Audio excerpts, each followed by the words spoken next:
One day, the Earth's will to save itself merged with the real world, causing monsters and NPCs from various factions to clash in chaos. But from that chaos, a new chance arose. Ordinary people suddenly became players through the system. They unlocked all kinds of powers and skills to fight back against the monsters. That is what I call a true hero. But this guy, not a chance. Even though Hade was eager to unlock a powerful class. Instead, Hada became a once-in-a-millennium freak who could not create a character, could not equip gear, and worst of all, could not gain experience points to level up. He could not even load the attribute screen smoothly. After accepting that he was basically useless, the first thing he did was find a safe place to hide. Only then could he start figuring out how to survive. But man, fate really has no mercy. While Hade was rummaging through trash loot hoping for anything useful, something crazy just dropped right on his head. Had to duck behind a rock, cautiously peeking at whatever had just fallen from the sky. And no, it definitely was not your everyday monster. It was Boy Loy, level 97, leader of the demon tribe and his rank monster. How the hell did a beast like this show up here? Hada was too shocked to even shut his mouth, but quick on his feet, he pulled out his phone to snap a sneaky pic. Boy Loy might be a monster, but damn, her body was flawless and she wore so little. If he did not take advantage, it would be a crime. And she is waiting for her demon lord to arrive. But here's the kicker, the demon lord she is waiting for looks suspiciously like a caricature Hade once doodled in his dream. Still, no matter what, Boy Loy was a walking catastrophe waiting to happen. Nearby unlucky players were quickly wiped out by her absolute domain skill. The bloody chaos scared Hada so bad he nearly pissed himself. He let out a tiny cry. But damn, Boy Loy's hearing was sharper than a bloodhound's. Even that faint sound caught her attention. Who is there? How are you still alive after that attack? She growled. Hada clamped his mouth shut, curling up like a scared rat behind the rock, thinking, I am done. Totally screwed. Meanwhile, Boy Loy was creeping closer, step by step, to the rock where this little newbie was hiding. She was ready to strike. Hade was sure this was it. Game over. But right then, a sudden powerful attack slammed into her, forcing her to stagger back several steps. Boy Loy snarled, recognizing who just hit her. So you are the one causing all this trouble. Huh. A sharply dressed man in a sleek suit appeared, his blonde hair shining and eyes sharp as a hawk's. This was Leland, level 101, hailed as humanity's top warrior. Leland was the strongest fighter and humanity's last shining hope. Of course, Boy Loy hated this guy on sight, especially since Leland just ruined her fun. Just here to watch the demon lord show up. Leland shrugged coolly. But even though the prophecy showed me a vision, are you sure this is the right place? Boy Loy was not in the mood for small talk with Leland. She hated humans even more, especially ones who dared to mess with her demon lord's reputation. Suddenly, Boy Loy drew her blade and sword into the air. Her fierce expression was a far cry from before. It was clear Boy Loy now saw Leland as a mortal enemy. Facing Boy Loy's wild,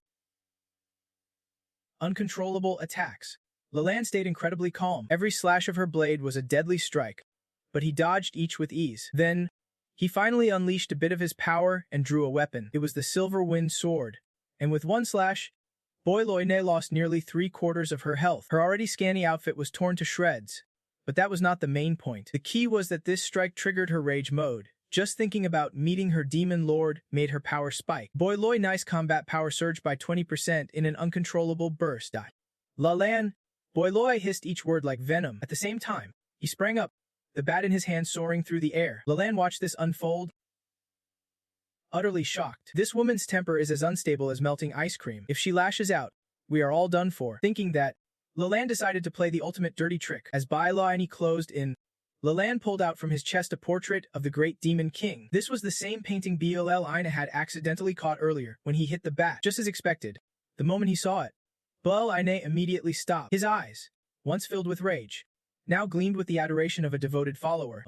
Great demon king, you are ridiculously handsome. Seizing the moment, Leland swung his leg and kicked hard. This guy clearly does not care about playing nice. He kicked Boy Loy right in the face. She was sent flying, crashing into the ground and making a crater even bigger than the others. By a stroke of luck, Boy Loy landed right in front of the fake. But at this moment, she still had not noticed him because the Demon King painting now had a big hole right through it. A scream echoed out as Boy's entire body trembled violently. She was furious beyond belief at Leland's shameless trick, a divine official using dirty tactics, exploiting her devotion or rather obsession with the Demon King. Boy Loy staggered to her feet, truly enraged this time. Her fury was probably as fierce as a blazing inferno. Leland was surely a dead man now. Before I could even speak, Boy Loy's eyes locked onto the fake hiding behind the rocks. Their eyes met, and the fake instantly froze, realizing this was the end, but Baila and East's reaction was not what he expected.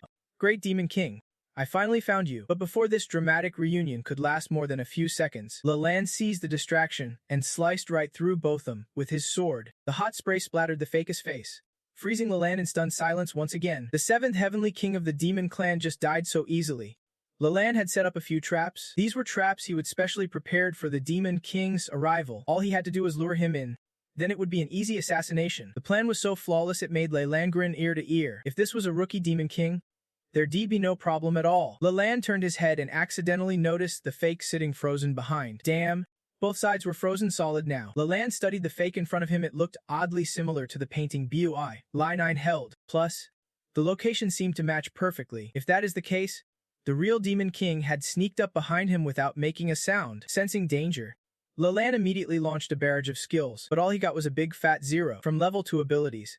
He could not sense a thing from his opponent. The fake's AP bar and status were beyond Leland's detection. His head started sweating cold. Should he even fight? If he did, even going all out, he probably could not win. Could it be the plan was to let his minions fight him one-on-one until he bled out, making it easy to capture him? The more Leland thought about it, the more terrified he became. I bet this god would be heartbroken if he knew the fake could not even level up. Memories flashed through Leland's mind like a tragic highlight reel. Was this the end for the strongest divine official?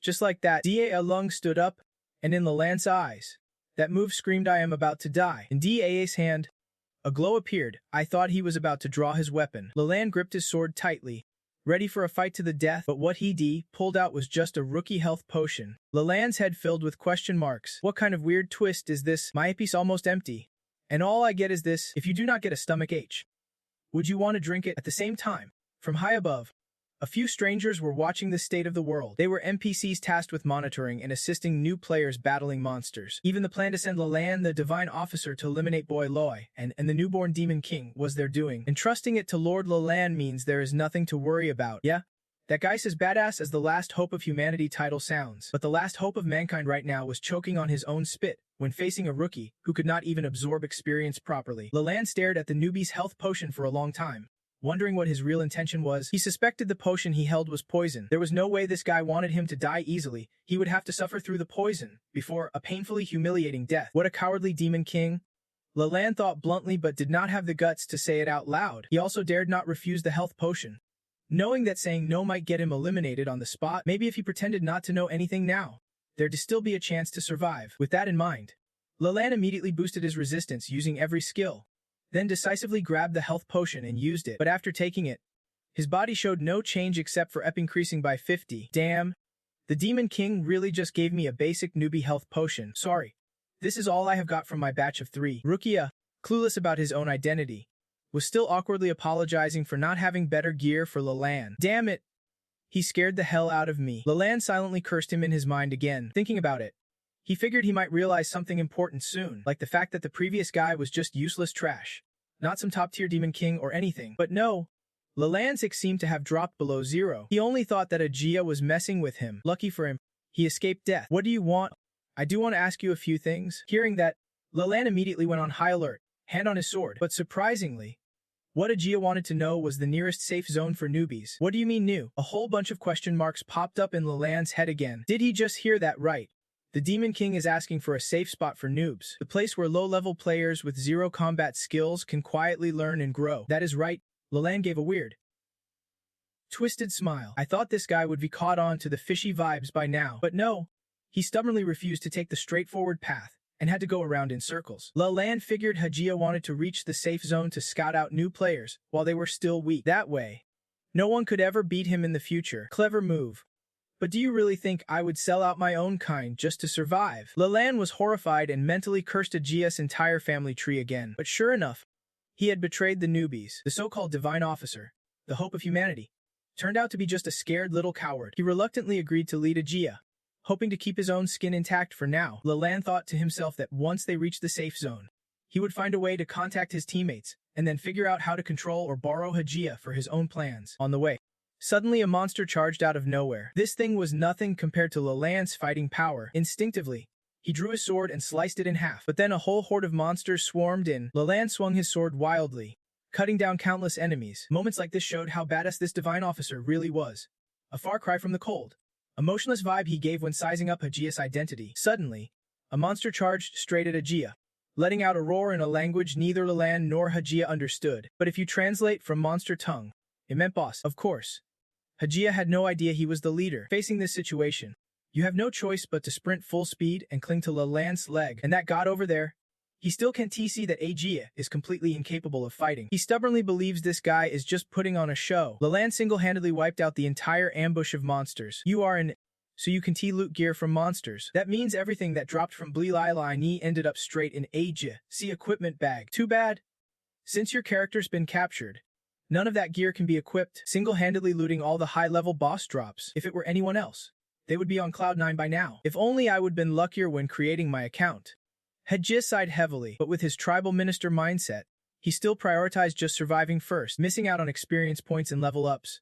That is a problem for later. Along the way, Leland took charge of slaughtering monsters, so exhausted his back was bent over. After a long trek, the two finally reached the nearest safe zone, the Commerce University. Hajia stared at the familiar scene before him, unsure what to say in this moment. After wandering around for so long, it is actually my own university. After In's death, the other 7 immortal kings of the Demon Clan immediately held a meeting to plan how to capture the Demon King. Before dying, Bella left behind a clue. That clue was that ugly, crude painting. They planned to use it to track down the Demon King. According to Akamas intelligence, after Leland killed Lunu, he immediately left the Demon King's lair. He took someone with him to the safe zone. That means the person he brought along is likely the Demon King himself. Exactly.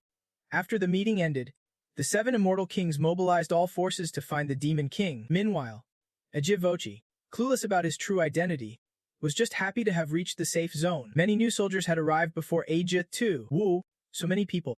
Hajia's eyes widened as he stared at the long line of people waiting. Leland glanced at his expression, silently mocking him in his heart. This Demon King really is a master of acting like a ghost possessing a soul. Leland smiled quietly, knowing Hajia had no clue what horrors lay ahead. Commerce University is one of the safe zones protected by the spirit body and equipped with a special device system called Siksa. This thing can seal away all monsters, no matter how strong the monsters are. They are just minnows in a pond here. You will die from your own arrogance and recklessness. Leland thought about facing the Demon King in the future, and felt deeply satisfied. He could not help but flash a triumphant smirk as they walked towards the Safe Zone's command center. 2 MCs immediately recognized Leland's identity and greeted him loudly. Isn't this Leland, the prophesied leader, who will guide players to behead the Demon King? Normally, that'd be a compliment, that'd make anyone's head swell. But right now, it felt like a direct hit on Leland's nerves. Hey guys, cut it out. The Demon King is standing right beside you. Didn't expect the brilliant Leland to visit. It is both exciting and nerve-wracking. I heard you went to the Demon King's lair and tried to kill him while still a rookie. How's the mission going? Leland almost cried, begging them to stop talking. If we let the Demon King get pissed off over this, we will be torn to shreds. But the real Demon King has no idea about any of this. Hajia listened and could only admire how formidable Leland really was. Young man, you are just now realizing this guy is humanity's last hope. Leland, according to the prophecy, he is the one who will lead players to defeat the Demon King. Leland cried without shedding a single tear. These guys just kept hyping him up nonstop. Rumor has it they are basically pushing Leland straight onto a death path. Not just that, these 2 gossip-hungry fools even mentioned the Borodrig secret in front of Hajia. That is a military secret. If the Demon King finds out, it is game over. So before the NPC could finish his sentence, Leland lunged forward, grabbed his collar, and shook him like a ragdoll. Quiet. Are you guys trying to trigger the apocalypse, or what? The 2 NPCs got shaken so hard it looked like they were about to lose their souls. Even as Leland dragged Hajia away, they still had no clue what they would said wrong. On the way, Hajia kept gazing at Leland with admiration in his eyes. He secretly hoped that annoying idiot could not level up fast enough to get patched out. That way, he could toughen up and become a hero, just like the legendary Leland. But right now, Leland only had one thought in his head: kill him. Leland was not exactly out for a casual stroll. On the surface, friendly, but deep down, he was leading Hajia straight to the borders of Borodrig, just one step away. Leland impulsively shoved Hajia hard. The righteous force's victory is here. Feel the overwhelming power of the system. Leland was so confident he did not even bother keeping his thoughts inside. He shouted them out loud. He was sure the system's overwhelming power would deliver a deadly blow to Hajia right then and there. But after Hajia crossed the boundary, Borodrig did not react at all. Leland froze again. What the hell just happened? No way the existence of Hajia can even be contained by the system. So this is the system's power. Alright. That makes me feel better. Originally, Aja just thought Leland meant this was a safe zone guarded by the system, giving him absolute power and safety here. But the smile on Aja's face looked wickedly sly to Leland, making him instantly go on full alert. What are you planning? Actually, Broderick was not completely unresponsive. The moment Aegis stepped in, the system's outer glass cracked all over. Suddenly, it shot out a blazing red light and a fierce gust of wind that terrified everyone. What the hell just happened? Were we attacked? This is bad. The two NPCs in the command room hurriedly reassured the players, thinking the server was just glitching a bit. After all, this is a safe zone protected by the divine weapons system Broderick. Anyone inside here should be absolutely safe. But Broderick had completely deformed by now. Its original straight tower shape was now twisted into a heart shape. The two NPCs started to sense something was seriously wrong. Did Broderick used to look like this? I can remember clearly, but it seems a bit off. Turns out all NPCs in this world are buggy, not just Leland. Even though things felt off, they were not scared at all, because Leland was here, the human god of war, the strongest warrior and everyone's idol. Lord say something to calm them down, but Leland had already completely crashed. In his mind, the opponent changed the divine weapon system shape into a heart without a single word. This was clearly a humiliating joke. Leland activated Broderick thinking he could use the system's power to capture Aja, but the opponent was not affected at all, and they even punched back, shattering all of Leland's hopes in one blow. Leland was so furious he was practically spitting blood. This is the legendary true power. If there is no way to fix this little problem now, can he even escape? The two NPCs watched Leland collapse and were utterly confused. Even Aja had no idea what Leland's expression meant. It is just a little system shake. Nothing to freak out about. Leland dropped the hint that the dude in front of him was the ultimate demon lord, but he never expected ATD to be just some low-level kid. So when I spoke, Leland still thought AVD was just messing with him. The demon lord really is what he is, both ruthless and cunning as hell. What exactly do you want? Leland finally lost his patience and snapped. Man up and say it straight for once. EVD. Thinking and I was teasing him again. Totally missed the point. Honestly, these two's brainwaves never seem to sync up at all. Big bro Leland, you are way too polite. But since you put it like that, I have got a little favor to ask. Leland was super tense, expecting some ridiculous demand from Evadida, but instead, he said he wanted to learn crafting skills. Leland had no clue what this demon lord was plotting, but if he wanted to stay alive, the best move was to just agree with the kid. Big bro Leland, my account got banned, and I have got no idea what to do. But if fate brought us together, it must mean I am not meant to give up. So I have made up my mind. No matter what, I am going to hustle hard on this crafting path and stand out. Hedidi was brutally honest about his account ban. Anyone normal would focus on that right away. But apparently, Leland Sick hit rock bottom, still insisting ADE was faking it. Maybe we should just nickname this dude Clueless Wonder from now on. But HDA's learning journey started off rough. Every master thought he was scared to fight, so he wanted to learn crafting and become a trader to outsmart others. So they all looked down on him openly. They believed crafting skills were money makers, but in reality, they just burn money. New players usually have to budget super tight, saving every coin just to learn one basic crafting skill. When HD opened his virtual inventory, the two masters' jaws dropped. The kid actually had 13 gold coins and 87 silver. Definitely not a noob. Oh snap. Boss alert. My bad. My bad. The master's attitude switched quicker than flipping a pancake. Seriously. Faster face turn than a street hustle. Boss, starting off with this much cash, you are definitely skilled, but we are NPCs with standards. We want to lose our rep just because you have got money. Meanwhile, the crafting master was tougher, laying down some harsh truths. Hedi had enough cash to learn crafting, but leveling up mastery still way short. If you can level up your crafting, you can make any real profit. This game world just merged with reality, so everyone's a newbie, and crafting materials are super scarce. Basic materials for skill upgrades, non-existent on the market. The only way to level up is buying from PCs, and that costs a fortune. Both masters advised HODV to spend his money on gear and level up fast instead. But I have got my own struggles too. Heavy D-Way was too embarrassed to admit he could not equip gear or level up. Reluctantly, he turned to Lalan for help. He had no other choice. This lit a fire inside Lalan's heart. He silently cursed ADD a billion times. Damn demon lord. Faking, humiliating me, and now trying to mooch money. He would rather die than be humiliated. No way he would back down like this. That is what Lalan felt inside. But his hands betrayed him, pulling out a wad of cash and handing it over. I only carry this much when I go out. I am not trying to beg you for money, big bro Lalan. Words aside, Hedi still reached out and took the cash, 17 gold and 3 silver coins, but it still was not enough. Hearing the master's advice, Hay shot Lalan a desperate look. Wanting to survive, Lalan grinned and shrugged. This gear alone costs 48.7 gold coins. But that was not enough. He handed over his weapon worth 74.8 gold coins to Adai. Still not done. Things got worse. Lalan was stripped bare by Hada, left with absolutely nothing. This humiliation was unbearable.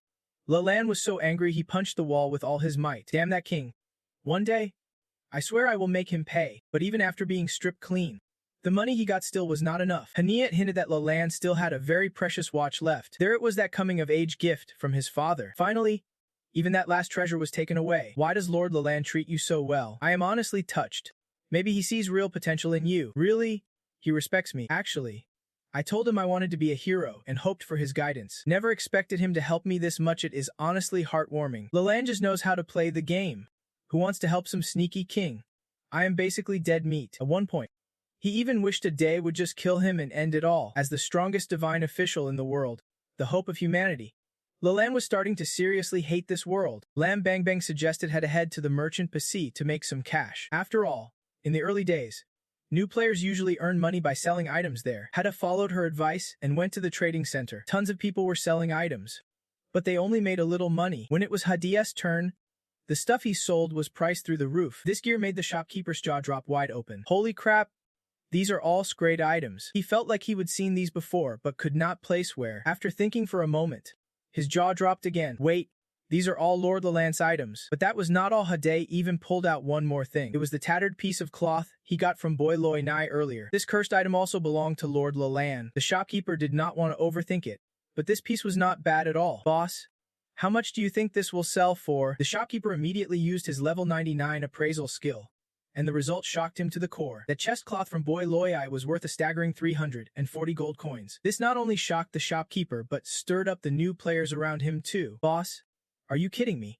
This heavy armor you gave me is only worth 2 silver coins, and this thin piece of cloth is worth over 300 gold. What do you know? The thinner some garments are, the more valuable they become. This fabric is as soft and light as air, with a sweet fragrance that is intoxicating. Plus, it is so its value has skyrocketed by 200%. All these factors have sent Boy Loi Nai's cloth price through the roof. The final price, a jaw-dropping 680 gold coins. Hearing this, Hada's eyes lit up with excitement. He did not expect this scrap of cloth to be worth more than Lalan's weapons or armor. But the shopkeeper advised him not to sell it, because if sold to them piece, the system would reclaim the item. It would cease to exist. Hada checked it was bound, could not be traded or given away. But if he kept it without selling, it was useless. Then the shopkeeper gave him a tip. If you keep it and wear it now, you will just look like a total weirdo. But once your level's high enough, this gear could skyrocket your leveling speed. You will become the player everyone looks up to. Hada was speechless. But in the end, he decided to sell the items and pocket a big payout. In this world fused with the game, some players aim to defeat the final boss and save the world. Others want to dominate the arena. Some seek to explore dungeons, uncovering limitless powers. But then there are a few others, the so-called Golden Faction. It means spending a hefty sum to find top-tier players to join your raid party. This way, even with zero strategy, you can still jump into punishing the final boss and snag those coveted titles. Exactly. That is the path Ajia chose. Just thinking about the days ahead, paved with roses, already makes him feel unstoppable. Once he had the cash, Hajai immediately went back to leveling up his crafting skills. First up was the artisan skill for heated singing. He mastered it in a flash. At this point, it seemed Hajia had cleared the beginner tier of heated singing. But shockingly, he blitzed through to the master level at an insane speed. You can imagine just how mind-blowing his heated singing must be. Now, with a new path wide open, Hajia felt a rush of confidence flood back. So what if his account got banned? Experience does not just disappear. The game's only just getting started. With a plan in mind, Hajia hopped on a ride straight to the team hall. Everyone there was buzzing about a high-level squad. In the power rankings, almost every member of this team was in the top 5. Plus, their task assignments and teamwork were executed with pro-level precision. This was the first team capable of efficient mob grinding. These whispers inevitably reached Hajia's ears. From that moment, he knew exactly where to funnel his money. Meanwhile, the legendary squad rushed to assign roles and get ready to set out. Their captain, Tan Haon, a rogue class at level 16, ranked 2nd in power. Tan Haonin wanted to take a 4-person team to grind mobs, but this idea met resistance from Luck Q, a level 15 warrior ranked 3rd, because grinding mobs with fewer people was already tough. Losing a member would only make it harder, yet Tan Haonin was stubborn. To him, adding a player meant splitting loot and XP more ways. I crunched the numbers. 4 is optimal. Efficiency is king for the squad. If someone falls behind, I can always swap them out, even if it is my own sister. The one he just threw shade at was his older sister, Tu Nian, she is a priest class. Level 16. Ranked 4th. Another member, Am Liao, is a hidden level assassin. Tan Hao Nian stretched and decided to ignore Luk Ku's objections and prep the full team for departure. But just then, a flood of join requests popped up. Hadai was trying to get in. Tan Hao Nian did not hesitate. He slammed decline. But Hadai was relentless. Every time he said no, Hadai would fire off a new request, driving him up the wall. Finally, Hadai sent a trade request instead. That move definitely grabbed the team's attention. Tan Hao Nian clicked accept, and the system pinged. Opponent gives you 10 gold coins. Confirm to accept. Holy crap, 10 gold coin. Tan Hao Nian nearly jumped out of his skin. Is this for real? He would been saving every penny, barely managing 2 gold and 57 silver after endless grinding. How the heck does someone just toss him 10 gold like it is pocket change? At low levels, resources are insanely scarce, so every combat skill upgrade is calculated to the last drop. Only essentials get top priority, but with 10 gold, Tan Hao Nian could max out every combat skill available right now. Not just that, he could also snag a brand new full gear set. His leveling speed would skyrocket like 5 times faster than now. This was straight up a dream he never dared to dream. There was just one thing he could not wrap his head around. Who the hell is Ada? And why on earth would he hand over 10 gold so willingly? Weird.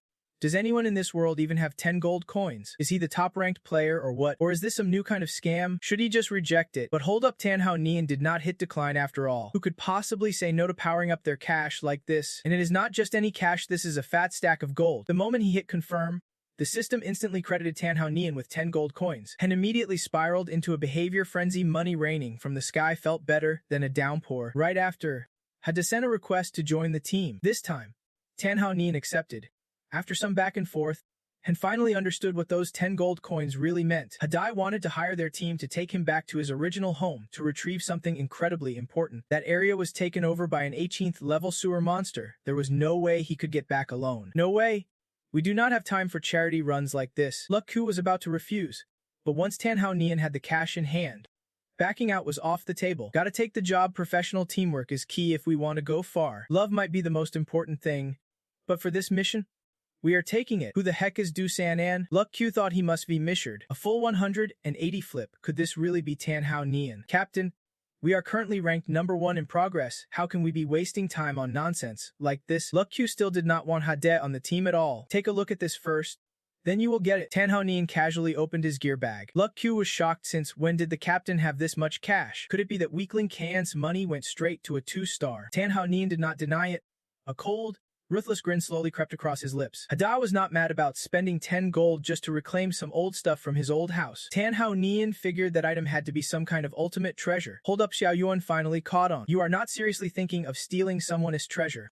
Hadai, that treasure's value has got to be way higher than 10 gold coins. If we snatch it, our power level will skyrocket. And it does not stop there. Tan Hao Nian already planned that if things go south, he would kill Hadai too. Both Luk Ku and Amlu, cold-blooded as they are, had no objections to this ruthless plan. Only two, pure-hearted and kind, wanted to protest, but sadly, nobody cared about her opinion. The 4 of them, escorting Hadai, fought their way through and finally reached the old apartment complex where he used to live. Since Hadai lived on the 6th floor, the team helped him get inside. But as soon as they stepped in, Tu Guyan felt something was off about the building. Hao Nian, maybe we should just bail. You are saying you know how to play this game better than me. If you do not get it, just shut up and follow along. But if you are going to be a pain, then wait here and die alone. Tan Hao Nian clearly did not have much love for his spicy sister. Every suggestion Tu Guyan made got brushed off without mercy, and this time was no exception. Before long, the group arrived at room 606. Before opening the door, Hadai politely thanked them. Tan Hao Nian put on a fake smile,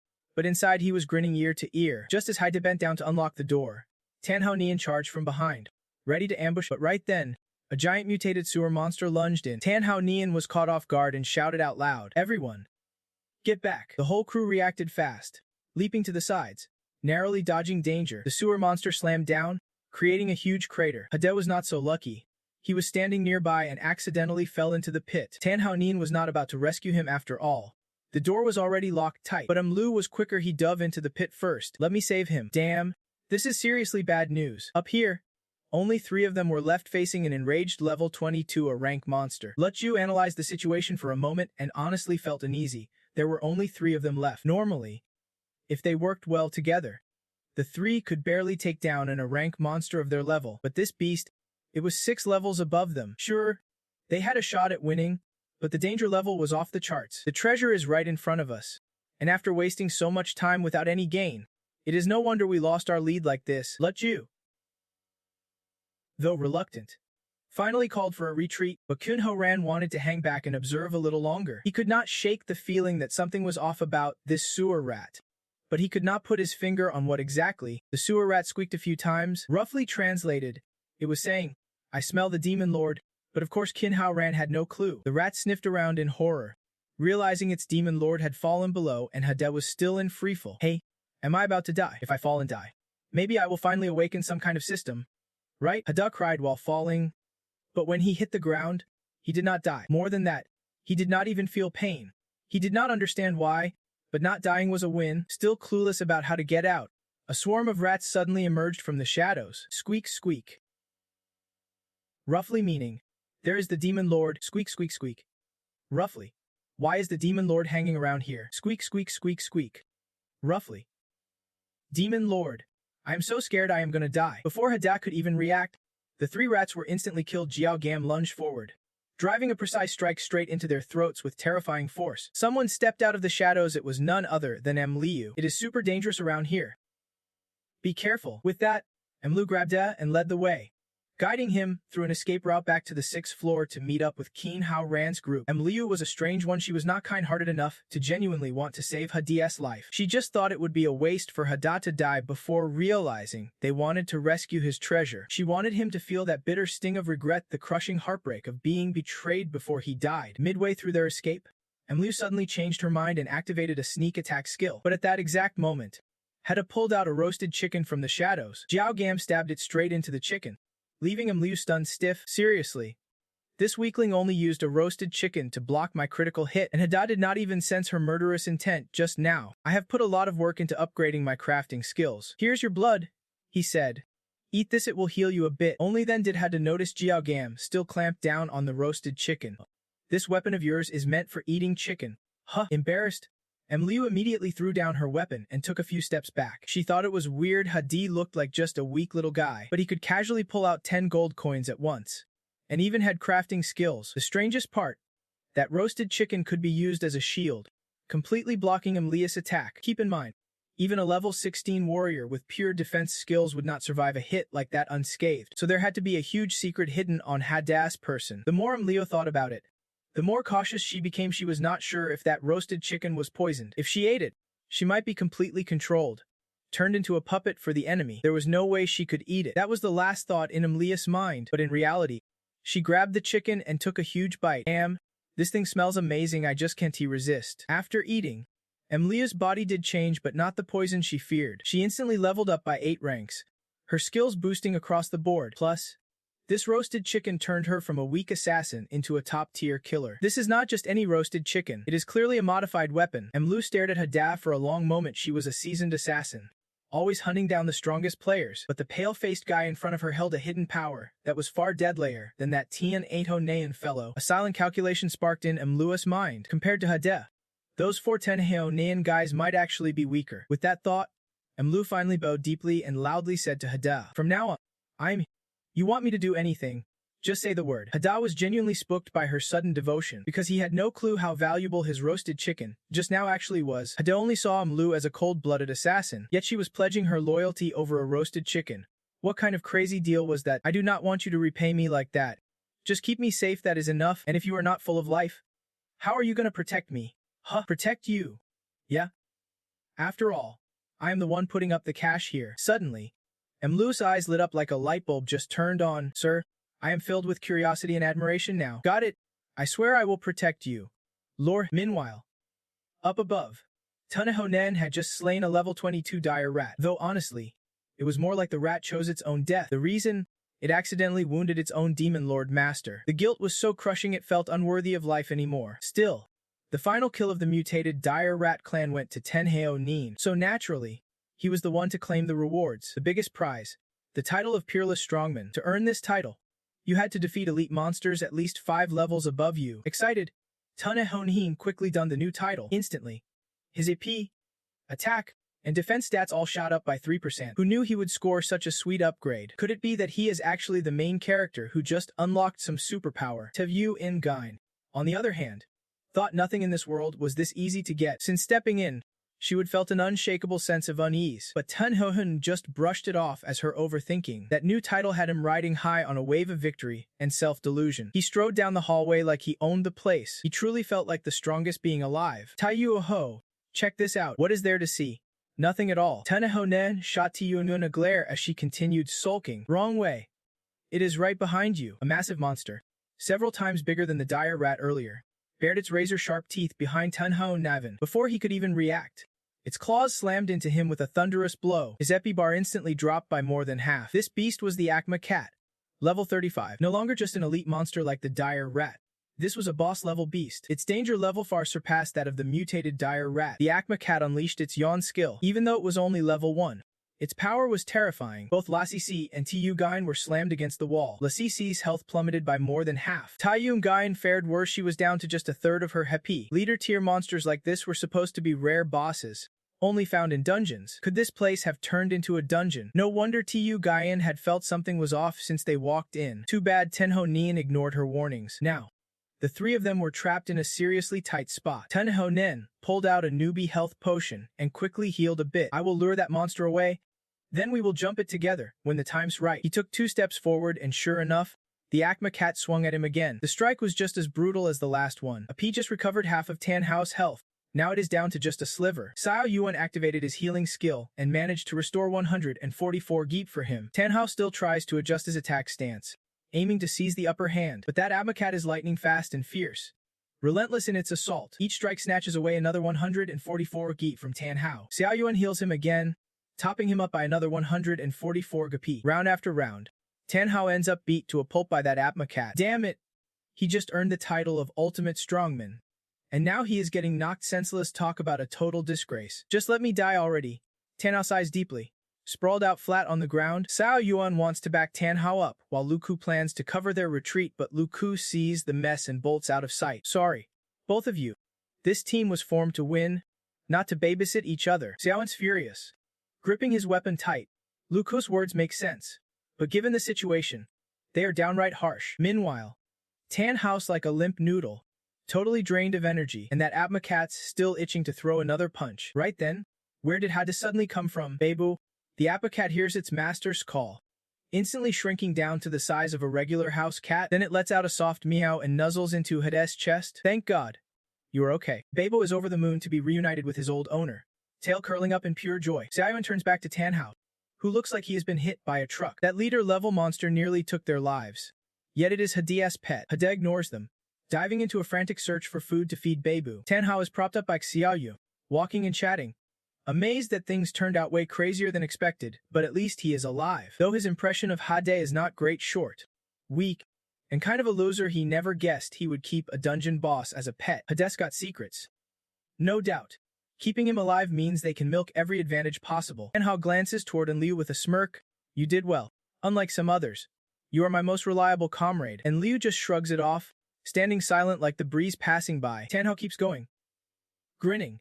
Here's a reward from an ultimate strongman just for you. Don't worry.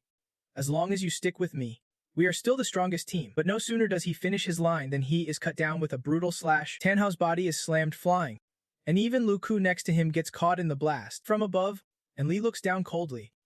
Warning, dare to attack someone under Master Hades' protection. You really do not know who you are messing with. Tan Hao lies bleeding on the ground, groaning. And Liu, what the hell are you doing? With a cold sneer, and Li replies, you really have the nerve to ask. Before he can respond, she stabs twice more, sending Tan Hao and Lu Ku into excruciating pain. And Li glares fiercely at them, voice like a whisper from hell.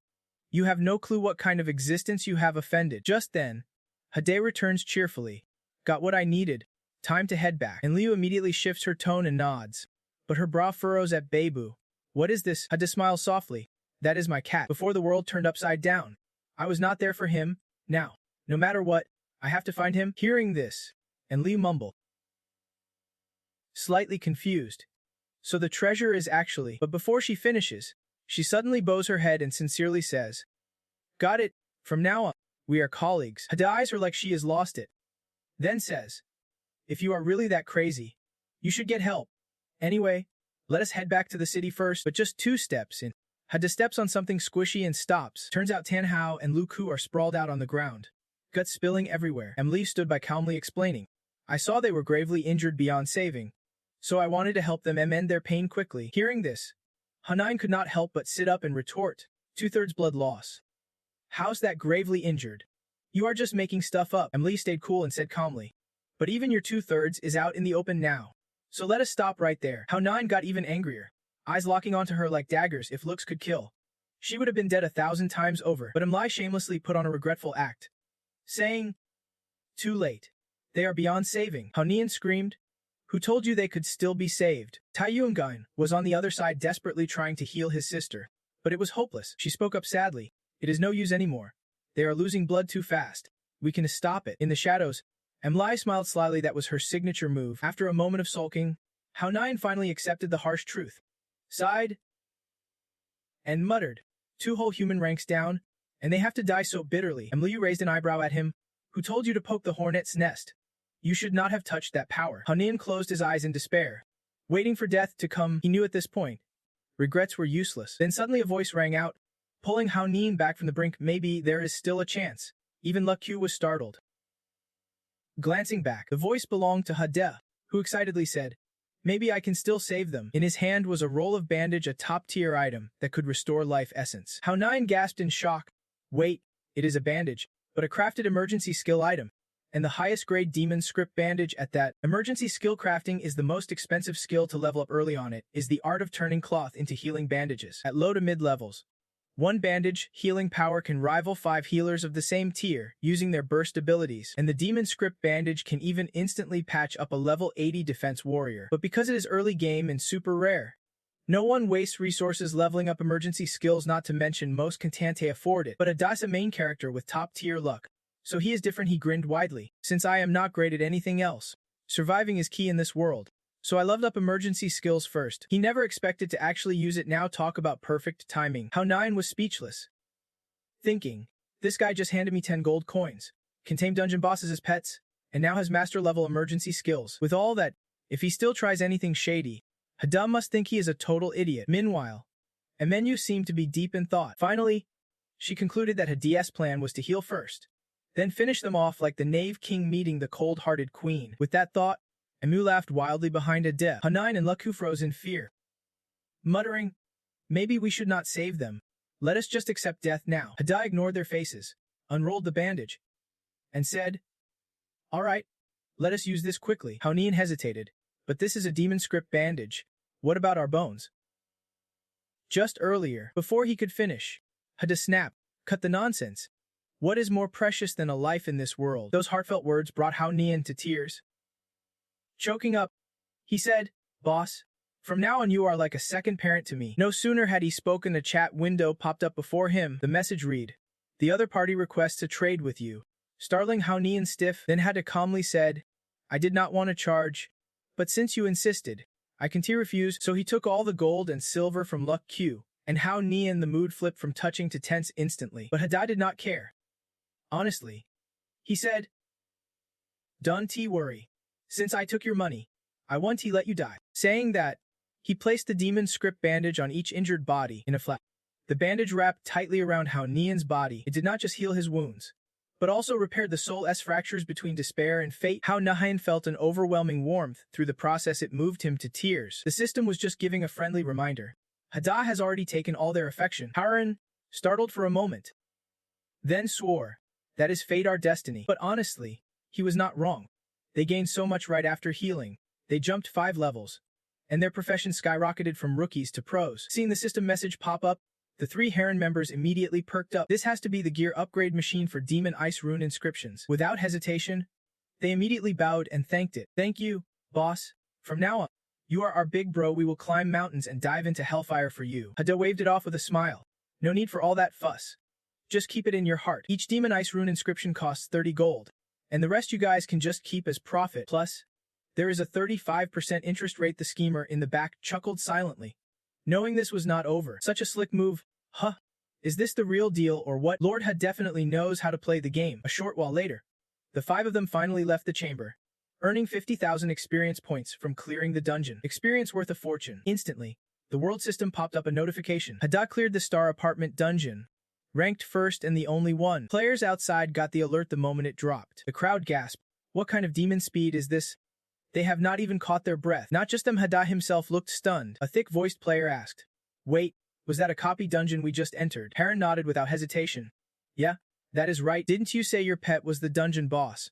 2. Meanwhile, Lalan, inside the office, received the same notification, seeing Hada's name on the list.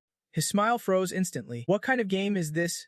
The king just cleared his own dungeon. Outside, players were scrambling to figure out which faction the group that cleared the dungeon belonged to. The 5 Hada members stepped out, immediately catching hundreds of eyes and overheard whispers hyping them up. Hada walked at the front like the boss, but his dazed look and the messy hair on his head made him look more like the neighborhood kid next door. At the same time, some players recognized Hadat inside the group. They immediately started whispering, "Isn't he that the pro gamer who has dominated countless morgues?"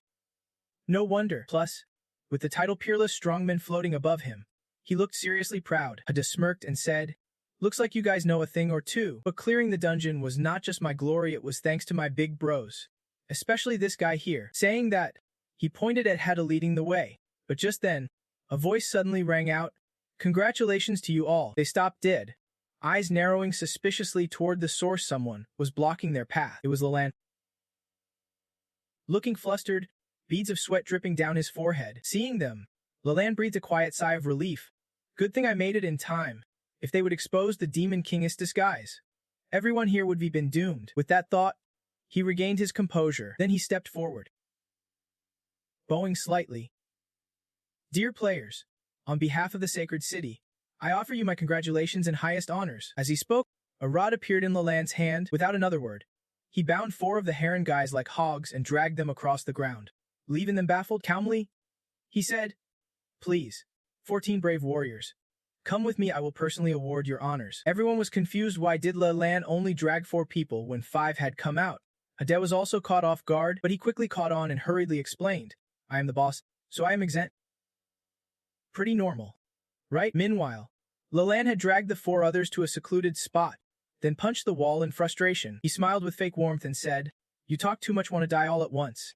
The 4 Heron guys were pressed against the wall, feeling cornered. Is this the hope of humanity? Then Lalan started explaining everything to the Heron group. End scene. He shot a warning glance. Basically, that person's identity was not simple. Lalan furrowed his brow, suspicious, and said, "Even after you say that." Before he could finish, Lalan jumped in. "You guys know why he can show his rank or class, right?" Lalan muttered, guessing. Could it be because he is hiding something? Lalan shook his head lightly. The real reason is he does not have one. He dropped a bombshell. Heda is not even a player. This news sent the group into a frenzy of excitement. Ho9 could not believe it, yelling out, "Not a player. Then what is he?" Right then, Emo calmly uttered 2 chilling words. "A demon." Everyone immediately turned to her, shocked. "What did you say?" they demanded. With a cold laugh, Emo explained, "And with that kind of godlike power, he is definitely a high-level demon." Hearing this, Lalan was a bit surprised, did not expect this quiet girl to be so sharp. Then he nodded and smiled. "Well, you got it right," but he added, "Heavy D is way more terrifying than your average high-tier demon. His true identity, the Demon King." The moment he said that, Ho Hen and 2 others lit up with excitement. Only Embu remained unfazed, clicking her tongue. Makes perfect sense. Lalan ignored their reactions and pressed on. He has been pretending to be a weakling, but he is anything but. To avoid something catastrophic, they had to play along with HED. If they tried to expose him prematurely, it could lead to total annihilation. Pausing, Lalan looked at Heonian's group. "You 4 currently hold the top spots on the leaderboard. Just like, you guys are humanity's last hope." Hanine frowned. Lalan smiled and extended a friendly invitation. "Let us team up, wait for the right moment, and take him down." Hanine squinted, eyeing the hand reaching out to him. After a brief hesitation, he grabbed it firmly, grinning. "Victory will be ours." Lalan was a bit surprised at how quickly Heonian agreed, but did not overthink it and smiled. "All right." Happy teaming. He urged them to protect the truth and safeguard the world. Then Lalan left the scene. Only then did Lasisi slowly speak up. "We knew he was powerful, but not this powerful." She asked Heonian if he really wanted to team up with Lalan against SEDA. Ho9 smirked darkly. "Of course not. Just playing the P for a fool." As if he knew the score, no one on this planet could beat HD. Why would he seek death and become his enemy? Then, glancing at Lassisi with a sly look, he said, "People who betray me, when things get tough, should not be talking about being righteous partners." Now, Lassisi blinked, then sighed. "True. Our only goal is winning. Already teamed up." Hoon Hyen looked back at the two MDU standing behind. "What about you two?" Mbu gave him a side eye, lips curling. "If you really want to be HED slapdogs, go ahead and keep forming teams." That one word lapdog hit a nerve with Hao Niven. Just days ago, and was all smiles and obedience. Now she has gone full rebel. Talk about annoying. Thinking that, Hao Nine got even more annoyed. Grumbling, "Next time you sneak hit a teammate, I am hitting back." Mbu smirked. "Bring it on. I am curious if I can rile you up even more." Just then, Taiyugayan piped up. "What about you, sis? Are you teaming up too?" Unfortunately, Hao Nine seemed to ignore her. Cutting in with a grin, "Looks like everyone's on the same page. Then let us just be the villains." And so, humanity's first squad to join the Demon King's battlefield officially formed. Meanwhile, at the safe base, the general by the window muttered suspiciously. "Heard a player team just cleared the apartment raid." 007 replied quickly. "Yeah, humans are wild." The general chuckled happily. "Great. Looks like the day we defeat the Demon King is near." Then he asked about Lelan. 007's expression stiffened as he said, "Sir, I have good news and bad news." The general immediately demanded, "Good news first." 007 answered steadily. "Lelan has brought him in already." The general nodded happily, but then 007 dropped the bomb. "The bad news is Lelan also brought the Demon King along." The moment he heard that, he straight up froze like a statue. The general panicked and asked, "Why bring him back? Planning some twisted, slow burn torture, or what?" Agent 07 hesitated, then explained. Lelan intercepted a message. Turns out the Demon King's birth was not some helpless baby in a crib like the prophecy said. He was fully formed. The general's shock only deepened. 007 went on, "He will personally fill you and the higher-ups in on the full story soon. Please head to the comm room."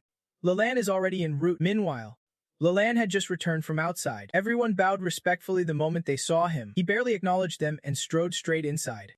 Someone announced the comm link was ready. Lelan nodded in thanks as the person quickly left. Instantly, Lelan's face turned pale. He met the intense stares fixed on him. Someone quickly stepped forward, demanding, "Spill it, what the hell is this Demon King all about?" Lelan explained slowly.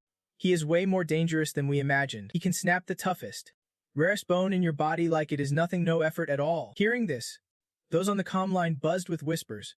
Even the divine weapon systems can contain him. If his power's this overwhelming, why has not he just destroyed that rare bone already? After they finished speculating, Lelan finally recounted his time with the Demon King. "From what I saw, he is trying to accept humanity.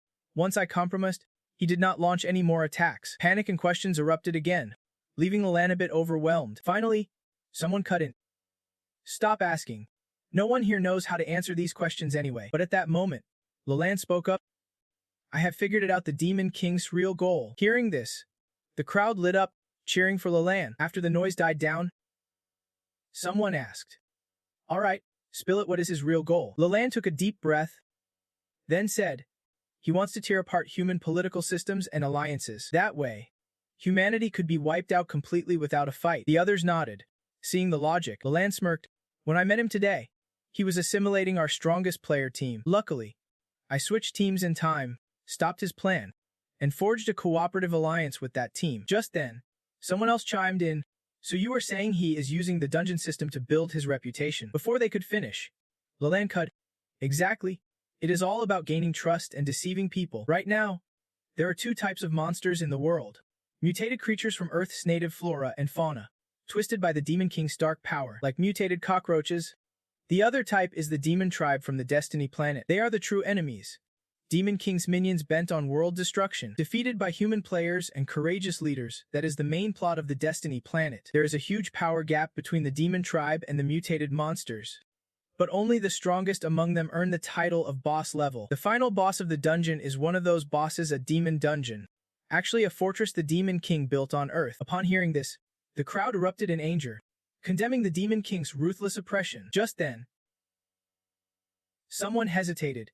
Could it be possible that this Demon King has lost his memory and does not even know who he really is? That comment drew many sharp glares, as if silently asking, "Did you just say what I think you said?" Chaos broke out again with heated arguments among the senior members. Lelan quietly listened, then chuckled softly. "Such naive hope." Then he got serious again.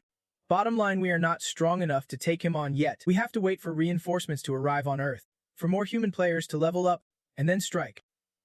Until then, I will handle keeping him in check. Hearing this, the senior commanders felt it made perfect sense. This was the only way.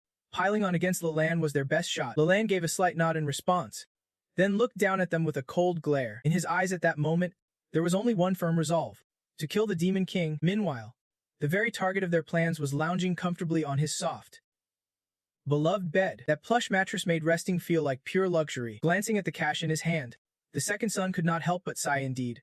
The world's original currency had become nothing more than worthless scraps. In this apocalypse, the safe zone is the rarest source of resources. He really was smart, taking advantage of the low housing prices. Hajia bought a place right in the heart of the safe zone. Though it cost quite a bit, at least his basic living needs were now secured, but he could not just sit around doing nothing, saving money and waiting for the property values to rise. As someone with no combat skills, if he wanted to play this game, he had to find a way to make more cash. With that in mind, Hajia sat up and checked his gear. A grilled chicken figure, a demonized talisman, and an egg from a baby bully. Immediately, hesitation hit him. He had three options. First, craft skill-based production tools to hire others and earn money. Second, make money by gathering items. And last, sell whatever he produced. After some thought, Hajia decided to sell the baby bully egg first and figure things out later. The horn and the outfit could fetch a good price too. He did not know exactly what they were, but they would definitely be worth something. But just 2 steps off the bed, Hajia slipped on the floor. The egg slipped from his hand and fell. Both him and the egg hit the ground hard. That brutal kiss with the floor cracked the eggshell, and liquid started leaking out. Hajia screamed. Once it is wet, does not that mean it is doomed? He quickly wrapped the egg with the demonized talisman. Standing to the side, he silently prayed it would not leak more, planning to sell it first thing in the morning, before any worse damage happened. With that settled, Hajia set it aside, ordered some food, showered, and fell into a deep, satisfying sleep. Bao lay nearby, listening to the sounds coming from the bathroom, then suddenly sat up. Right then, he saw the egg tremble unexpectedly. In an instant, a wave of power enveloped the egg. When the light faded, a pair of tiny, bare feet appeared. Then, a fully formed female figure emerged. This was the 7-day-old baby bully warrior. She had come back to life. Even though her last outing did not go so well, it did not matter. The Demon King would destroy the world. Fate had already been sealed. Bully smiled smugly, thinking that soon she would go rescue the Demon King. But lost in thought, she failed to notice a massive figure looming right in front of her. Bao approached from afar, looking fierce as hell. When Bully spotted him, her smug smile instantly vanished. Regaining her composure, she recognized who he was and muttered his name. Then she asked why he was here. Bao looked surprised and asked skeptically, "You know me?" Bully hesitated, then confessed, "I have seen you in my dreams." She had been in a deep sleep for a long time, constantly dreaming the same dream. In that dream, a celestial messenger told her that the 2 worlds would merge, and the Demon King would lead his army to annihilate humanity. In that dream, Bao was the Demon King's closest companion, the Supreme Demon Lord commanding all the beasts, a beast beyond compare. Hearing this, Bao could not help but smirk. He was intrigued. Bully went on, explaining that the dream also revealed the Demon King's exact location. Since awakening, she had been waiting to meet him. During this time, she had been constantly evading the sacred city's relentless pursuit, and she had persevered all the way until now. As she spoke faster, Bully said, "But unexpectedly, when I found the Demon King's birthplace, it was ambushed by the sacred city's forces. Bao, we have to go save the Demon King." But Bao shook his head, saying it was not necessary anymore, leaving Bully stunned. "Why not?" she asked. Bao calmly explained, "The Demon King is not the inexperienced newbie you think he is, nor some fragile baby. He does not need our protection. More than that, his power level is at least in the 4 digits. Bao was certain of this. Hearing it, Bully could not believe it and stood up abruptly. Bao continued, "I do not know the exact number, but trust me, do not even look. You will just get more confused." The elf ears felt it made sense, so she kept asking, "So what am I supposed to do now?" Bao furrowed his brows slightly and replied bluntly, "Of course, this level is just a disguise. The Demon Lord has linked with it, so levels do not really matter anymore." The elf ears found it harder and harder to believe and murmured in confusion, "Link? How is that even possible? You mean I can directly borrow the Demon Lord's power?" Bao did not answer directly but said frankly, "When the Demon Lord found me, I was only level 35, but since we have been together for years, the bond is way stronger than with others, so it is natural to be important to each other." The elf ears listened and felt admiration swell inside her, then mumbled firmly, "I have to work hard so one day I can form a deep link with the Demon Lord too." Right then, Bao Bao suddenly said there was something super important, making the elf ears stop and ask in surprise, "What is so urgent?" Bao Bao looked mysterious and said, "Our master has us infiltrate human society. We are basically double agents now." He said they are sneaking into human society to dismantle their political systems and alliances from within, so they can defeat humanity without breaking a sweat. No need to guess. The elf ears nodded knowingly. No wonder the Demon Lord has the power to dominate the world, but chooses to take it slow and enjoy the ride. Bao Bao saw her expression and felt a little annoyed, but reminded her. Bottom line, we gotta play along with the plan, disguised as rookies who know nothing. We absolutely can blow our cover or ruin the plan. The elf ears nodded firmly. Don't worry. It is just an act, whether as a wife or maid. I ready. Bao Bao smirked a bit, sighed, and said, I can say more. Honestly, you do not seem too bright anyway. Like, if the master went out of his way to save you from humans, there has got to be some deep, hidden motive. Just then, a voice came from the bathroom, interrupting the one-on-one chat between the cat and her. Hada poked his head out from the bathroom, suspiciously saying, I think I just heard someone talking. Hada quickly came out and immediately noticed something in his room. Seeing the elf ears wrapped in bandages standing there, he frowned and muttered, What the heck is this? The elf ears quickly called out, Master, Hada gasped. That egg hatched into this. He sized her up from head to toe this size. This character setup. Even able to move and talk. Thinking it over, he grinned proudly. Isn't this something I can sell for a fortune later? Hada dragged the tiny elf ears along and said, So you are a pet that got blown up by that rogue leader. Huh. Interesting. The elf ears nodded slightly. That is right. But master, what about my stuff? Hada cut her off before she finished. Already sold that. The elf ears blinked in surprise and asked, What about my 2 horns? They are a symbol of your noble demon status. Hada answered bluntly, Sorry, sold those too. The elf ears stared in despair. But is not she going to be sold too? So it is not far off. She slumped in a corner, sinking into gloom. Recalling what Bao Bao just said was not that just about money. Now Hada wants to sell her to humans. The elf ears thought that through and said, No way. This won't he do, but it is all just gut feelings. She really is a hopeless romantic for the Demon Lord's sake. She would have to obey these lowly humans. She might get pushed around and beaten at will, and she would just have to endure it. But just thinking of the Demon Lord, just for him, she would sacrifice her life without hesitation. Honestly, is her Demon Lord really that broke? It was not easy getting close to him, and now being sold means she can't protect him anymore. After a long silence, the elf ears looked up and said, Master, if it is really about money, maybe I have another way. Hada was surprised and asked skeptically, Another way?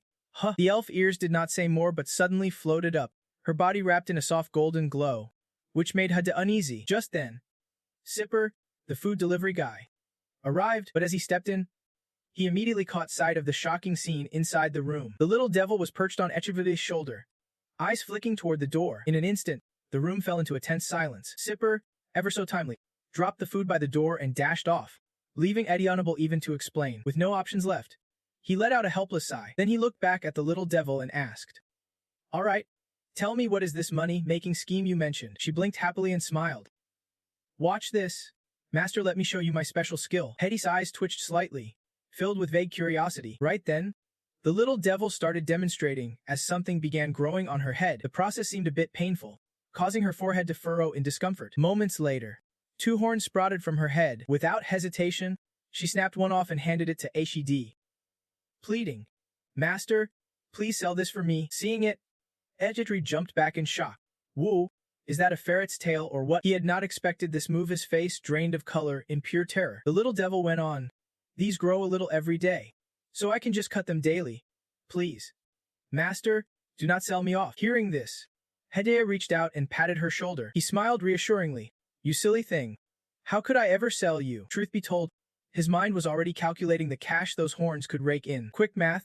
Heavy had 2 pets below, who usually cost just over 2 silver coins daily. The little devil ate 3 roasted chickens, burning more than 36 silver coins a day. But if she stayed in mini form, expenses dropped because she only needed 3 cookies daily. So from now on, except when trimming her horns, the little devil would remain mini-sized. Suddenly, she asked, Master, what is our next move? Heavy blinked in surprise. Next move? What do you mean? Bo Nobai panicked even more. Isn't Tate asking that out loud, just blowing the Demon King's cover? But Aisha did not overthink it. After a moment, he explained. Normally, players level up and grind dungeons, But our situation's special, we just need to survive. Hearing that, the little devil nodded sharply. Got it, basically. We are playing it cool. Waiting it out. Smiling softly, Des spoke calmly. That is true.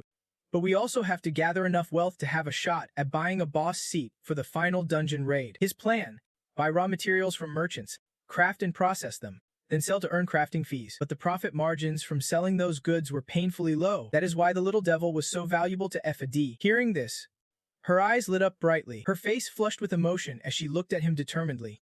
Master, I promise. I will give it my all. From HEDA's perspective, all he saw were those two incredibly valuable horns. Meanwhile, at the safe base, after Leland reported on HED's situation, some voiced doubts. That is why we agreed to your plan to let him risk it all and sneak in for the assassination. But the so-called Demon King was far too powerful. To him, it was just a fool's gamble Leland took after his plan failed. Could that really be humanity's hope? This man was Bishop Butchie, one of the participants in the previous council meeting. Hearing Butchie's mocking words, Leland's anger boiled beneath the surface. Suddenly, someone burst in from outside and hurriedly reported. A level 89 monster appeared in the south, claiming to be from the Dragon Clan, but actually a mutant breed from the Divine Realm. 8 outposts have been destroyed, casualties exceed 4,000 players, and 90 APCs are dead, requesting immediate reinforcements. As soon as those words dropped, Leland and Butchie's faces froze, but Leland quickly recovered and shouted, I am heading out immediately. Watching his retreating figure, Butchie sneered coldly, his tone dripping with sarcasm. Truly admirable resolve. Leland suddenly stopped and glared at him. Voice icy. Wait till I am back, Ike, I will show you just how foolish your arrogance really is. Leland abruptly stopped when he heard that, eyes locked on the man, voice icy cold. Wait for me to get back, and I will show you just how foolish your arrogance really is. Without another word, Leland strode outside, hopped on his motorcycle, preparing to take off. 07, standing nearby, called out, My lord, please be careful. Leland shot him a sharp look. While I am gone, the job of watching the Demon King falls to you. 007 jumped, stammering. You want me to watch the Demon King? Leland snapped irritably. Idiot, the Demon King's power is overwhelming. If you try to watch him, you will definitely get caught. 07 asked anxiously. Then what do you want me to do? Leland replied bluntly. Just go ask him directly. 007's heart skipped a beat, but she said the other party would answer willingly. Leland did not wait for a reply. She handed him a bag and said, Take this with you. 007 stared at the bag in his hands, his eyes filled with confusion. Was this some kind of peace offering to win over the Demon Lord? Leland chuckled softly and said calmly, This is a family heirloom, a treasure from the Sanamea clan. 007 could not believe it and blurted, You are seriously giving a family treasure as a gift? Leland winked confidently. Relax. I already got my dad's approval. It is not about how valuable it is. For some reason, 007 felt like the bag was a ticking time bomb. Touch it wrong, and he would get burned. He muttered, Why would you give away something so precious? Leland ignored him and patted 007 on the shoulder reassuringly. Trust me, once he sees our sincerity, he will be moved and open up a little. 007 thought this plan was way too weak. He almost wanted to cry, but Leland did not seem to care. She added firmly, Just make sure he does not do anything to harm others while I am gone. Meanwhile, Butchie was watching everything unfold from above. He could not help but shiver in disbelief, thinking, What a shame. Humanity's hope is turning out like a bad comic character. Leland did not realize Butchie was mocking him and quickly got back in the car to leave. 007 watched her retreating figure with fierce determination. He was going to nail this mission. Just as he was about to leave, a sudden voice startled him to a halt. Butchie jumped down from above, landing right in front of him, smirking. He said, I am coming with you. 07 froze, totally caught off guard. Butchie chuckled softly. I want to see this so-called unbeatable demon lord with my own eyes. A moment later, Butchie and 007 stopped in front of a residential building. Butchie looked at the fancy house and fell silent. After a while, he finally spoke. So this is it. You guys found a house for the Demon Lord right in the middle of the administrative district. He glanced around, noting the wide perimeter and safety zones designed to keep troublemakers away. Looking at 007, Butchie admitted, Gotta say, you guys really thought this through carefully. But 007 shook his head. Actually, the Demon Lord bought the whole place. Butchie went stone cold, pointing off into the distance. 007 muttered, He owns everything over there too, including the garden. Butchie's face dropped. He could not believe the concept of buying property in the safe zone, selling a special decoration at the shop for 680 gold coins, and swapping that for a mansion in the safe zone. That just did not add up because Al-Ainai is the second boss in the final dungeon. Theoretically, Any loot she drops can be claimed by players early on, and by the time players can take her down, the 680 gold coins she produces won't be worth much. You could buy a luxury mansion with less than 1,000 gold coins early on. Gold, that is, in the early stages. But later, it takes over 7.1 billion gold coins. This is called inflation. The more Pucci thought about it, the more terrified she became. Why would a king come running to invest in human real estate? Was she secretly prepping funds to build a world-destroying army? Yet with this sharp economic foresight, maybe we have seriously underestimated him. Time to see what he is really made of. With that, Pucci clicked his tongue and said, "All right, tell him to come out and meet me." 007 panicked. "No way. Don't he provoke Pucci, just watch from a distance. Do not do anything risky." Pucci smirked. "I am no programmed to follow orders. I am just a savvy economist. Don't he think I actually trust your judgment about the Demon Lord?" Before Pucci could finish, 007 suddenly vanished without a trace. Before I knew it, 07 was standing right at the door. "Speaking up, please accept this." But the more Pucci looked, the angrier he got. Well, Chai Bao smoothed down the Santa Maya badge of the Li family, trying to charm that Alkan guy. Somehow, Bao Bao had already settled right at the doorway. 07 held the bag out in front of Bao Bao, pleading, "Master Lan, I brought this for you." Bao Bao stared coldly. "No impression. Have I met him before?" Pucci watched the scene, muttering in disbelief. Lalan's mind must be broken, and yet, he uses the family's wisdom to flatter some creature who just eats, sleeps, and mooches off everyone. Meanwhile, Baba was quietly strategizing the plan to infiltrate human society, ready to share a few words with 07. After thinking, Baba spoke up, "I remember now. He is that scared weakling. Totally different from his crew. Right?" 07 nodded softly. "That is right." Then Baba pulled a claw from within his fur with a smile. He said, "This is perfect for scratching backs. Thanks a lot." 07 glared at him, contemplating quietly using a special tool from their teachings just to scratch his back. But he kept it to himself, smiling politely. If the master cat likes it, that is all that matters. After accepting it, Bao immediately wanted to kick him out. He looked up and asked, "Anything else? If not, get lost." 007 hurriedly said, "Actually, there is something the great cat lord needs to hear out." Finally, Pucci could not hold it in and burst out laughing. He just could not watch anymore.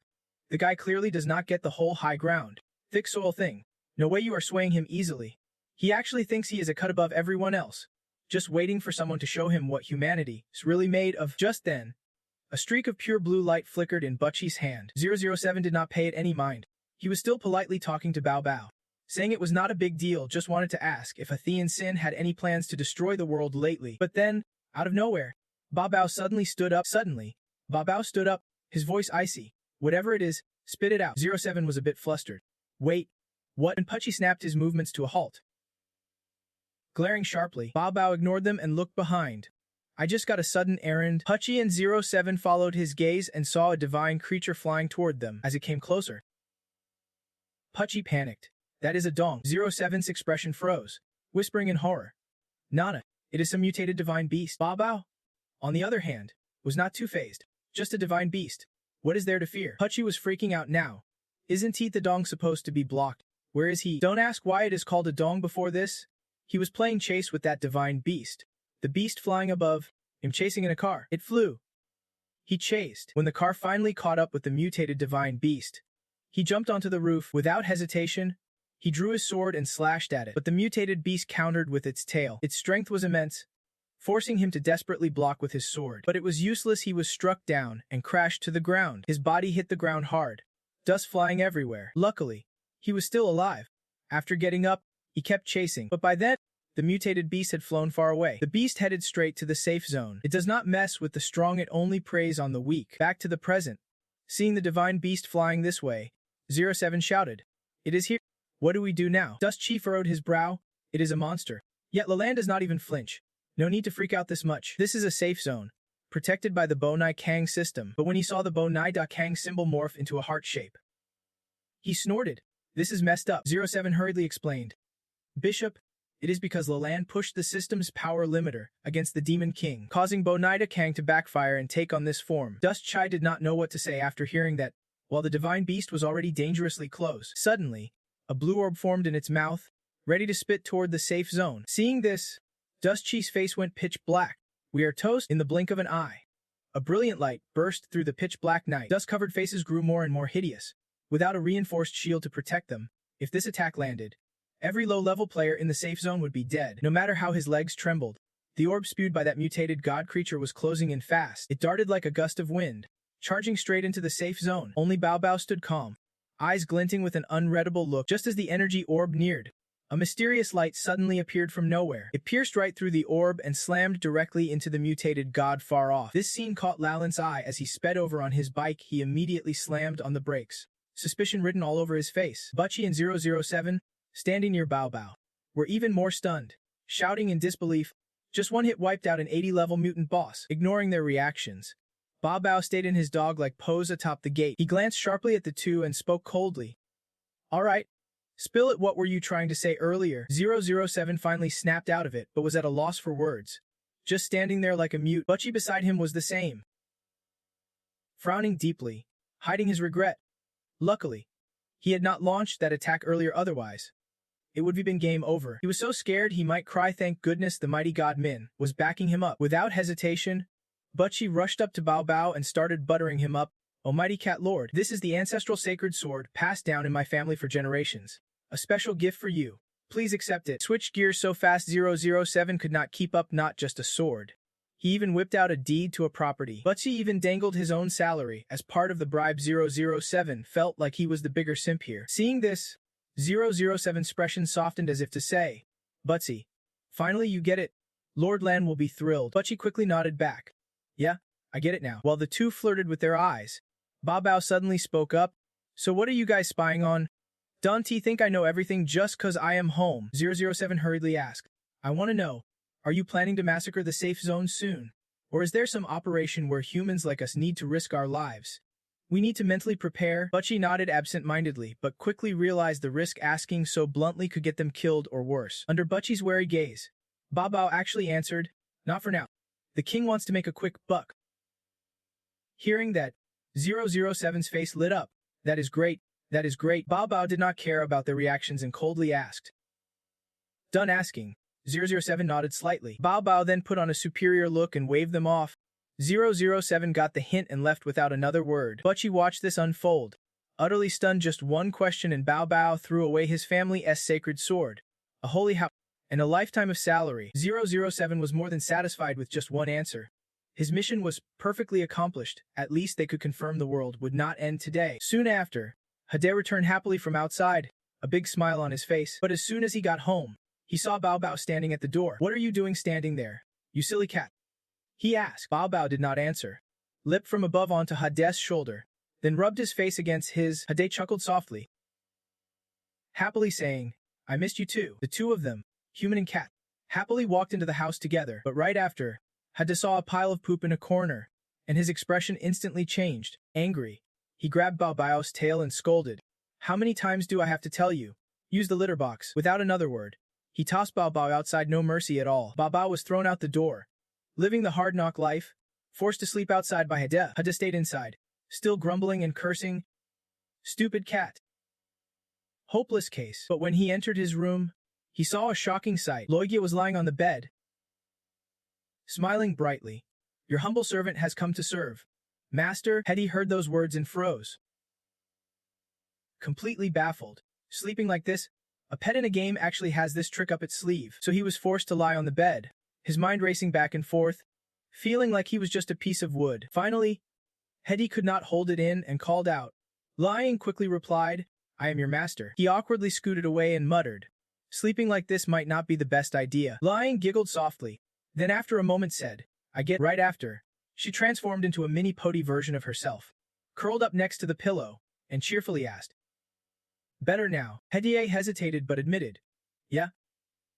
Much better." Liang wrapped her arms tightly around his hand, then slowly drifted off to sleep. Meanwhile, poor Bao was left locked outside, hearing Lai Ninga's happy sounds.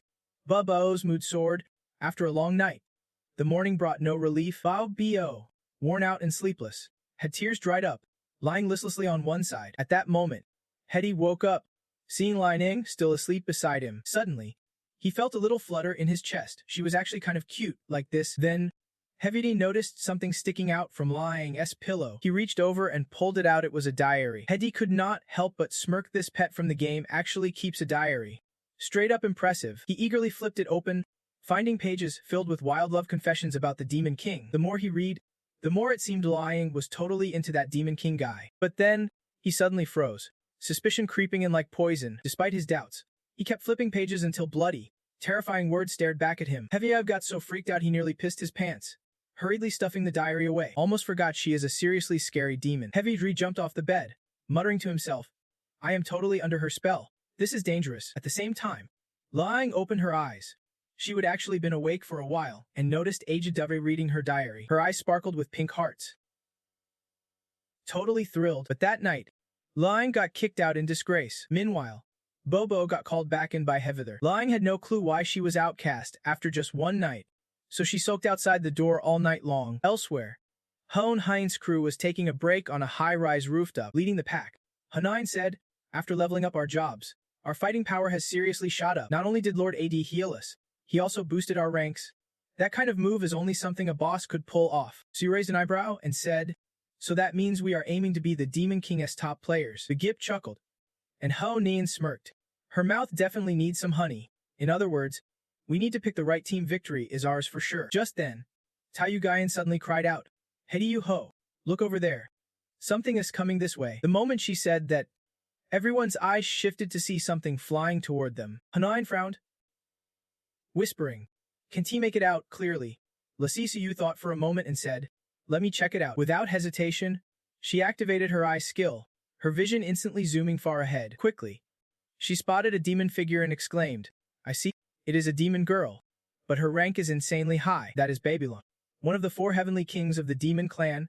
She is here because they have mobilized all forces on Earth, but still can T find the demon king. She can't wait any longer, so she came down to Earth herself. Babylon suspects the demon king's disappearance is linked to Lalan, so she is determined to interrogate him. Meanwhile, Lassie Cu, after surveying the scene, said, looks like her target is the safe zone, probably searching for the Demon King. Time to make a new ally.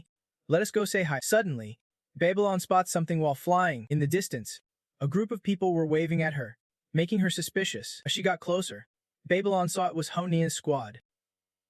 She frowned, deep in thought this was a player team lying in wait, because they would heard she was coming. But when Babylon saw their ranks, she was even more stunned. What kind of level is this? The server's only been up for less than 3 days, and they are already hitting level 24. Babylon felt the threat radiate from them, and decided she had to act from the shadows. With that thought, her entire aura shifted instantly. Babylon soared like the wind straight toward Heron's group. Heron, unaware of the situation, waved and greeted them. Hey, does your clan come looking for Lord Hada? But before he could finish, Babylon stabbed him abruptly. Sao Nice's eyes went wide with shock.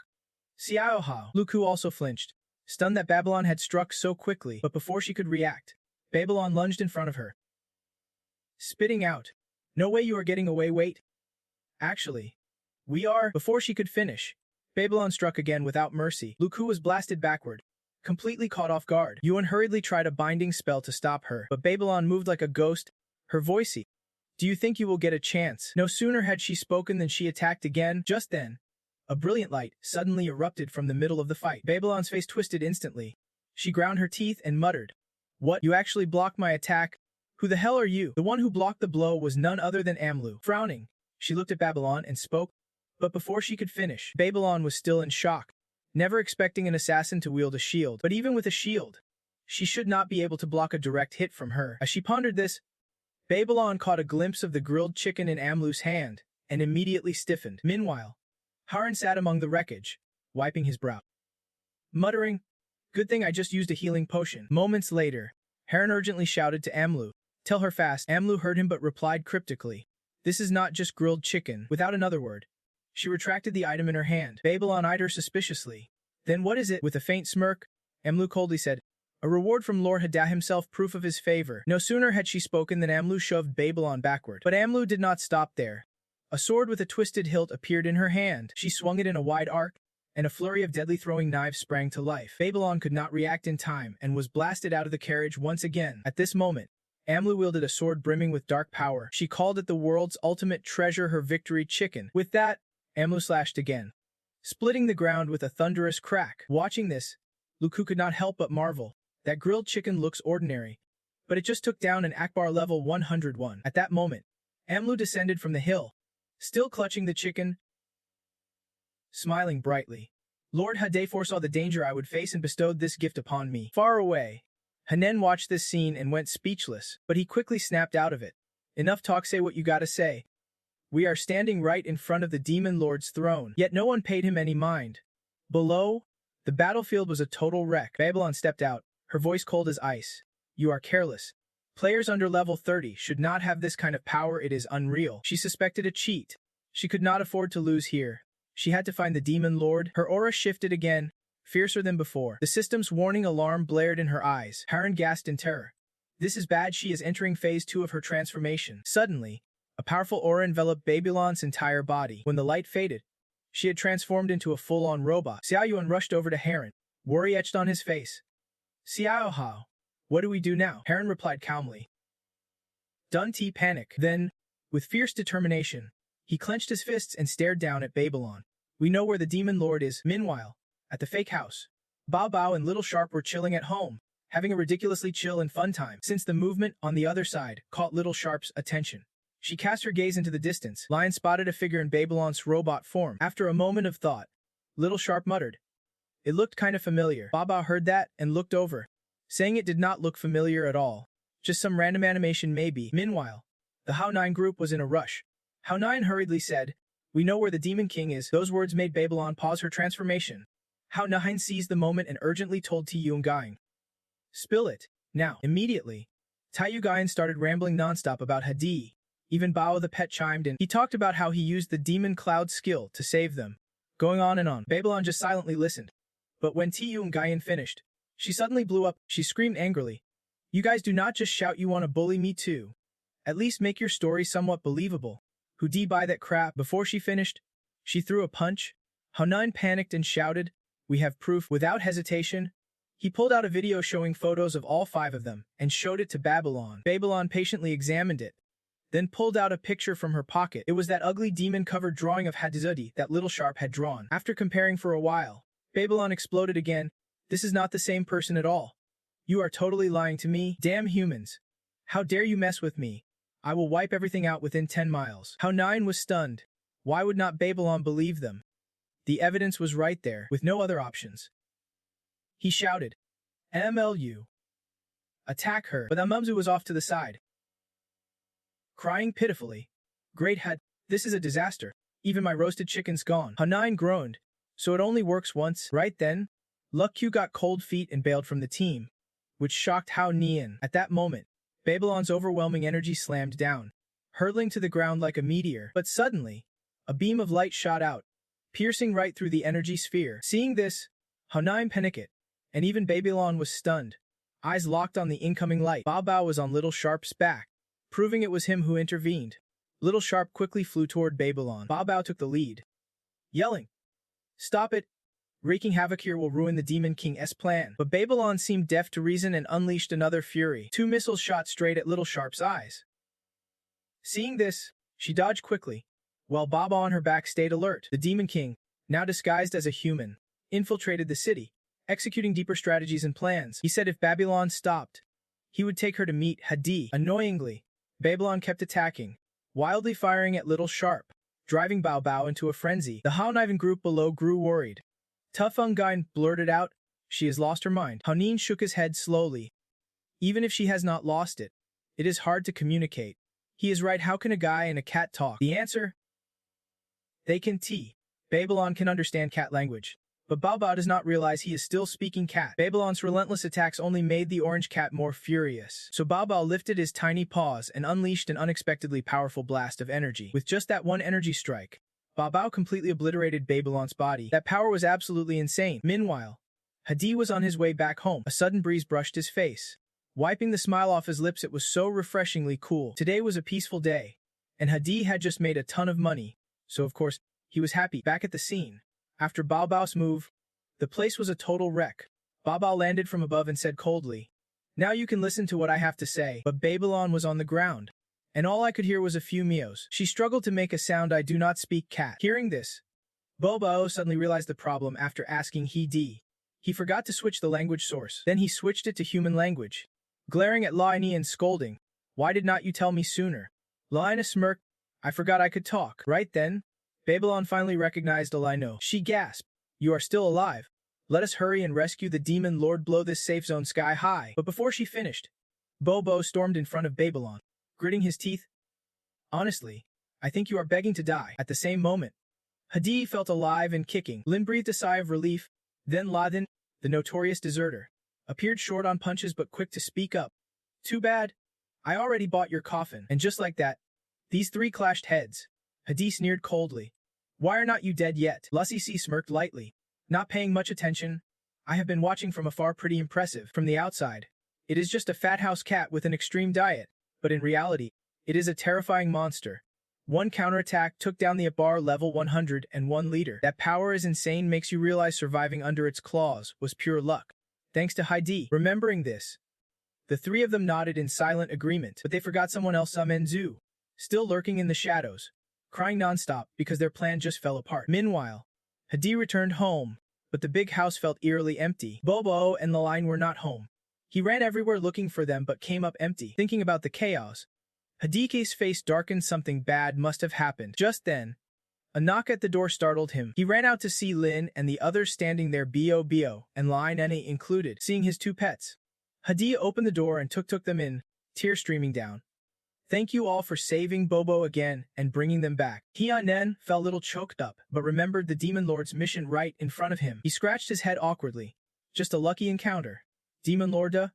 No need for such formalities. But Heidi Daji was truly grateful. He took A9's hand sincerely. "No need for formalities. Call me Ida. I will call you Neen." After a warm moment, Hadi led them into the house.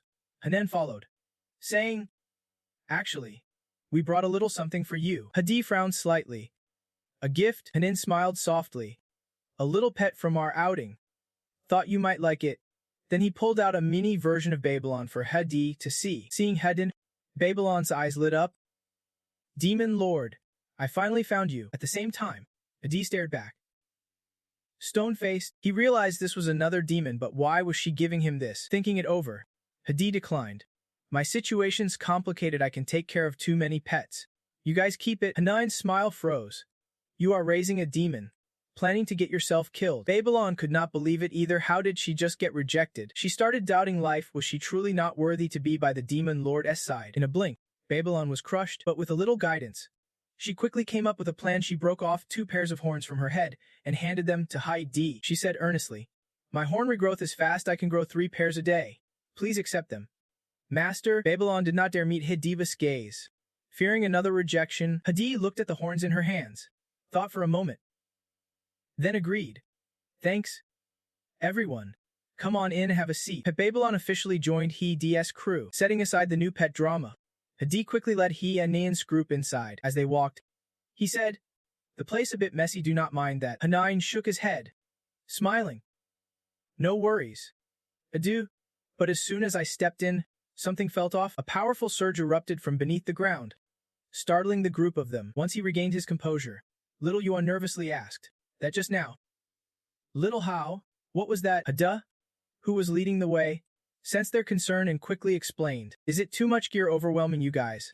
These are some apprentice-level weapons I crafted during training." Hearing this, Hanan glanced over to take a look inside. Right away, he saw a whole display case filled with apprentice-level weapons. Hanan wiped the sweat off his forehead, wondering what the Demon King was up to with all this. But then he spotted a pile of armor in another cabinet and nearly choked on his spit in shock. Hade did not pay much attention.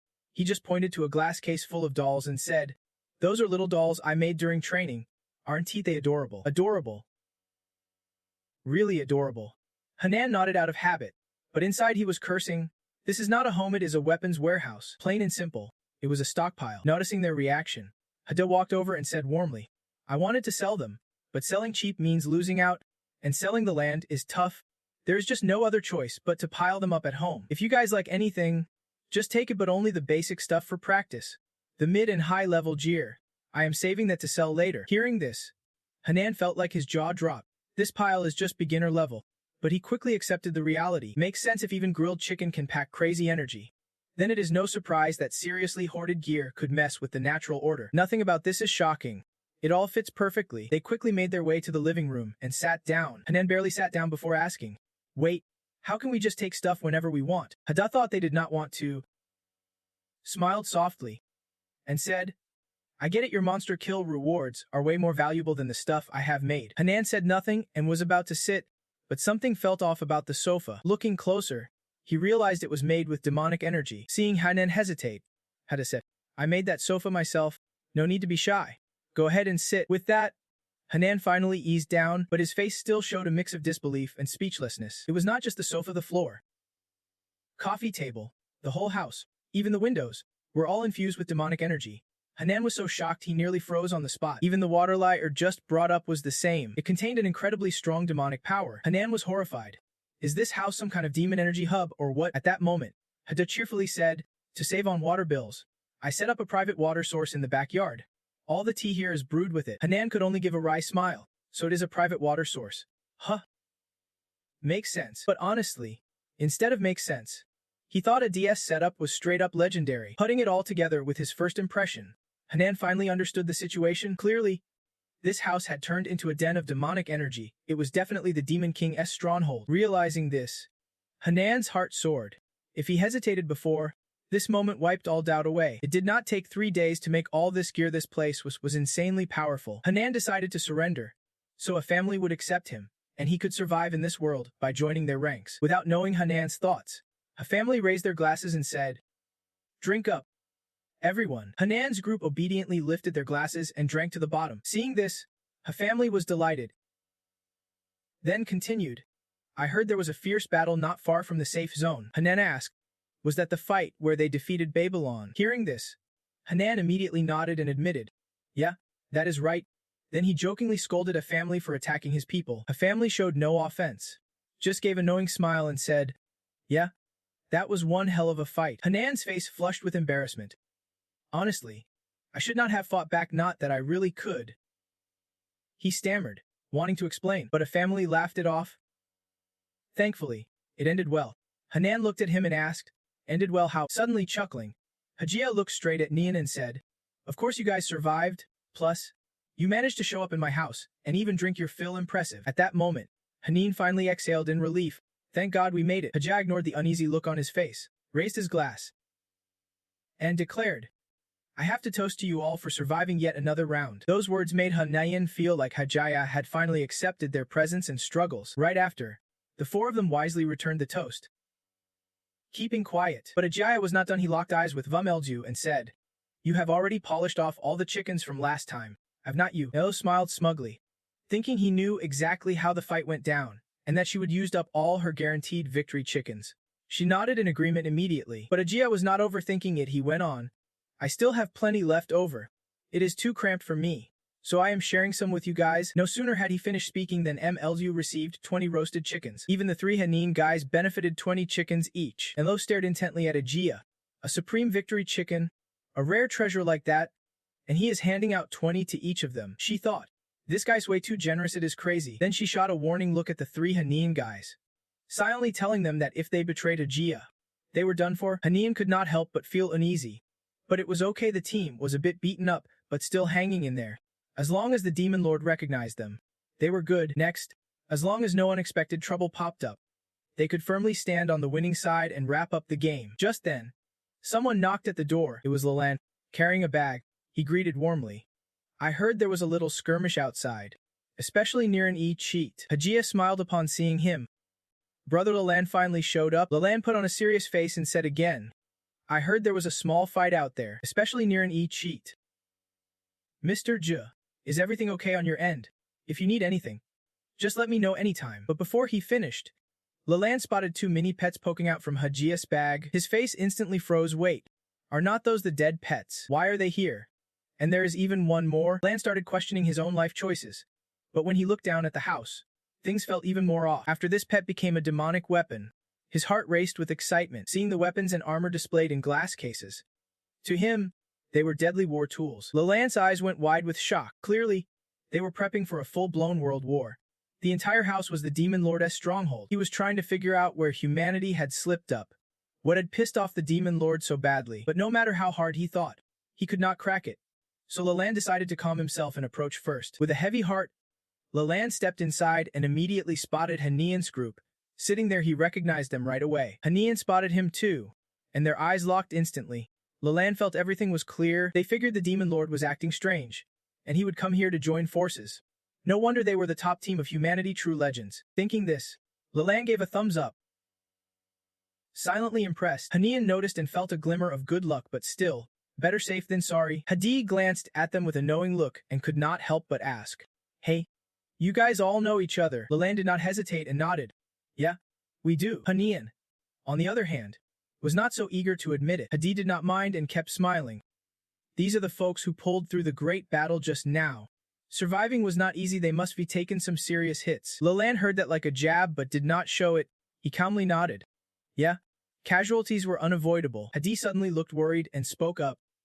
"Honestly, this world is so fascinating, I really do not want it to get destroyed. But I am powerless too, I can only rely on you guys to try and save this world." Hearing that, Leland could not sit still. What did he mean by that? Using hic, he quickly concluded that he must be bored and wanting to destroy the world. Then Leland suddenly said, "I know exactly what to do now." He asked if Hedi found spirit troops interesting. Hedi was surprised.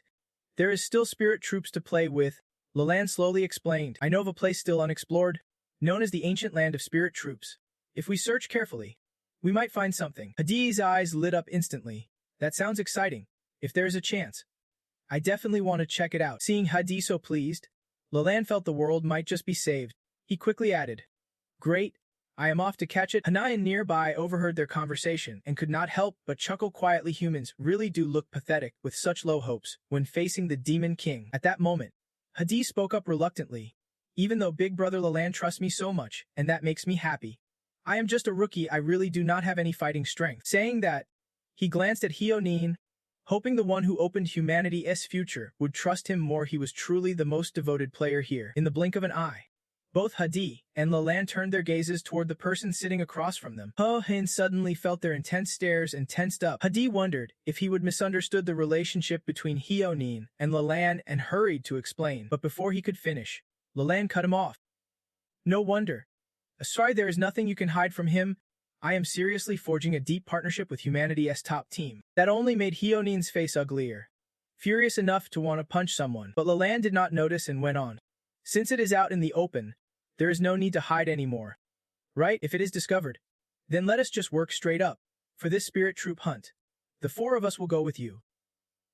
Hyonin, we can definitely cooperate perfectly and achieve our goal." Hadi smiled happily after hearing this, and the two quickly sealed the deal amidst Hyonin's confusion. Moments later, Hadi led Leland's group outside, and the door slammed shut behind them. Hyonin, who had just started feeling hopeful about victory, was now misunderstood as an enemy sympathizer, utterly displeased. Only then did Leland notice his strange expression and softly smiled. "Though I do not know what has got you down, but I guess it was the Demon Lord's wickedness and reckless arrogance scaring them. Right? No need to be scared though. The Demon Lord's wary of their alliance that is beyond our control. You said as long as we bring back the spirits, everything can still change." No sooner said than done. Heron suddenly lunged forward. He threw a punch, but luckily Leland dodged just in time, and the punch slammed straight into the wall. Leland was puzzled. What was he trying to do here? Without holding back, Heron snapped, "Hey kid, you did that on purpose, did not you?" Leland was stunned. Did he just call him kid? Kid. And on purpose, too? Then Leland's expression darkened, and he slowly opened his mouth. "Interesting. You are the first person to ever talk to me like that. I do not know where you got the guts to be so cocky with me." Heron grinned, unshaken. "Oh yeah? Then watch me show you what guts really means." No sooner said than done. A roasted chicken appeared in his hand. Leland's eyes widened in surprise. What the heck was that? Heron smirked coldly. "Impressive, right?" But Leland still did not get it and bluntly said, "Thanks, but I am not hungry." At that moment, but saved the day. "Speaking up, I did not want to cause a fuss. But you are just too dumb." Heron cut her off sharply. "Zip it. I know exactly what you want to say." Only then did Heron realize he really could not pick a fight with Leland. If he screwed up the plan to take down the Demon Lord and fracture the human ranks, he would lose everything. "Don't underestimate him." Right then, Leland spoke again. "I do not get why you are so upset. Working together with humanity's hope, that is me. You guys should feel honored." He shrugged. Heron smirked in response. "Fine. Whatever. So what exactly do you want to team up on?" Leland explained slowly. "Like I said, The dungeon and map are not unlocked yet. We need to capture a spirit and bring it to the Demon Lord, so he can finalize the plan to destroy the world. Harren smirked. Teasing. Sounds like something straight out of a hero-esque speech. Behind them, Sa Yun was lost in thought, then suddenly blurted out, Harren, I think Master Hadel wants us to team up with Leland while we are in the demon realm. Harren thought that made sense, then glanced around. Everyone avoided eye contact, making Leland feel invisible standing there. After a moment, Harren spoke. What is your deal? Want to cooperate or not? Humanity can T-poke the Demon Lord right now, but this is not a long-term plan. We just have to wait for the players to level up. Players' potential is limitless, and Harren's group is the most talented bunch. They are worth investing in. With me, they will earn rewards way beyond their current rank. Leland's eyes lit up as he smiled. You guys must find this offer pretty tempting. Huh, Harren smirked, turning his head. All right then, let us roll. Though no need for fancy handshakes, he was totally faking it, but Leland was clueless, standing there dumbfounded and speechless. Meanwhile, from the high floor, the fake He was watching everything closely. Not only did Harren not back down, he happily exclaimed, Great! Looks like they really like each other. He promised himself to keep a close eye on the top human team and Leland. If things got tough, he would know who to call for backup. Thinking that, he chuckled to himself, this guy really is a genius. Meanwhile, the three pets, watching their master smile to himself, did not think he was crazy. They thought he really was a genius. A few hours later, at a formation, Harren's group was led there by Leland. Looking around, Harren frowned. Is this the place you were talking about? Leland nodded softly. Yeah, unlike a dungeon, this is an unopened part of the map. The place they just stepped into was the ancient spirit kingdom. Leland did not know what lay beyond that door, but one thing was clear: the monsters inside were way stronger than the current dungeon. Maybe even stronger than the demon tribe on Earth. Leland had no clue what was behind this door. The only certainty was that the monsters' level inside far exceeded this dungeon. Maybe even higher than the demons on Earth. The so-called elves, apart from humans and demons, once had their own race system in the human world. Hanan nodded after hearing this. So that is how it was. Leland continued, explaining that this world is not just home to humans and demons. The story even said you guys have not seen everything yet. Hanan chuckled softly, replying, Of course. I skipped all that just to keep up with the pace. Otherwise, how else could we have pulled ahead of everyone else and caught up with the top teams? Leland calmly explained that all human skills and tech came from the divine Ming kingdom in the west. They wielded holy powers to fight against the ruthless demon clans, battling for over 1,000 years. During that era, no other races could compete with humans and demons for resources and survival, so many species went extinct. But there was actually a third race that could rival both humans and demons. The elves, masters of natural powers, a force so strong it could tip the balance of power. Yet, the elf princess refused to serve either side and sacrificed herself to seal away the elves' power. Now, elves have become nothing more than legends. Finishing his explanation, Leland glanced at Haonian's group and asked, Got it? Haonian nodded lightly and said, Yeah, so even those who do not pick a side get wiped out by you guys. Leland did not say more, just slowly pointed to the door ahead and said that behind it was where the elves once lived, but he was not sure if any elves still remained inside. Right then, a warning appeared. Do not enter the elf ancient kingdom. Haonian immediately spoke up. The warning popped up in a dialogue box. We just got the access pass, and you are telling us to stop? Might as well tell us to fly to heaven now. Leland smiled faintly as Haonan pulled out an item and placed it on the ground. He said, If it makes the Demon King happy, then taking a little heat is worth it. Plus, to avoid being unprepared like last time, he brought all the family's treasure with him. Haonan's crew stared at the stuff, wanting to swear on the spot, but had no idea where to even start. Humanity's hope, all set to please the Demon King, hauling a mountain of gear into the Elf Kingdom's restricted zone. After leading them inside, Leland continued, What I showed you is only part of it. Just leave the fighting to me. You guys relax. He promised to provide them with gear, experience, money, and items from exploration. Once they understood, Haonan's group silently trailed behind him. Seeing this, Leland nodded in satisfaction. Finally, you guys realize that having my help is a good thing, even if your attitudes suck. There is no choice right now. I am your most loyal ally. As he stepped forward, he kept talking. I will back you up. But since we do not know what dangers lie ahead, we have to conserve resources. Only send people into battle when absolutely necessary. Suddenly, the system popped up a notification that startled them all. Entering combat. Enemy level a monster. Good luck. Hearing this, Leland panicked and shouted, Does it have to be so fast? Tefong and Gain looked at him confused and said, Sorry. I think I accidentally triggered something. At that moment, a blood-red beast appeared. coldly growling. What kind of fools dare trespass here? Don't he disturb the elf's hibernation? This is your only warning, leave now and never come back. Leland, unsure what to do next, seeing they had not moved. The blood-red beast growled again. If you open, I will spare your lives. The moment it finished, Tevangaiman dropped to his knees, pleading. Sorry. It is all my fault. I will do anything. Please do not be angry. The beast was momentarily stunned. Leland snapped out of it and yelled, Fall back. Leave this to me. But when he turned around, Hao Nian's group had already put distance between them without him realizing, though. It was his own order. Forget that for now. Leland had to take down this blood-red beast first. He immediately pulled out a rank demon clan artifact, a breakthrough from hell itself. In the blink of an eye, energy lights burst forth non-stop. The blood-red beast could not hold back and launched a fierce counterattack, but the relentless energy blast pushed it into a corner. Watching this, Hao Nian could not help but marvel, so they really can suppress this boss. But wait, why is humanity's hope using Demon Clan Gear? Sensing something off, Xiaoyuan suddenly hesitated and asked, Xiao Hao, should not we help him out here? But at that moment, she noticed Ho Ran sitting by the fire, munching on some rations. Xiaoyuan asked suspiciously, What are you guys doing? Ho Ran exhaled and replied, Just resting. Why? Xiaoyuan's face twisted in frustration. She could not believe it, just like that, with no urgency at all. Meanwhile, deep in the battle, Leland suddenly appeared in her monster form. Right after, Hirohin charged straight at the blood-red beast, even though he was down to his last 1% health. Seeing this, the blood-red beast screamed in terror, Stay away from me. At the same time, Leland reverted back to her human form. The buff time had run out. The situation turned grim in an instant. The blood-red beast kept clutching its head, begging for mercy, while Leland just stood there coldly. After a long pause, the blood-red beast snapped back and shouted, My turn. Without hesitation, it lunged forward, wielding a massive club. With a heavy thud, the club slammed into the ground, cracking the earth beneath it. Watching this, Xiaoyuan panicked and shouted, If we do not help now, he is dead for sure. But the blood-red beast lifted its club again, ready to strike. Suddenly, a figure appeared. It was Hao Nian. Leland gasped in surprise. What are you doing?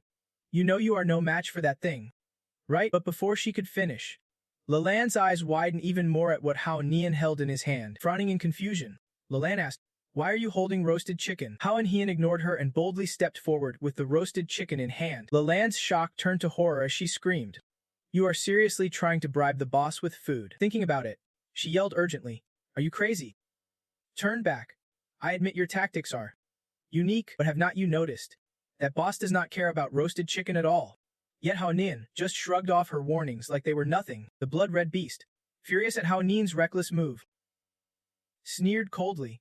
A level 26 brat trying to act tough here. It raised its club again, ready to crush him. But Hao Nian did not flinch. He charged forward, wielding the enhanced roasted chicken as a weapon. The blood-red beast did not even try to defend and was knocked flying. It was even slashed clean through. Leland watched this unfold with a grin, completely baffled. The team from Luju was ecstatic. No wonder the Demon King gifted them such divine weapons. They looked humble but packed a massive punch. Weapons this powerful, and they each got 20 of them. After Hao Nian finished off the boss, Leland rushed over, demanding, Why did not you pull this out sooner? Hao Nian just shrugged nonchalantly, pouting, You said we were already prepared. Leland sighed deeply. Well, it was enough. Once the boss's buff fades, I can finish it off. I am confident in my squad's endurance. Alright, let us see what kind of loot we get for taking down the leader. They hurried over and saw the blood-red beast drop a glowing pearl. Leland barely glanced at it and calmly said, Like I said, it is all yours, before tending to her wounds with some bandages. Meanwhile, Hao Nian's group was busy examining the pearl. After a moment, the pearl cracked open, revealing elemental stones and some money.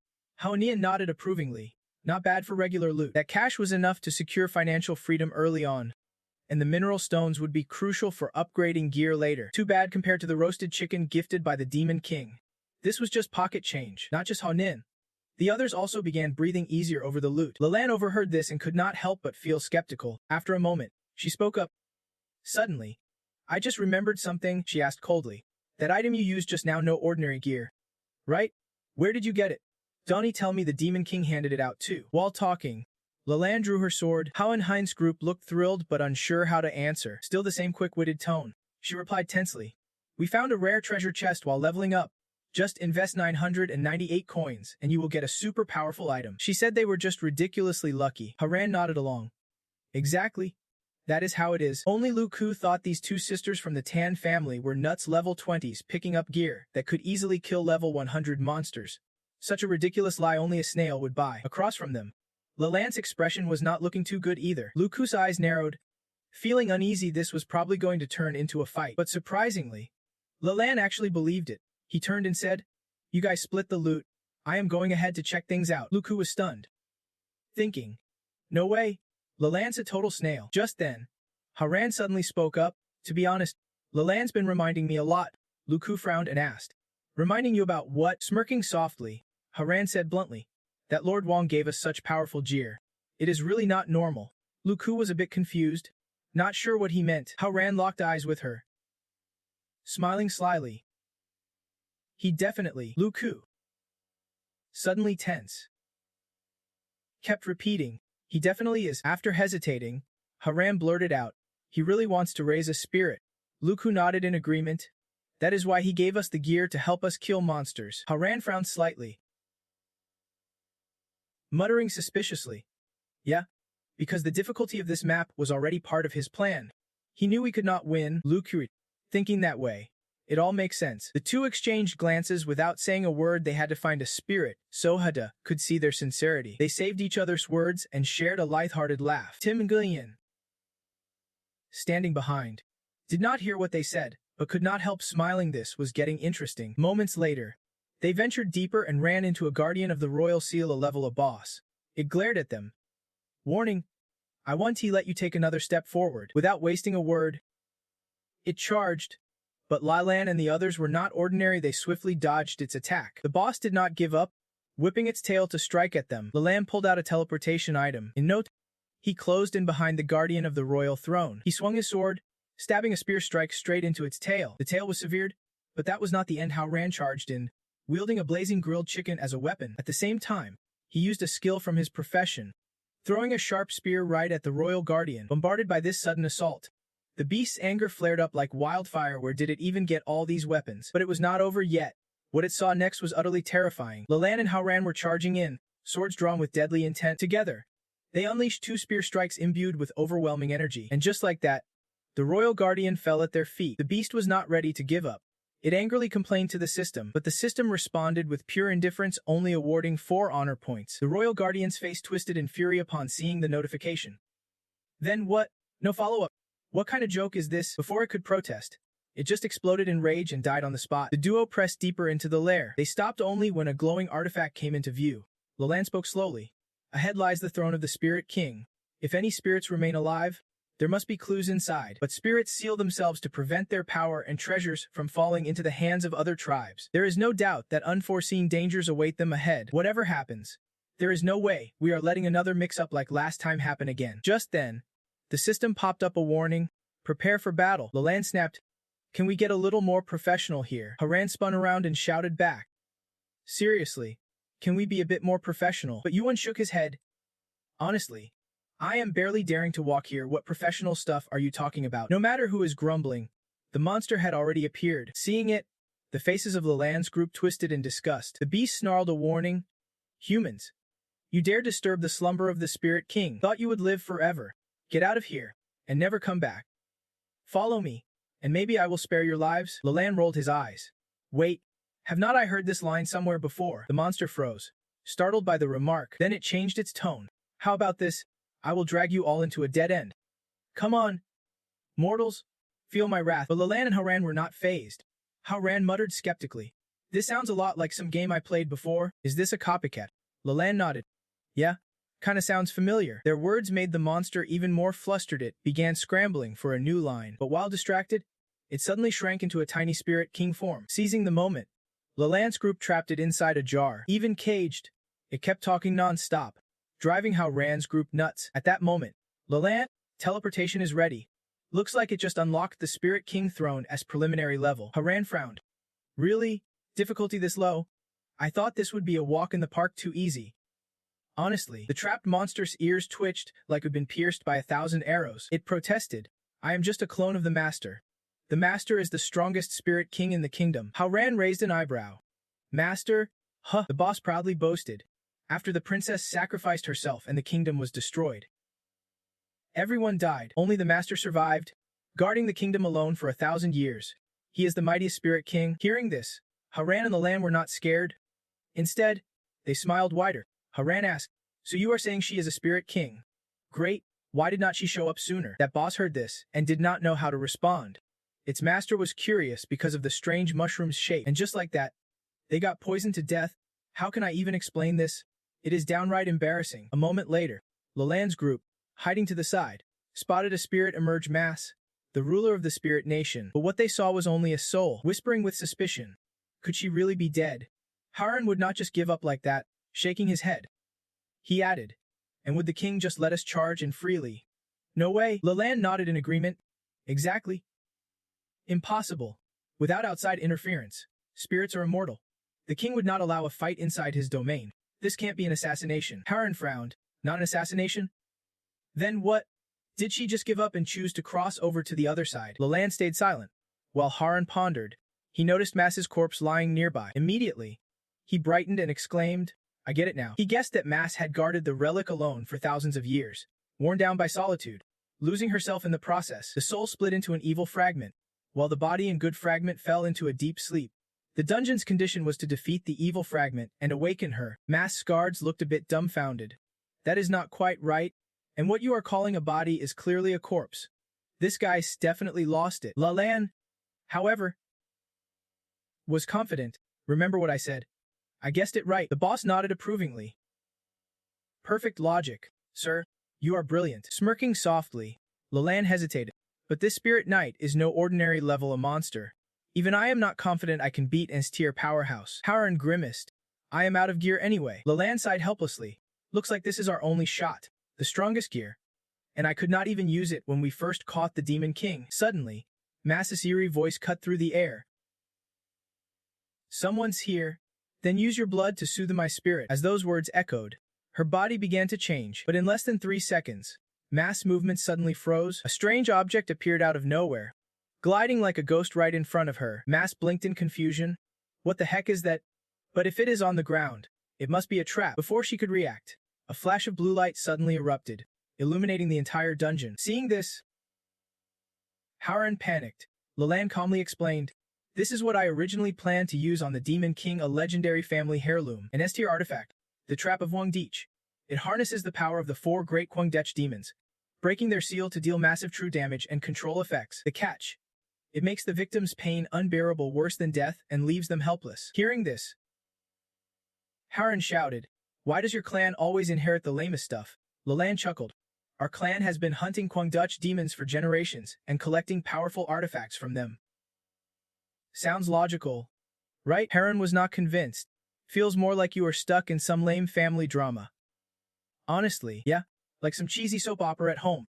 Lalanne, as they talked, the Demon King was engulfed in the blue flames. Though she struggled to escape, the flames held tight, inflicting excruciating pain that drained her strength. At that moment, Lalanne descended from above. Without hesitation, he surged forward like a gust of wind. To dodge the plague trap, Lalanne activated his enhanced mask and multiple skills. In the blink of an eye, he was at Mass's side, swinging his sword. Mass was startled by the sudden appearance, but before she could react, Lalanne struck like a whirlwind. Seeing him close, Mass gasped.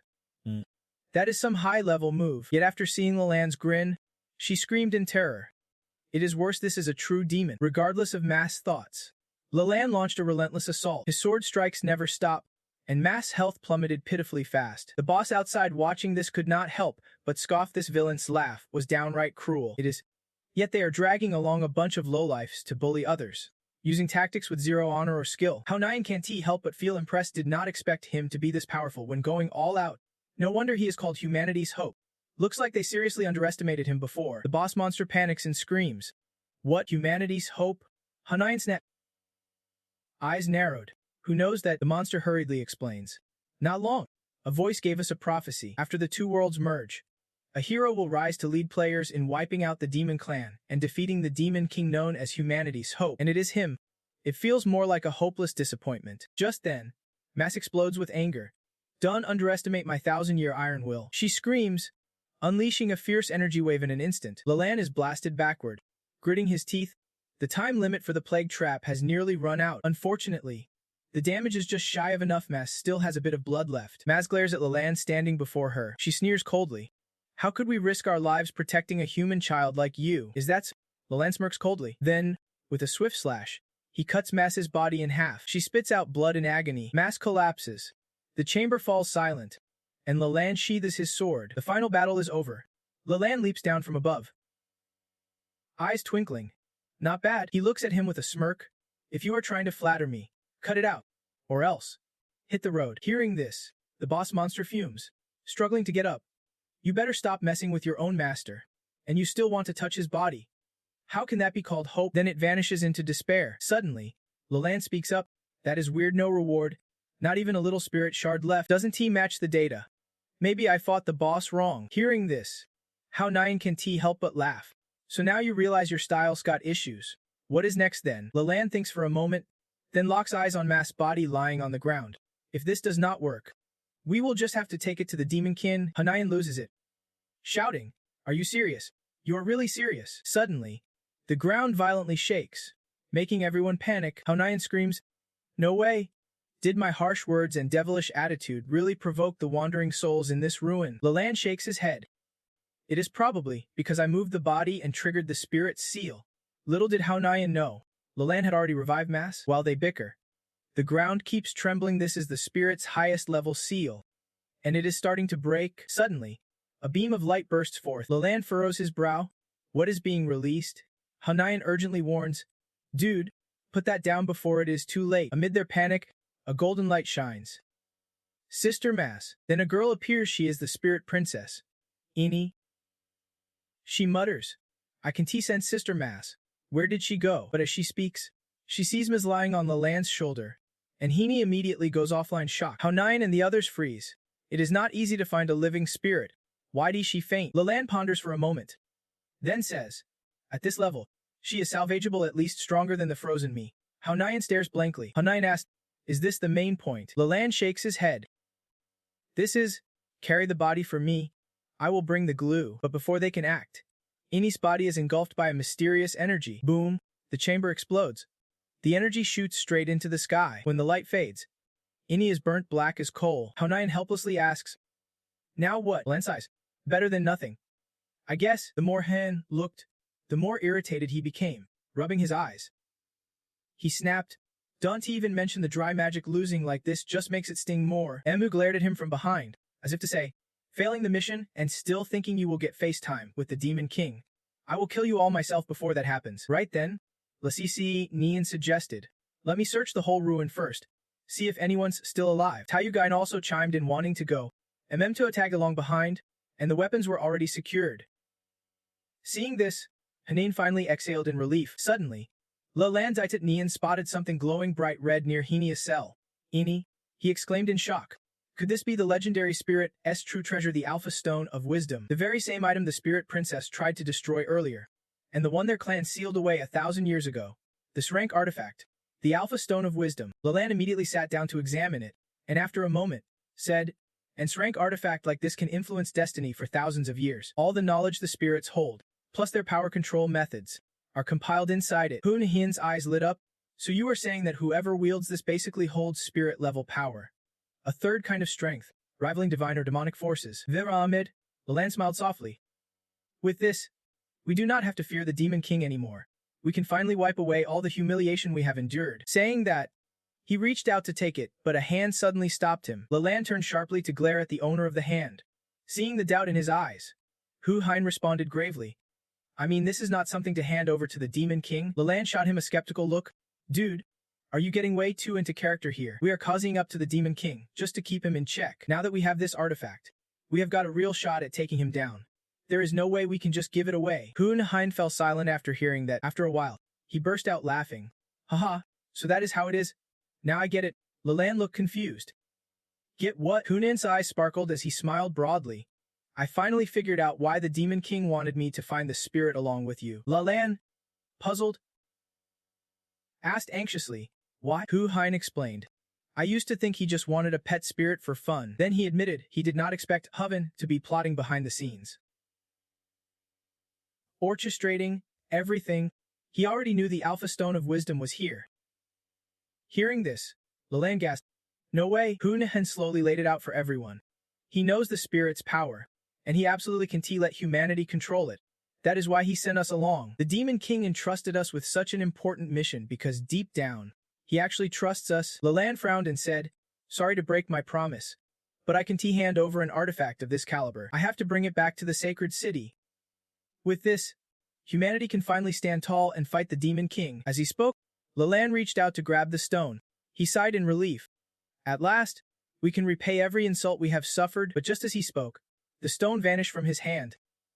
The group, caught off guard, scattered in all directions, leaving Leland stunned and speechless. After regaining his composure, Leland stood up coldly and demanded, what did you just do? Hanan chuckled softly in reply. Sorry. Hope you are not too mad. Humanity's hopes. Just a little entertainment skill. That is all. While talking, he would actually use his skill to swap the stone. Leland snorted in disbelief. Betrayal. Seriously. You thought you could beat me? Hanan calmly retorted with a sly grin. Normally I would not. But if you are stubborn, then yeah. Before he finished, Lucy C launched an attack, activating the miraculous multi-shot chicken roasting skill. Seeing 20 roasted chickens lined up in front of him, Leland panicked instantly, still reeling. Lucy C controlled them to charge straight at Leland. Not daring to slack off, he activated his rank divine shield to block the assault. In a flash, a protective barrier appeared before Leland, but the chicken's impact was so powerful the shield quivered, leaving Leland more annoyed than ever. Not this damn miracle roast chicken again. Didn't we agree this was the last of them? Unconsciously smiling, Hanan straightforwardly replied, I am wide awake. But the other three are still out cold. Leland heard this and immediately frowned coldly.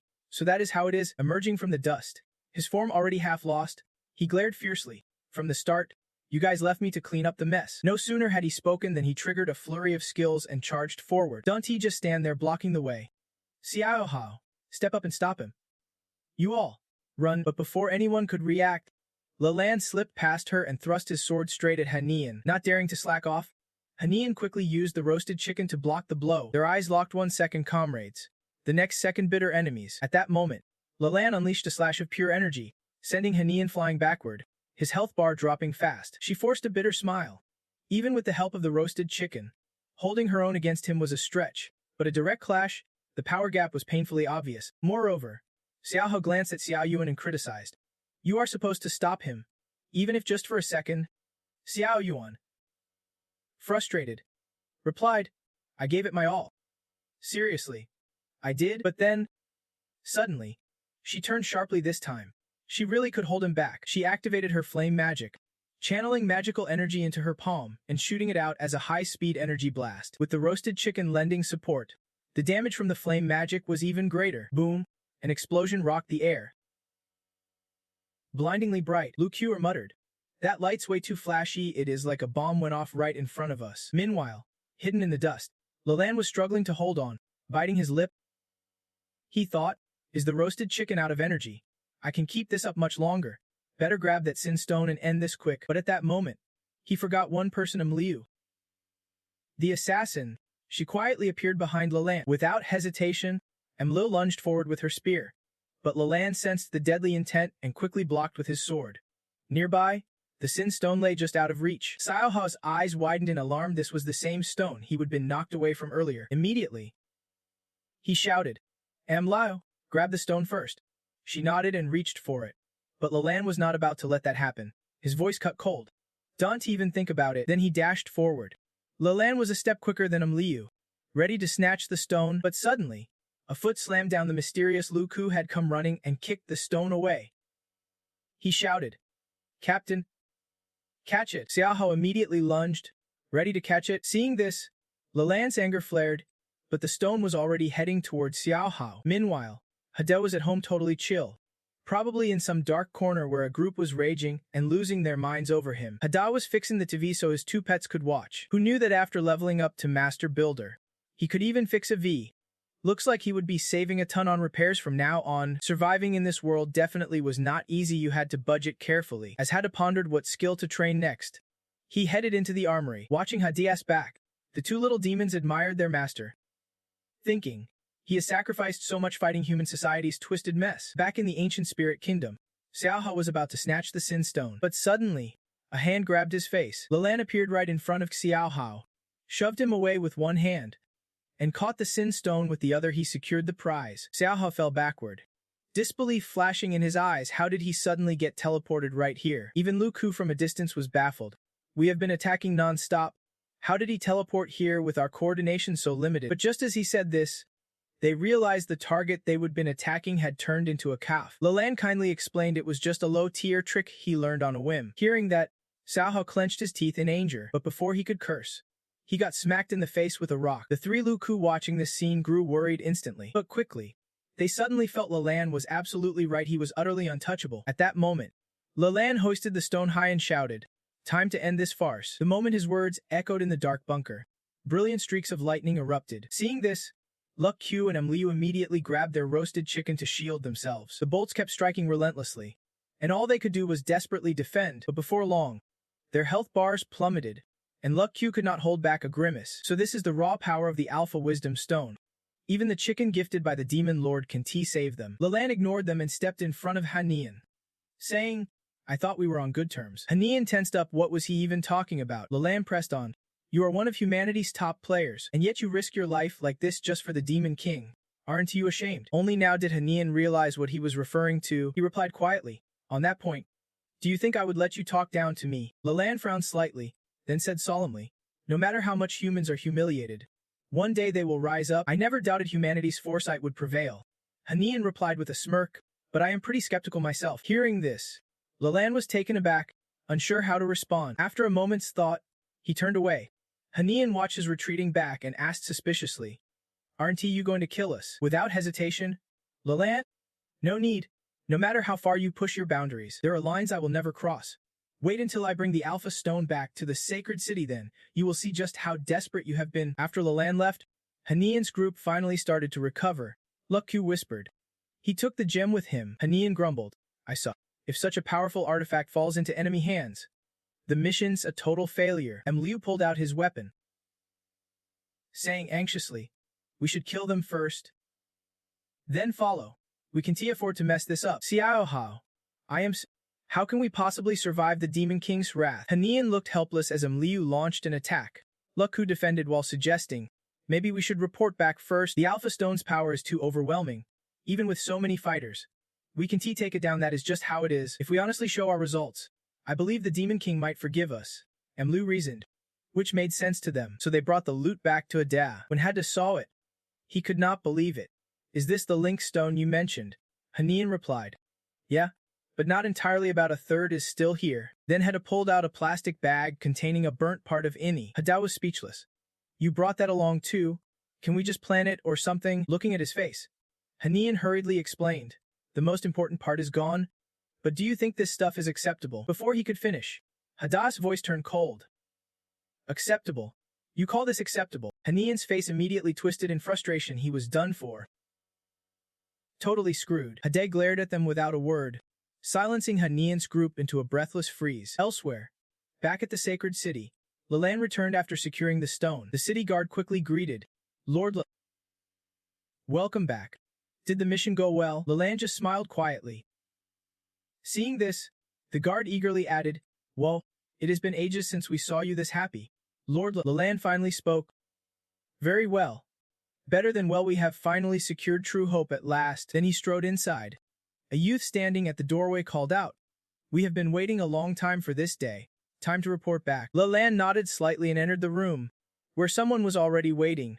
Valois squinted at him and said, "You are finally back." Then another spoke up, "Lord how does humanity embrace this true hope?" Leland smiled warmly.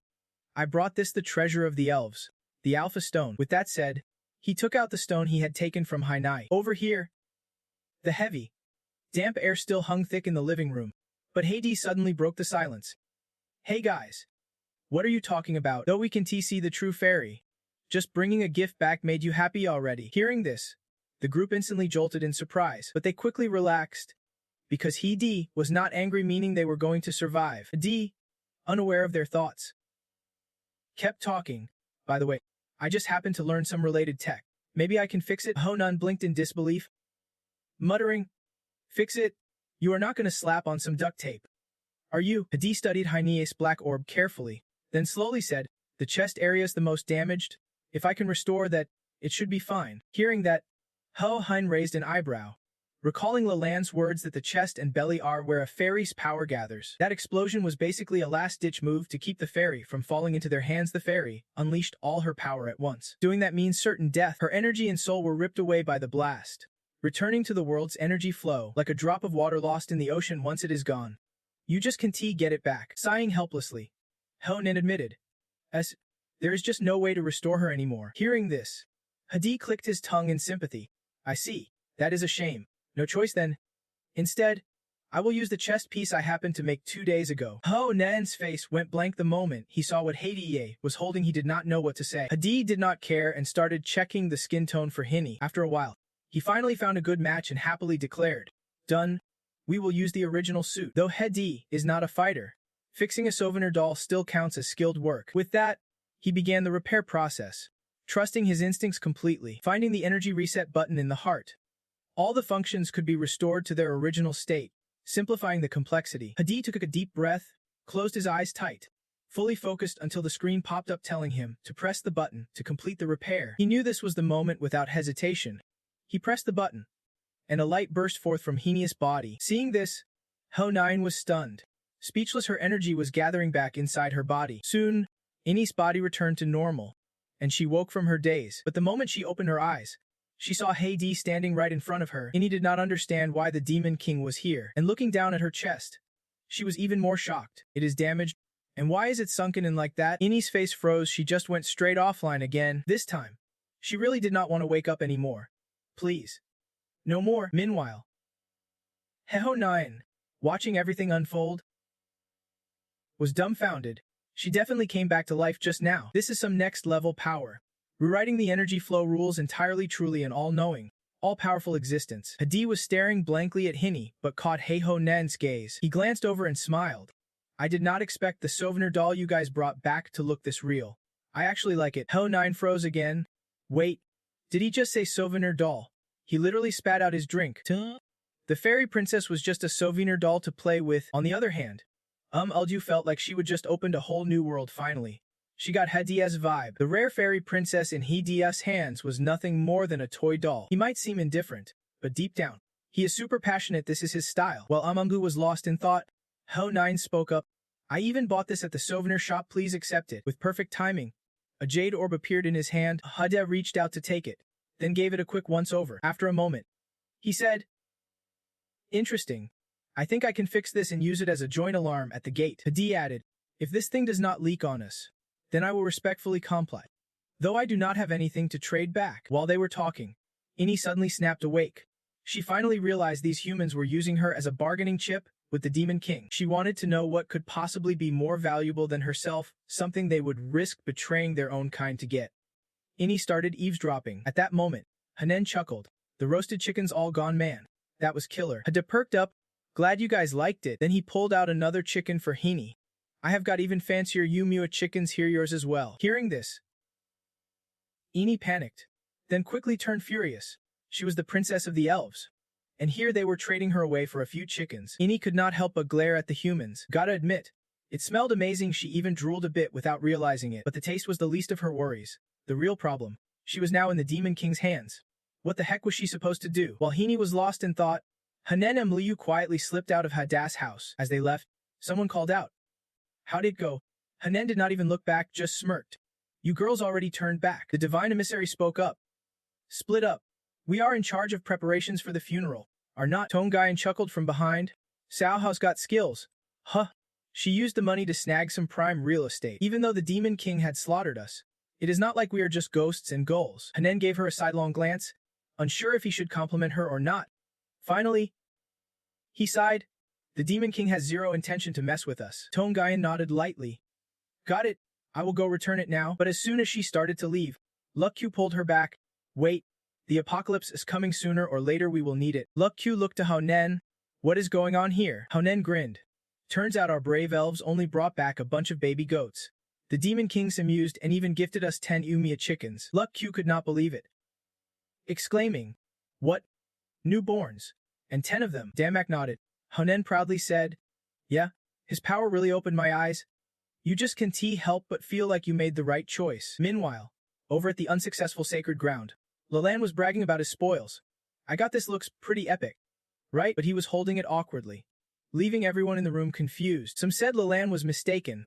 Others insisted it was a stone only the smartest could possess. But after hearing their chatter, Leland stared at his hand in shock and shouted, "How is this possible? The seal was right here." Then suddenly it turned into energy and got sucked away. Now it is gone. Hearing this, the room finally realized they would been wrong all along. Just then, Vuloy, who'd been silent, spoke up sharply. "Enough noise. The elven princess has been resurrected. Ampha belongs to the elves, her having it is only natural." Leland stared at him in disbelief. "What? You are saying the elven princess is alive again?" Vuloy nodded slightly. "Damn added. Not just me. I have been watching the demon kin's every move. Gotta admit, his acting skills are top-notch." Leland was not convinced, arguing, "But the elven princess's seal exploded right before my eyes. It should be gone for good." Yet Vuloy suddenly nodded in agreement. "Exactly." Then he stood up calmly and explained, "In situations like this, there are only two possibilities. First, you have been deceived. Since stepping into the real world, you have been under his control." Leland raised his brow, avoiding Vuloy's gaze, and sighed. "I want to fall for that," Vuloy continued. "And the second possibility is..." Leland looked up, waiting for the rest. But the room was tense. Vuloy's eyes narrowed. Voice cold. "You have betrayed us." Back inside Adia's house, Eni lay in the living room, stunned that those humans actually left her behind. Lost in thought, a figure suddenly appeared. Hade stood beside her, slowly opening his eyes. "All right. Looks like it is just the two of us left." Hearing his voice, Eni froze in fear. Playing dead, he definitely knew she was awake. Just the two of us left. What does he want from me now? As this thought crossed her mind, energy began to swirl in Eni's hands. She was determined to fight. But facing off against the Demon King, did she even stand a chance? Just then, Hade suddenly placed his hand gently on her forehead. "Relax your legs. No need to be afraid. It is just the two of us here. You can open your eyes and look around. No one's going to hurt you." Hearing this, the fear inside Eni eased a little, because his words were so warm and comforting. Could this really be the Demon King? Why does he feel so warm? With that thought, Eni finally dared to open her eyes. She saw Hade sitting right beside her, but when she activated her spirit passive skill, she caught sight of Hade's terrifying Demon King form. Without hesitation, she transformed into her mini form, making Hade panic and shout, "Why are you transforming again? And shrinking too?" Meanwhile, outside the sacred hall, the ground was shaking violently. Aviali's words. Everyone panicked and scattered. The atmosphere inside the room was like the depths of hell, dead silent. No one dared to speak. Lulan, of course, wanted to argue back, but before he could say a word, Villi waved his hand, signaling authority. In an instant, beams of glaring red light appeared in the room. They came from all four directions, converging right in front of Lulan. Then a cage formed, trapping him inside. Lulan instantly went from hero to prisoner, his face twisting in horror. Everyone in the room was equally shocked. But she never expected Villi to act like this. No one could believe humanity's hope was betraying its own kind. Faces froze in disbelief, unsure what to do. At that moment, only Kunkumbi stood firm, determined to protect Lulan. Could it be that Lulan was really humanity's last hope? After all, he was supposed to be the one to team up with players to defeat the Demon King. How could he betray them now? But before he could finish his sentence, a blast of energy slammed into him. Lulan's expression twisted further in pain as he crashed hard against the wall. He slid down the wall and collapsed to the floor, utterly defeated. The attacker, none other than Villi, who somehow now held a gun in his hand. Seeing the weapon, everyone's faces twisted in shock, because they recognized it. It was the legendary class Divine Artifact number 3, granted by the god Min. It could channel the power of Min's creator. No one could withstand its might. Of course, a mere mortal like 007 had no chance against it. He stood up, walked confidently toward Vigil, and said with a steady voice, "Vigil, sir." Villi chuckled. "Now that is more like it." Watching this, Lulan flared up, trying to speak. "Vigil, you." But before he could finish, Villi aimed his gun at him again. Someone could not help but shout out, "Isn't this a bit much?" Villi remained cold and blunt. "This is an extraordinary time, demanding extraordinary measures. Things have spiraled out of control, so we must be ruthless, whether it is betrayal or not." The look on their faces says it all. While talking, he was already about to pull the trigger. Meanwhile, at AJ's house, he was about to step outside when Bo suddenly followed behind and called out. Ejidi immediately stopped, frowning. He asked, "Hey, what do you want to go out for?" "I want to go out and take care of this spirit doll," he replied. For some reason, nothing was turning out right lately. He worried it might be broken and decided to head to the shop to check it out. Hearing this, Bobo let out a pitiful meow. Looking utterly adorable, Hey chuckled softly and said, "Quit messing around. Stay inside and behave. This house depends on you to keep watch. Don't let anything slip past." Got it. Then he slammed the door shut decisively, staying inside. He had not realized how dark the sky had grown. Haji was startled by the ominous sky, but did not think much. Muttering calmly, "Looks like a heavy rain's coming." Luckily, he had his umbrella. Ed just skipped along the street, carefree, no matter what chaos was unfolding elsewhere. Vili still held his gun steady and stared coldly at the person before him. "You planning to resist me too? You got some guts?" "What is this dust blocking Lalan's path with no gunfire?" Seeing him ignore it, Vili pressed on. "I bet you are like me, both of us are all about fighting." "Right, exactly." Dust reluctantly nodded. "But if anyone can fight back, it would have to be him." But borrowing the fake demon weapons power from the main faction is their ultimate trump card now.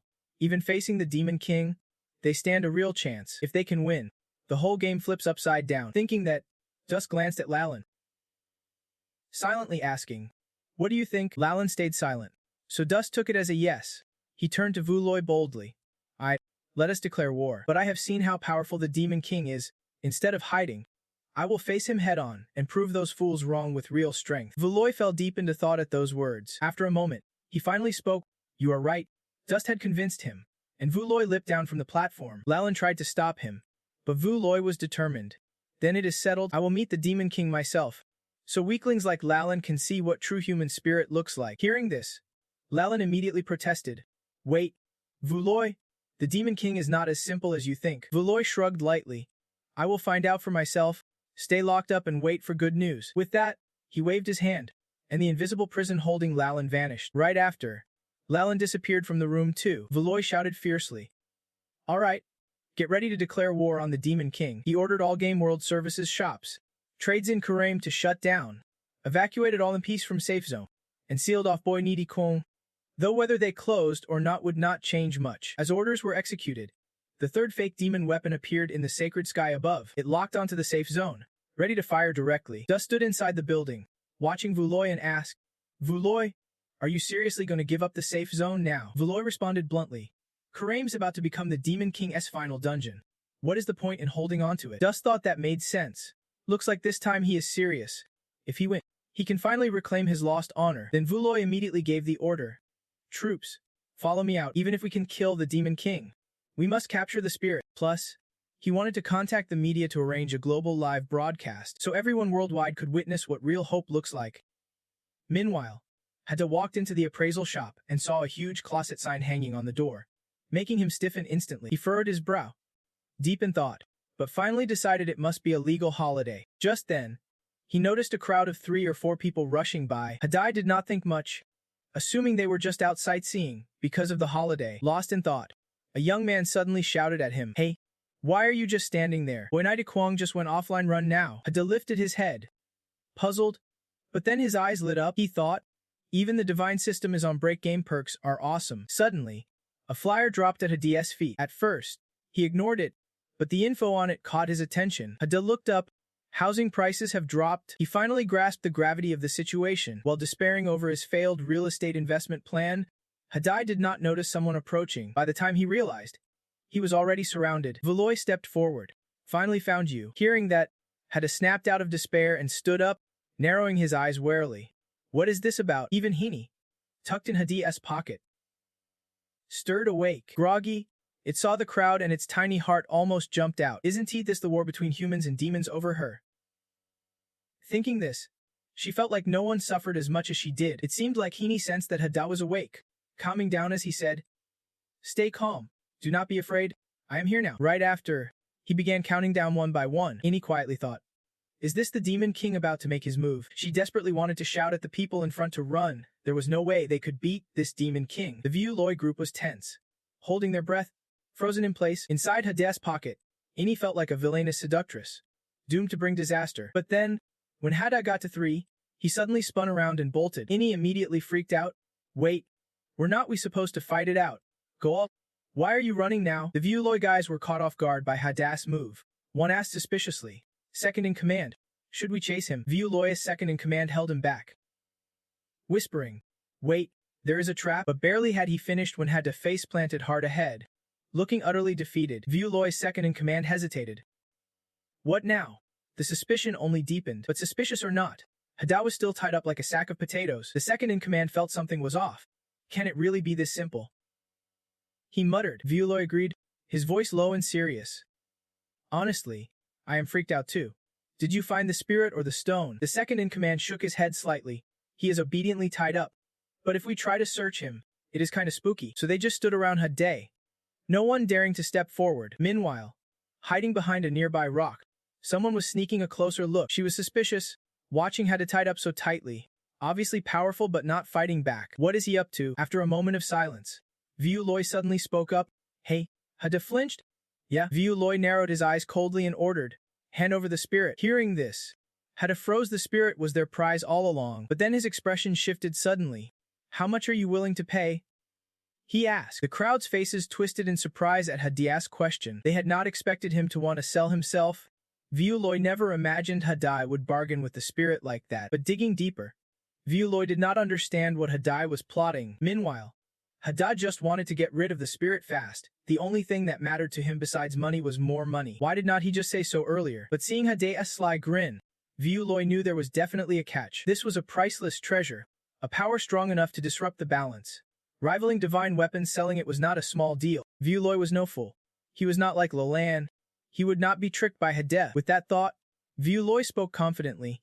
Not a single coin. The room fell silent instantly. Hada frowned, grinding his teeth. And you expect me to just hand it over? Vu Loi blinked, confused. Hand it over? What do you mean? Hada did not answer. Instead, he looked at Vu Loi's men and asked, what about you? You want to buy this spirit doll too? The man's face changed immediately. He clenched his fists, ready to refuse, but within seconds, his voice softened. Why would not I? Hearing this, Hada quickly asked, so how much are you willing to pay? The room fell silent again, tension thick enough to cut, while a nearby camera captured everything, and it was streaming live worldwide. Verlai's servant seriously considered. My monthly salary's 13 gold coins. I have saved up 430 gold so far. If I chip in for the rank upgrade and flight fee, I think I can cover about 1,200 gold. Gold coins. Hada looked up at the camera and asked loudly, is there a higher price? As soon as those words dropped, everyone froze on the spot. Vu Loi was furious. Is this some kind of auction? But his men seemed even more hyped, each raising their hands to bid. The offers climbing higher and higher, some even offering to pay on the spot. Vu's face turned as dark as a coal pot, glaring at them with fury, his words trapped in his throat, unable to form a sentence. Even the person being auctioned now was utterly confused. Yet the sale was real. Her long-dormant auction instincts just could not keep up. How could this be? Just this one act wiped out all the soldiers' hostility. Henyai could not look away from Hada, who was dazzling on the other side. He was calm as ice, nothing like someone about to be captured. Suddenly, she had a thought. Could everything be part of his plan? The live stream was still broadcasting the auction scene Hada had faked. Those fierce soldiers who'd been grabbing people were now turned into refined auctioneers. Hada watched this scene with a complex smile. The bids kept climbing, like a symphony of triumph. Thinking this, he chuckled louder and louder with pride. Anyone else want to raise the bid higher? Vu's henchmen checked the online reactions. Then panic, sir. People online have started bidding too. Hearing this, Vu broke out in a cold sweat. Someone explained. Since you arranged a global live broadcast, the whole world saw the auction. Vu's anger boiled over. This is nonsense. How could these newbies know the value of the spirit? His aide dropped a bombshell. They did not even know. They just bid because it looked cool. Vu was dumbfounded. Forgive me, old-fashioned as I am, I just can't get this. The more he thought, the more frustrated he got. Even so, where are they getting the money to bid? The aide hurriedly explained. They are crowdfunding from the community. At these words, shock spread across everyone's faces. Meanwhile, Henyai looked a bit dreamy, trying to process this crowdfunding thing. How does an abandoned kid suddenly become a community fundraiser? Let us break it down. Crowdfunding is a model where investors throw money into projects or companies and get certain rights and responsibilities in return. Right now, funds from all over the world are pouring in. Sensing trouble, Vu ordered immediately, shut down the live team. Now. Right now, outside. Henyai kept marveling. This was not just breaking the enemy's morale. It was uniting people worldwide. And Hada was genuinely happy about it too. Selling souvenirs from dungeons, then to soldiers. Even live streaming it turned out to be a goldmine. Wonder if Hevonian can score some souvenirs from the shop too. Then everyone would get rich together. Hudo 9. On a mission with his team, suddenly sang out loud, startling everyone. He was sure Lord Vu was calling him. Back at the chaotic auction battlefield, Hinyai approached from afar, calling out. Hada tilted his head toward her, lowering her voice. Hinyai asked, "Do you really want to sell me off?" Hearing this, Hada was suddenly at a loss for words. After hesitating, he reluctantly said, "I just want to survive." Seeing Via's henchmen looking terrifying, Hada warned, "If you do not hand over Hini, they will use force to snatch her." Hearing this, Ini asked suspiciously, "Why not fight back?" Hada chuckled softly, "Violence only breeds more violence. I have imagined what would happen if we resisted. You would get beaten to a pulp." No wonder, but Ini saw it differently. It was just a simple statement, yet this explained why the world was trapped in endless war. She never expected he would think this way, cutting off the roots of millennia-old alliance wars. Ini felt Hada was the most compassionate demon king of them all. That was his true essence. Thinking this, determination flared in Hini's eyes. She declared fiercely, "If it is you, Lord, I truly believe you can create a bloodless world peace." Hada grinned ear to ear hearing this. "So what are you saying?" Ignoring his reaction, Ini pressed on. "For a world like this, I am willing." Hada truly feels like a tiny, adorable spirit. Really? But that thought was quickly shoved aside, because he heard someone bid 5,400 gold coins already. Ini, on the other hand, was not happy. This number had been called out 3 times, meaning she would have been sold for 5,400 gold coins. And the one who dropped that much gold was Vu Loi, but he was not happy at all. Why would he want a spirit to fall into his hands by chance? Standing against the noble community's chaos with the strength of one man, he might be broke but still a warrior. What made Vu Loi happy was this: if he could snag a spirit like this plus Demon Doll No. 3. Both the guild and the world would be at his mercy. So Vu Loi forced himself to stay calm. The victory was right there, just within reach. But during the transaction, the money was handed over to Hadi.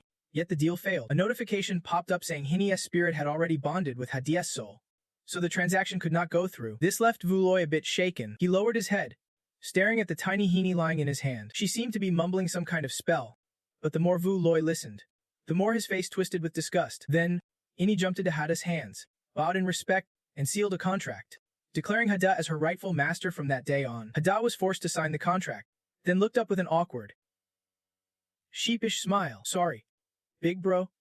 I did not know it would turn out like this." But those words only made Vu Loi angrier. He thought, "Damn it, how dare they pull this on me? They are definitely messing with me." Seeing Vu Loi's face darken with fury, Hada instinctively took a step back and waved his hands, trying to explain. "Big bro, I swear I did not mean to. Big bro, please hear me out." But Vu Loi just ignored him, making Hada even more terrified. Meanwhile, Ini was perched atop Hada's head. Calm as ever. "Dinner was served. Give up already. Stop dreaming about me. And honestly, you are way out of my league." Hada swallowed hard and muttered, "I was not expecting her to say that." Vu Loi's anger flared even higher. He pointed a gun at Hada, freezing him in place with fear. He snapped coldly, "Enough talk.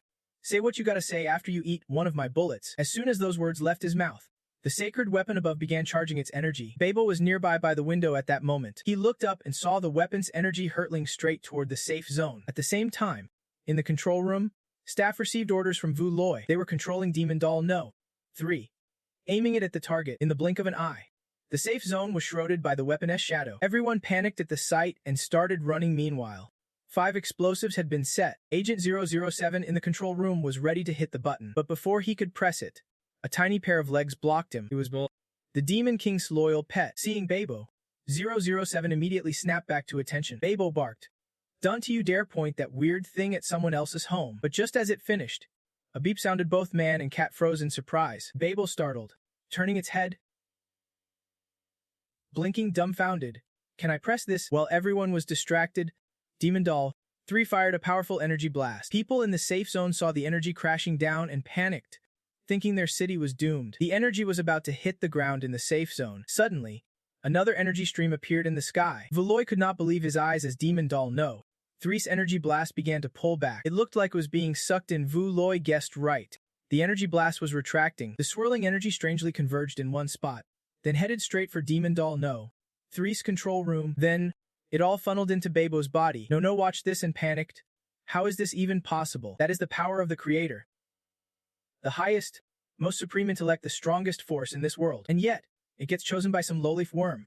How can anyone believe that? Bubo looks like he has had his fill, finally catching his breath after a long stretch, letting out a satisfied burp with his belly all puffed up. Surprisingly, It was not bad at all. Kung Kung Boy stares in shock, his face drained of all color. Utterly terrified, after dealing with that energy cannon, Bo finally turns to Kung Kung Boy. Speaking coldly, you can fire anywhere on this map, but aiming at my place, that is just rude. Kung Kung Boy's face turns as black as a coal. Slumping to the ground, he stammers.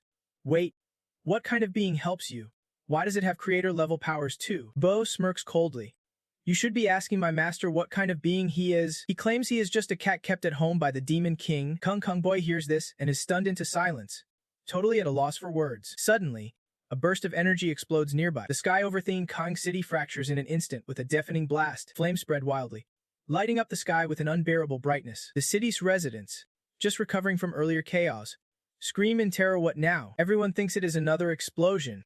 But then the flames start to change. They split into shimmering sparks that fall like fireworks onto the ground. Even the Viuli staff inside the control room get tossed into the air by the blast, floating helplessly. Meanwhile, Bro acts cool, selecting some rubble to stand on, proud and aloof. Then, suddenly, Bobo notices something. The explosion accidentally reveals Lalan trapped nearby. Lalan is just as shocked when he sees Bobo. Bobo knows full well how grim Lalan's situation is, and he smirks at Kung Kung Blee. Then, with his five-toed cat paw, he gently nudges the cage. Lalan's prison shatters into pieces. Freed, Lalan looks toward Bobo, ready to demand answers. But before he can finish a sentence, Bobo vanishes without a trace, leaving Lalan dumbfounded, speechless. Down on the ground, the crowd thinks the fireworks are harmless and stops to watch. But to their shock, they realize the fireworks are actually made of steel. Panic erupts as someone shouts, "If these fall on us, we are all dead." Just then, a figure appears in the sky, and the crowd gasps in recognition. It is Lord Lalan, like a savior emerging from the fireworks, slicing the steel shards to bits. The moment he hits the ground, he swings his sword to shatter those steel fireworks. Amidst cheers, he stands like a royal guardian. As Lalan moves into the city center, the crowd surrounds him. He is completely boxed in, bombarded with their fervent cheers. Lalan can only respond politely. Then, something catches his eye. It is Buro, floating high on the city wall. He is staring right at Lalan with a mysterious smile, casually scratching his back, the very spot Lalan had scratched before. Not bad. Thanks for that. Lalan is surprised. He did not expect a thank you, but before he can say a word, Bobo disappears again. Suddenly, dozens of shadows appear around them. Lalan can't help but wonder, what is with all these shadows? Meanwhile, Violi still has not caught on, still aiming their guns at ADD, cocky and ready to show off the power of their number 3 demon tool. But when they fire, only water splashes out. Violi's face falls. It is just a water gun now. I told you. The energy blast can restore everything in the game world to its original form and rewrite the demons. Even though the real engine inside the number 3 demon tool is just a reloaded cartridge, this power should not be possible. What is going on here? Before they can figure it out, the sky fills with sharp popping sounds. Violi spins around and looks up, only to see strange fireworks suddenly appear overhead. Vuli was sweating bullets. Could not believe it. Fake number 3 transformed into a deputy Hua, just like that. While he was still stunned, Hada came up and patted him on the shoulder. This big brother was about to make Vuli chase him down. Hey man, do not act all pissed off. You can just spray people with water guns just because a deal fell through. We are not kids here. Vuli did not reply. He was busy wondering why the deputy Hua appeared out of nowhere. They brought a whole squad just to shoot out a deputy Hoa. His face darkened with frustration. Their advanced weapons were already drawn out, yet they could not touch a single person. Vuli was starting to question his whole existence, his steps faltering with confusion. Old Ha, ever the kind soul, stepped forward to shield him. Vuh, unsure of what Ha wanted, Ha smiled warmly and said, "My energy's pretty solid, but chasing you like this, nah, that is not cool. Honestly, you are not that deep in the game. I am just giving you a heads up. Getting hit is way too easy this way." Ha's friendly tone felt like a warning to Vuli, who got so scared he dropped to his knees. Alright, I get. Meanwhile, not far from the scene, 2 figures appeared. It was Lyre and Babylon. They planned to rescue Old Ha, but by the time they arrived, the job was already done. Right after, they started worshipping Old Ha like a legend, but it seemed like Ha noticed something odd, looking around suspiciously, except there was no one else around. Ha wondered if he was hallucinating, seeing Ha's weird expression. Nai asked, "Boss, is something wrong over there?" Ha shook his head softly. "Just a trick of the mind. Anyway, if the deal is not successful, I am heading home." Hearing heading home, Nai immediately brightened up. Ha carried Nai on his shoulder. They strolled back leisurely, with Nai playfully poking around on the way. Vuli's crew watched Hess retreating back, Speechless. They had not even started fighting, was it already over? They looked at Vuli hesitantly. Vuli? Are we just gonna let them go? Vuli was still frozen in shock. He kept scrambling to stand, stammering apologies. Seeing this, his subordinates were utterly defeated. No one wanted to hear any more. The failed heavenly strike move got shut down once again. The result of that broadcast. The spirit was claimed by the powerful councilman Vuli. Meanwhile, the mysterious seller raked in a fortune. All this was just speculation from the live stream viewers. The truth was, fake number 3 was busted. 007 was out scavenging remnants of the weapon.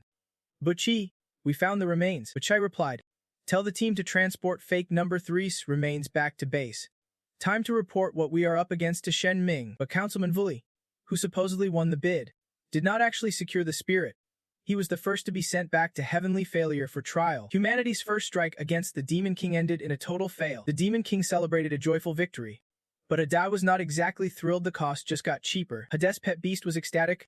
After the chaos, many fled, and the safe zone was sealed off to become the Demon King's new domain. But there was one person who was not too happy, Leland, mainly because being saved by the Demon King's minions is not exactly something to celebrate. Leland locked himself in his room, spiraling into existential doubt. Being rescued by the Demon King's underlings was pure humiliation to him. But the worst part, remembering the fierce demon who saved him, and shockingly, Leland thought he looked handsome. Realizing this weird crush, he forced himself to snap back to reality. That is the Demon King's minion, the cruelest enemy in the world.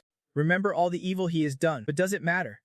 Nope. The people in Caramel, a safe zone, survived because of that demon. Thinking this, Leland suddenly realized that demon was just a big softy cat at heart. At that very moment, this thought flashed through Leland's mind, and he could not help but bang his head against the wall. The more he thought, the less sense it made. He is humanity's last hope, the one leading human players to crush the demons. There is no way the Demon King could sway him. Just then, someone stepped in and spoke up. Lord there is a package here for you. Hearing this, Leland turned around, revealing his bloody head. The staff member froze, totally thrown off. What the heck was going on here? The room fell into an awkward silence. After a moment, Leland finally spoke. A letter from the front lines of the battle against the Demon King. Then, he reached out and took the letter addressed to him. Leland opened it and read, Hada, Big Bro Lant, you are the first person who helped me. I do not even know how to thank you properly. He gifted him a handbag, hoping it was not too much. Looking at the cat inside the box, Leland found it utterly adorable. But embarrassed, he kept quiet, waiting until he was alone in his room. Only then did he let his feelings spill out. This was just too much to handle. Who could stand it? After a long, fiery night of human struggle, the safe zone finally returned to peace. Hada got home, took an extremely thorough shower, and the moment he stepped out, he got a message from Leland. He smiled brightly, thinking, looks like Big Bro already got your package. Then, Hada grabbed a towel, hung it on the rack, and said, I will leave the towel here at your place. Inside, Hinyai heard this and replied, got it. Thanks. She was soaking in a hot bath, feeling the Demon King was surprisingly warm-hearted. Hinyai sensed Hada was different, powerful, yet noble in spirit. But recalling the prophecy, a shadow crossed her face. The prophecy said humanity would be the ultimate victor. How could she allow anything else? Rather than let the world fall into the hands of villains like Leland, Vuloy, or Han, she might as well let the Demon King rule. If it is him, maybe he really could change the future and end the wars. With that thought, Hinyai resolved to use her spiritual soldier's cunning to help Ade achieve everything. She soaked in the bath, lost in thought about the front lines, and even the name of their child. Suddenly, a voice behind her startled Hinyai. Hey, newbie, if you are here, you are just a lackey, she warned coldly. I advise you do not make trouble. I froze, unable to say a word. Babylon appeared like a ghost, his tone wicked. We are not going to sugarcoat things for you. Hinyai glanced at the two. Speechless, these were supposed to be Hadia's loyal minions. Looking closer, she realized they were top-tier class demons, surpassing rank 3. What on earth was going on? Unlike the Demon King, they radiated an intensely dangerous aura, eyes filled with menace. Hinyai suspected they were planning to defy the Demon King, ready to seize the spirit soldier inheritance for themselves. Yet, she had pledged to support the Demon King. She realized she should have thought this through earlier. Though the Demon King was merciful, his followers were bloodthirsty demons. How could she ignore the power of the spirit soldiers? Hinyai wanted to resist, but if she fought, what would the Demon King think? No resistance meant doom for her. As she panicked, the two lackeys behind her snapped angrily. Don't you think just because the boss lets you slack off, you are the lady of the house? Hearing this, Hinyai was stunned, utterly clueless about what they meant. But ignoring her reaction, the two little scoundrels kept rambling about how to survive in this house. After a while, Babylon went silent. But the little rascals kept talking. Do you know how much we have to pay for the master? Do you know how tough everything is? Babylon and Hinyai sensed something was off. They had a feeling that joy was lurking beneath. But after thinking it through, Hinyai figured out the problem. She realized she had been overthinking it. The Demon King chose the path of peace. That was the hardest road of all. He had to be friendly but not weak, protect his clan but never abandon his people, running wild in such a deadly battle. Even a level 300-digit demon lord has to give it their all. NY then realized how foolish her thoughts truly were. It is only thanks to the Demon King's incredible power and wisdom that she felt some relief. With that thought, she decided to set everyone else aside for now. While lost in thought, NY instinctively turned around, which totally caught Babylon and Line off guard. The two snapped angrily. You are looking down on us. Huh? Fight us first, then talk. In the blink of an eye, the vibe between the two shifted completely. Their eyes burned with fierce fury as they glared at NEI. Without hesitation, Lina lunged forward, throwing a punch loaded with pure rage. But before they could land a hit, Mai suddenly bowed her head low and spoke softly. I do not understand what is going on. Please, do not bother yourselves further. This unexpected move stunned the two. She just called me sis. No way. I am way too old to be anyone's sister, they exclaimed. Then, Lina shifted gears, lowering her voice. Little sis, tell me, what do you need me to teach you? Mai spoke slowly. Though I was once an elf princess, my kingdom was destroyed, and I am the last of my clan. She woke up alone in a strange place, determined to serve His Majesty, but clueless about how to do it right. She did not know the customs, the chores, or the rules her lord expected her to follow. She begged them to teach her the right way, warning that if she messed up and got kicked out, she would be completely alone. Hearing this, sorrow washed over the faces of the two. Lina glanced at Babylon and said, She is pitiful. Looks like only we can help her. Babylon nodded in agreement. Yeah, I think you are right. Right after they reached a decision, Babylon boldly declared, All right then, if you ever hit a snag, just tell me. I got your back. I am Babylon. Level 101, and one of the 7 Demon Kings. Her special skill, shape-shifting, especially into something huge, cuddly, and powerful. Line introduced herself too. I am Lina, with a unique power of foresight. She is ranked first among the 7 Demon Kings and the first high-level demon to know the Demon King's appearance and whereabouts. Then she pointed to the ferocious creature lounging on the tree outside the window.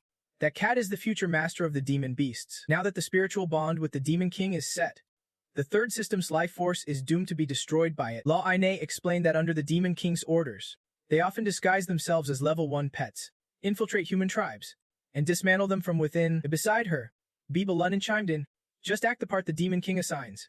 The rest is up to fate. Don't worry. 3 cookies a day, our Demon King definitely won't abandon us. Hearing this, Ka burst out laughing. So that is why Hades been watching me so closely all along. Then she sincerely thanked the two for their guidance, and even reached out for a handshake. The two were a bit surprised but quickly joined in, sealing their alliance. Kun grinned wide. Let us give it everything we have got for the sake of our master's noble cause. The 3 of them laughed and joked happily in the bathroom. Totally oblivious to the demon beast Bo watching from outside the window, it could not help but growl in disbelief. After all, the Demon King's favorite is still me. After that, Kana started figuring out how to serve HD. She was like the perfect Cinderella, always fussing over clothes. Every day, she prepared a full breakfast and even warmed the bed super thoughtful. Whenever AD came home, flowers and herbs greeted him. Kana was basically a walking antique, every little thing precious and rare. Still, Hevdi was totally fine with it. Meanwhile, the 007 group's car rolled down the road. The person riding shotgun studied the Demon King's intel. Amazed, he looked like he was waiting to die. But he's actually gathered such a massive force. 007 asked skeptically, What did you find out? After a moment's hesitation, the other replied, Turns out, Bobo is still the cutest. Hearing this, 07 snapped sharply. Get serious. This is not a joke. The atrium showed up first, and since it is humanoid, it has to be the one who found Bobo. Right? Plus, the fairy princess just stepped onto the scene, not someone to underestimate. Ever since the Demon King got her, he has been way more focused. And it seems like he is not holding back anymore. The guy next to me immediately nodded in understanding. You make a good point. I get it now. I really do. But there is still something he can wrap his head around after the fairy appeared. Even the mutants have become way more active. Also, the fairy's power level is only 2 digits, while the Demon King's is 4. So why does Lalan think having her means they can beat the Demon King? What kind of power does this fairy really wield that can shake the earth? 007 shook his head when he heard this. This is way beyond what our level can even touch. Even the mutants are affected. The fairy's strength is messing with everything's numbers. Honestly, they have no clue what it really is, but that is not their problem right now. Their job is to keep an eye on the Demon King. So what is the Demon King up to right now? Hadi is chilling and doing some grocery shopping. Since Ini got here, the cookies have been disappearing faster, so he's restocking ingredients. Hadi strolls through the baking aisle, eyes locked on the discounted stuff. But in the end, he picks the usual bag of ingredients he always uses. Suddenly, Hadi thinks about Hini. She said she is not tired of cookies yet. But picturing her lonely little back munching away kinda hits him in the feels. She looks so lonely. It is just heartbreaking. So he decides to ditch the bag of flour. Seeing this, Ini raises an eyebrow and asks suspiciously, "Aren't we buying flour?" "Master," he nods and says, "Nah, let us just shop for daily stuff together instead." Ini's a bit confused why the sudden change of heart. Still, she follows him. First, he grabs a cat bed for Bobo. Then he picks up a new leg and even a new blanket. They walk around happily. And after they are done, Hadi heads to checkout. Meanwhile, Ini suddenly wonders, 2 cat beds and a big blanket. Who are these for? At the same time, La and Intherpune are chilling at home. For some reason, La has a bad feeling, like someone's plotting behind their back. A little later, Hadi finishes paying and heads home with Hini. But just as they step out of the checkout area, they run into a bunch of stray cats fighting with an old lady. One of the cats even lashes out and hits her. These stray cats just grab new stuff and are acting all entitled. They left a total mess, food scattered everywhere. The old lady struggles but keeps trying to stand up. Hade rushes over, worry in his voice. "Are you okay?" The old lady sighs helplessly. "That is my eldest son. This is not the first time he has done this." Hadi helps her sit down on a bench in the supermarket hallway. Hesitantly, he asks, "Did he steal from you?" She nods silently. The injured old lady explains. "He says he needs money to get stronger. If not, he won't survive. It is hopeless, like always. He takes her food money and uses violence. It is heartbreaking. What is worse, the little silver one that protects her also got beaten up by the strays." She then pulls out her little dog, covered in chili sauce. The moment Hadi sees it, his eyes light up, but then he is shocked his system just dropped a daily quest on him. So this old lady deals with this mess every single day. As Hadi thinks this through, the old lady keeps talking. "The little silver one knows who is good to her and always protects me. It is so small and weak," Hadi says with sympathy. "Poor thing. Let us give it a bath." Hearing that, NY immediately volunteers. "Leave it to me, Master." Hadi thinks that is a good idea and nods. "All right then. Go ahead." So NY takes the little silver dog to the bathroom to clean it up. The dirt on its fur quickly washes away. Outside, Hadi listens as the old lady talks about how she used to hang out with the boy's father when she was younger. Hadi furrows his brow. Puzzled, hang out how? The old lady chuckles softly, hinting, "Well, it is just that he never called me master." It was only then that Hadi realized the old lady had completely misunderstood her and Hini. Before Hadi could explain, the old lady kept going on and on, asking if that girl was the spirit fairy. Hada was a bit surprised but nodded in confirmation. "Yes, that is right. But how do you know?" The old lady chuckled softly and replied, "Everyone watched your spirit fairy auction livestream. You are pretty famous online, mysterious and all." Hearing this, Hada felt a chill run down her spine, unsure how to respond. The old lady went on, "I never imagined the spirit fairy was so precious. Yet you just stroll around with her." Hada furrowed his brow and asked, "What do you mean by that?" The old lady hesitated a bit upon hearing the question. After a moment, she explained, "Child, I see you have a kind heart and clear eyes. So I remembered you. There are countless eyes watching that existence. One careless move and someone will snatch her away." Meanwhile, inside the restroom, Ini was actually being targeted but not by a person. A mutant wolf gripped her hand tightly, wearing a cruel grin. "Finally found you, Spirit Fairy." The wolf introduced itself as a subordinate of Lord Fenrir, a mutated wolf sent on a mission to capture the Spirit Fairy. It stared at Hini with wicked eyes, smiling cruelly. "No effort wasted at all. I heard the defense systems in this safe zone are just empty noise. Seems to be true." Hearing this, Ini's ears twitched. Fenrir, once a wolf-type mutant. The wolf smiled and said, "No wonder you are so clever, Spirit Fairy. Truly exceptional. But Fenrir is different from ordinary mutants. We call him the king. His innate talent before awakening is unmatched. Give him time, and he will rise to the top of the world. Before this, we were always in the shadows. But we caught the live stream of Hada's auction. That is how we found out about Henia's existence.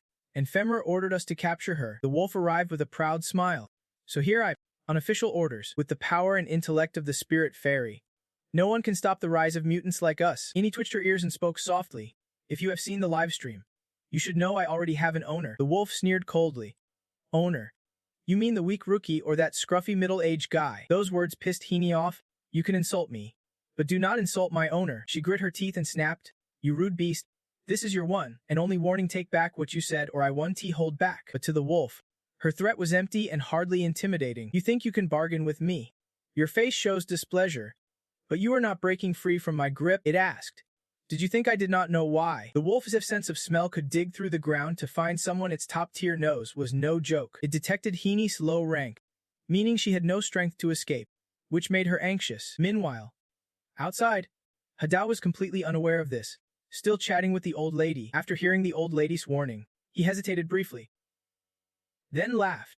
An existence that many people covet is actually worth a fortune. That said, he noticed Eni had been in the bath with Little Silver for a long time, and had not come out yet, which made him a bit worried. He really wanted to peek inside, but since he could not enter the women's restroom, he decided to wait a little longer. Inside the restroom, the wolf gripped Heaney's hand tightly, warning her, come quietly with me. I will take you to Lord Fenrir. You want to regret it. Eni frowned slightly, remaining silent. Just then, Little Silver suddenly lunged and bit the wolf's hand. The wolf was startled. It hissed coldly.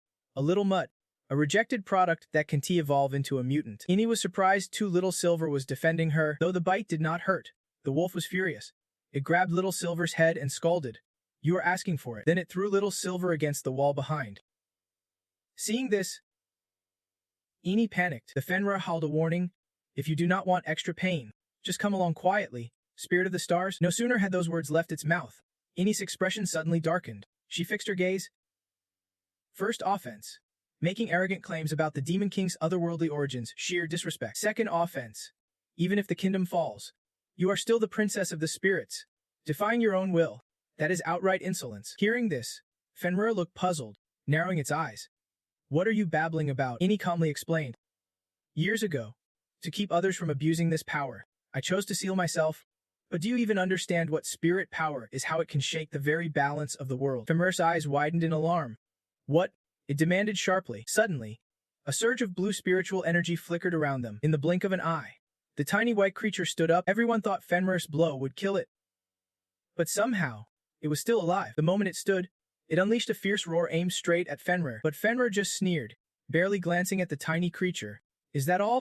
Just some muscle or resurrection magic? Yet before it could finish, Fenrir realized something was off. The little white had already leveled up to 75. Realizing the truth, Fenrir smirked. So that is the power of the spirits. No wonder so many factions crave beings like you, capable of instantly boosting others to new levels. Truly astonishing. While Fenrir was still talking, the little white lunged at it. Fenrir barely cared,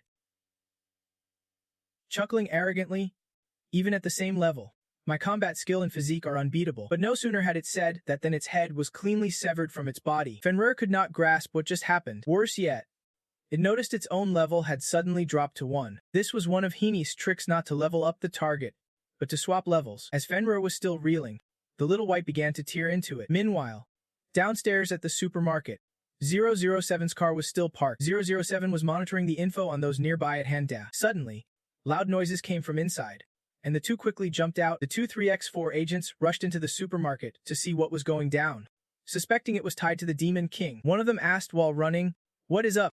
Ready to throw down with the Demon King?" 007 snapped. Idiot.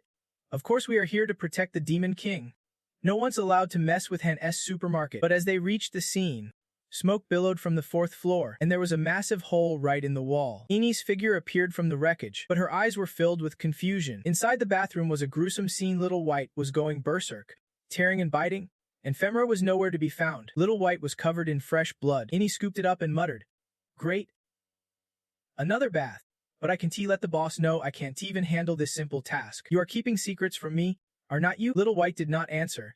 The two just stood there silently in the bathroom. Suddenly, Eni looked down at the ground. She spotted two figures standing there. She recognized them as holy humans came here to fight mutated species. The battle was over, but it was too late. They still clashed everywhere, but could not protect their own lands. Thinking this, Eni sighed deeply. This world truly needs the Demon King's salvation. At that moment, the Demon King outside faced a major crisis. Henda wondered whether he should knock and ask what was going on. Would it be awkward? If he did, he would just heard a huge noise. Surely nothing bad happened. As Henda fretted, a few girls came out of the bathroom. immediately eyeing him like he was some perv.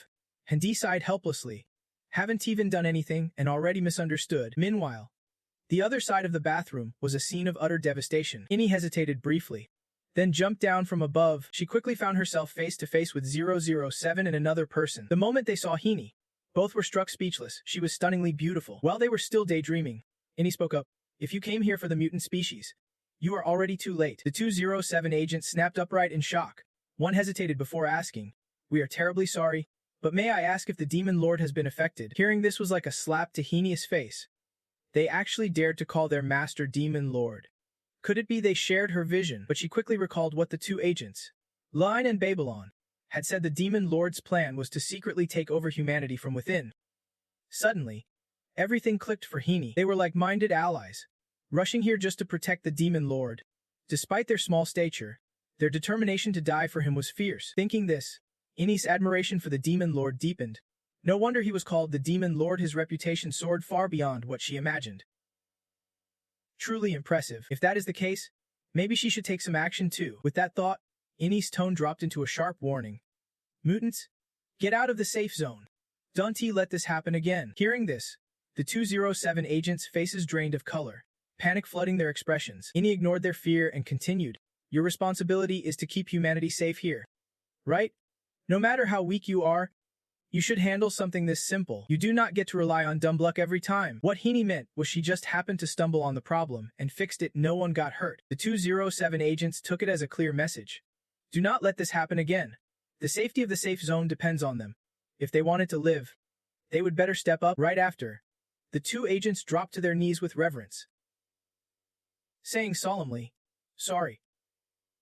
We understand. Inni was stunned by their reaction. They were literally bowing to her. She never expected these elite guards to worship the Demon Lord so deeply. After a moment, she straightened her expression and said, good, glad you get it. Calm down. The 2007 agents quickly got to their feet. They thought it was over. But Heni suddenly spoke again. She pushed the little white creature in her arms forward and asked softly, can you recognize these guys? Outside the bathroom, Heavy D paced nervously back and forth. He was worried but had no clue what to do. Luckily, just as AZD was about to break down the door, Inni stepped out. He exclaimed in relief. Finally, you are out. Finished showering already. But just as he spoke, he caught a rather awkward scene. 2007 agents were busy cleaning the bathroom. Eshidie studied them carefully, feeling a bit strange. After a moment, he spoke. Did a pipe burst? Inni, embarrassed, nodded reluctantly, admitting they would wasted quite a bit of water. Hearing that, Hevdi smiled at the two agents and said, you guys really worked hard. The 007 agents shook their heads quickly, refusing the praise. It is nothing. Heavy DE did not much of the earlier commotion and looked over at Heni to say, if I would known about this sooner, I would be jumped in to help. Next time, just call me. Inni nodded slightly, replying, my bad. Hadi was not upset and handed the little white creature back to Bia Luo. Mission accomplished. Madam, Bia Luo's face lit up when she got the creature. Sweetheart, you are looking much sharper after your bath, she said. Chu can accumulate experience points. So here's a little something as a thank you. With that, Bilo handed AD a piece of paper. He looked at it suspiciously but finally opened it to check. Inside was a list of skills but you had to draw lots. And the odds were not good. Then Bilo added, whatever you get, consider it your luck. Heavy chuckled softly. Well, that is bad news. I am notoriously unlucky. Then he began his draw. The skill he got was alchemy. Basic water purification. Not surprised. And smiled calmly. See, I really am useless. Suddenly, someone behind chuckled and said, even the master is not doing it for the rewards. The real gain from missions is helping others. That is the real joy. Soon after, Hedi and the others said goodbye to Bia Lo outside the supermarket and promised to visit again. But the supermarket's silent message was clear. Glad you came, but please do not come back next time. Thanks. Under the protection of the Demon Lord and his followers, Kareem's safe zone remained secure today. That night, in a small apartment building, Bia Lo, having finished her morning tasks, was preparing to rest in the forest. She looked down at little back in the forest, smiling softly. Just sleep now. Tomorrow's another day like any other. Though it is frustrating, this is the grind our low-level NPCs have to endure. She even apologized for not protecting little Batch, for letting him face such annoying troubles every single day. Just then, her cheeky little leopard brat came storming back. Barging through the door the moment he arrived, he shouted arrogantly, old lady, Did you make any cash today? Gotta go drink with the boys. So hand over tomorrow's cut first. Littleback saw him coming and immediately dashed out, blocking his path at the door. This leopard brat utterly despised Littlebatch. Grinning, he taunted, always showing up late. Again. Still no clue how to be scared. You are hopeless. Seriously. But before he could finish, Littlebatch lunged at him. Looks like a new battlefield was about to erupt in this household. The next morning, Buchi was dealing with his own sorrows, yet, because of Longhio, he kept an eye on the daily news. The headlines reported Littlebatch biting that brat leopard so badly it was maddening he did not finish the job and kill him outright. While watching the news, someone rushed in with a report. Shocked, Buchai exclaimed, "What did you say? There are mutant creatures appearing inside the safe zone." The messenger quickly replied, "The artificial barriers have been reinforced to ensure that if Bonstain fails, no mutant can break through. But if a mutant shows up near the Demon Lord and attracts his attention, it could spell the apocalypse for the whole world." Hearing this, Buchi panicked. Mutants are influenced by the Demon Lord's aura and evolve from plants and animals. They can't escape their animal instincts and are basically puppets driven by primal urges. Even when the level 84 mutant deity attacked the safe zone earlier, it only had brute strength without advanced thinking, so no matter how strong, its intelligence was limited. But a mutant able to tunnel that far and show up right near the Demon Lord, that is some high-level intellect. No matter how you slice it, it is way too suspicious. Pondering this, Buchai asked who was on duty. The reply came quickly. Lord Lan is still on leave. Buchi was not surprised. Looks like the last incident shook him up big time. He is out of commission for now, with no other options. Buchi pulled himself together and headed out. "All right, Ion," he said. The messenger eyed him suspiciously. "What is the plan?" Buchi replied seriously. "I am going to meet the god who created this world, Moses, the fake demon lord's head relic. Like Bonstein S. is a system-level divine artifact given by Moses to humanity to fight the demons. So it made sense that Buchi would seek out Moses. After bringing the shattered remains of the fake demon lord's head, Moses' Grand Master was stunned. How could it be destroyed like this? Buchi sighs resignedly. The rest area has been punished. But what is our next move? A king with such overwhelming power is simply unbeatable. Yet Highfest, the great leader of Moses' Wind sect, shakes his head reassuringly. No need to worry. With unwavering faith, he believes humanity will triumph. Lord Moses would never deceive us. He is absolutely trustworthy. No matter what, Highfest feels he must inform Lord Moses that the third demonic figure was destroyed first. He will guide them on the next step to take. Then, without warning, Highfest pulls out a golden cup. He starts murmuring an incantation under his breath, his dominant hand raising the fist higher. The ceremony of the Divine King's revival officially begins. Suddenly, the atmosphere thickens with tension, and a magical barrier materializes before Highfest. But 3 days pass, and still, no word comes from Moses. Facing Highfest's rising panic, he mutters thickly, "How is this even possible?" But after thinking it over, he convinced himself Moses had just overslept. When Moses finally woke, he was bombarded with countless calls. Startled, he hurried online. Seeing Moses' eyes light up, Highfest burst with joy. "The chief god has awakened. He is responding to us." When Moses' eyes lit up, Highfest immediately cheered. "The benevolent Lord has responded to us." He felt lucky Moses had not abandoned them. At that moment, Moses spoke solemnly. "My children, you have suffered. I did not expect that even the third-ranked demon would not be defeated." Hearing this, Highfest got even more excited. "Our compassionate Lord, you truly know everything and always watch over us." Moses replied, "Even I can't always keep watch, mainly because you do not have the undead lurking right behind them. So you can see it at a glance." Highfest's brain just short-circuited, completely lost. But he kept talking. "Like you said, the world's merging. Players are landing all wrong." Then something surprising happened. They would recorded everything that had happened on the record scroll. With that, Highfest handed Moses the Demon Lord battle report to check out. Moses grabbed it quickly, eyes narrowing as he said, "Is this the battle report between you and the demon tribe?" Just as I expected, he wanted to see how humans stacked up against the demons in combat. But no sooner had he opened it than Moses stiffened and angrily tossed the scroll aside. He snorted coldly. "I told you to fight him, not beg for mercy." Highfest felt a bit awkward, nervously explaining, "But if we fight with our current strength, we are basically signing our death warrants. You said the Demon Lord is in a nascent state, clearly different from reality." Hearing this, Moses frowned and asked irritably, "What are you implying? That I am doomed?" Highfest quickly tried to clarify. "We just think if your prophecy was a bit more accurate, we would not be struggling so much." Moses chuckled darkly. "The Demon Lord's level is capped at 4 stars. How do you expect to beat that?" Highfest tried to ease the tension. "It is not that simple. The info's just a little off. That is all." Before he could finish, Moses cut him off. Isn't that just another way of saying we are doomed? Feeling Moses' anger, Hephaestus quickly bowed. Sorry. Almighty Prophet, you are always right. We are the ones at fault. Moses finally relaxed, speaking calmly. All right, I admit you are doomed. But I can forgive you for that. Hephaestus heard Moses' relentless teasing and felt deeply annoyed but stayed silent. Meanwhile, Moses was pondering a problem.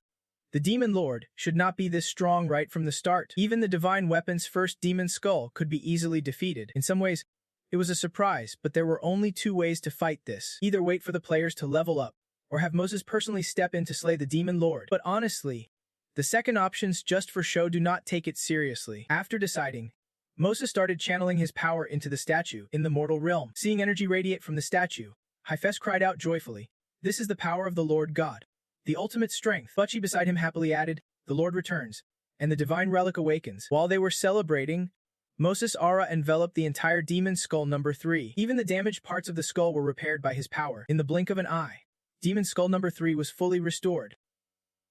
Hephaestus praised, "No wonder the Lord God is so powerful, truly unstoppable." Just then, Moses spoke again. "The past is history. Humanity needs new fighting strength to protect the growing players." As he spoke, a gun appeared before Butchie. Moses said slowly, "You have been chosen as the new master of Demon Skull number 3. Take up this weapon and keep fighting for humanity." Butchie panicked, shouting, "New master." Moses answered seriously, "I see the ambition and courage in you to rise up." Butchie wanted to protest. "You are reading me wrong, I just want to survive." But he was speechless. So he just said softly, "Even if divine relic number 3 is repaired, I still can win." Moses was not bothered by this, calmly replying, "Don't worry. If you fight to the death, you will ascend to heaven." Butchie burst out, "Heaven? Is there food in heaven? Who wants to go there?" Meanwhile, Hephaestus was full of admiration. Isn't he going to heaven a blessing? Seeing his expression, Butchie could not stay quiet, but Hephaestus immediately shook his head, refusing. "No thanks. Moses knew what they were thinking and quickly reassured them. "Don't worry. For thousands of years, humanity has wiped out every race on this world without ever being defeated, and this time won't be any different." Butchie screamed in tears, tossing and turning, mumbling prayers with all his heart, begging to live until that day. Hephaestus heard this and felt a bit awkward, unsure of how to respond. Butchie shot him a sharp glare, warning him, and only then did he hurriedly comply. Meanwhile, Moses felt this was good enough for now. Ensuring land's growth and the future of the players was all that mattered. No need to stress. Whether it is talent or faith, that kid is one in a million. Chosen as humanity's hope, he has shown an incredible mix of persistence and brilliance. No matter how tough the opponent, Len never quits. He always hunts for a way to win. If it were him, even the Demon King himself would not stop him from fighting to the bitter end. After all, Len is humanity's last hope. He can never be wiped out, no matter what. Thinking this over, Moses spoke again, mentioning another matter. After Lan's training session, Lida's back. Hearing this, Hephaestus panicked. "Lida, the top demon general and guardian of the city's front line. Lord, how bad has this gotten?" Moses let out a cold laugh and scolded angrily, "It is useless. Let us just hope humanity's last chance does not slip away." Meanwhile, at the front line, a lone figure stood silently in the shadows. Moments later, someone sprinted up in a panic, shouting, "Second General Lida.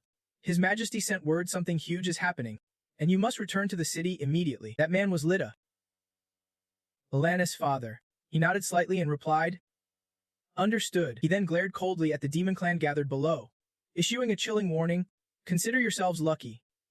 Demon scum, once I have gathered my forces, I will hunt you down to the last one. No one will escape my net." The demons below glared back fiercely, their anger barely contained. Lida is one of the 12 counselors, and among the highest-ranking figures in the city. Unlike the others, his position is hereditary. He has been the vanguard in the war against demons since the city's founding. The current head, Lida, is a war god unlike any other, blessed by the #1 demon god weapon from Moses himself. He fought the demon horde 49 times without a single loss. Demon corpses piled high beneath his feet. His ruthless tactics, icy calm, and cold logic earning him the name Ironblood Demon Slayer. So Moses calling Lida back was not surprising. He returned swiftly to the city. Upon returning, Lida questioned his subordinate. "Lord Moses would not call me back from the front without a serious reason. What is going on?" The subordinate quickly answered, "It is about Lord Lon." Lida stiffened upon hearing this. He narrowed his eyes suspiciously. "What could possibly be wrong with my son?" Lan is Lida's only son, heir to the city's leadership, and the one who guides the players in battle. As a father, Lita has never missed a step in his son's growth. He is well aware of Lan's brilliance, hardworking, and the best in the city, chosen by Moses as humanity's hope, destined to lead mankind to ultimate victory. Since childhood, Lan has never disappointed Lita. He is the heir he is most proud of, but now, hearing his subordinate mention trouble, Lita was caught off guard. He asked skeptically, "Tell me, what impressive achievements has Lan made at the city?" Before the answer came, he saw his household in chaos. His face twisted in disbelief. Lita glared at his subordinate and asked suspiciously, "Where are the reports passed down through generations of Lita? Where are they?" Hearing this, the subordinate was at a loss, unsure how to answer. He hesitated, then spilled everything that had happened to Lan recently. After listening, Lita fell silent. After a long pause, he said, "In other words, Lan has given everything he could to the Demon King. Things he could not give, he took with him leveling up by hunting monsters, all to find a rare demon soldier to become a pet for the Demon King." Outwardly, Lita remained calm. But inside, a storm was raging. He forced himself not to panic. It was all small stuff. On the battlefield, he was known as the Iron Blood. Facing 30,000 enemies alone never made him flinch. Right now, he had to see things through his son's eyes and think carefully. There had to be a reason behind Lelance's actions. His subordinate spoke up again, saying he already told him they took away the family's treasure. He should have slammed the table in anger. The kid said he wanted to control the Sanamea lineage, but never mentioned wiping out our entire family. He took a deep breath, forcing himself to calm down and find a reason for Lelan. Was the kid under so much pressure, carrying the mission to save humanity? If so, maybe he needed a psychologist. So right after, he called Lelan back. He handed him a list of psychologists. Lelan looked a bit speechless. He put it back on the table, reluctantly saying, "Sorry for disappointing you, Dad, but I do not need this. It is not what you think." He stared deeply at his son, then spoke solemnly. "Do you know why our family has never lost a battle and holds the status we do today?" Lelan was caught off guard by the sudden question but answered, "You said it is because our faith in Lord Moses is 100%. Lita nodded, openly admitting, "That is right, but it is not just a motto." As he spoke, he pulled something glowing from his pocket. He explained slowly, "This is not like the failed artifacts you have seen before. This is the true treasure of our family. The #1 demon mask our Lord Moses bestowed. The holder's reverence for Moses can multiply their battle power tenfold.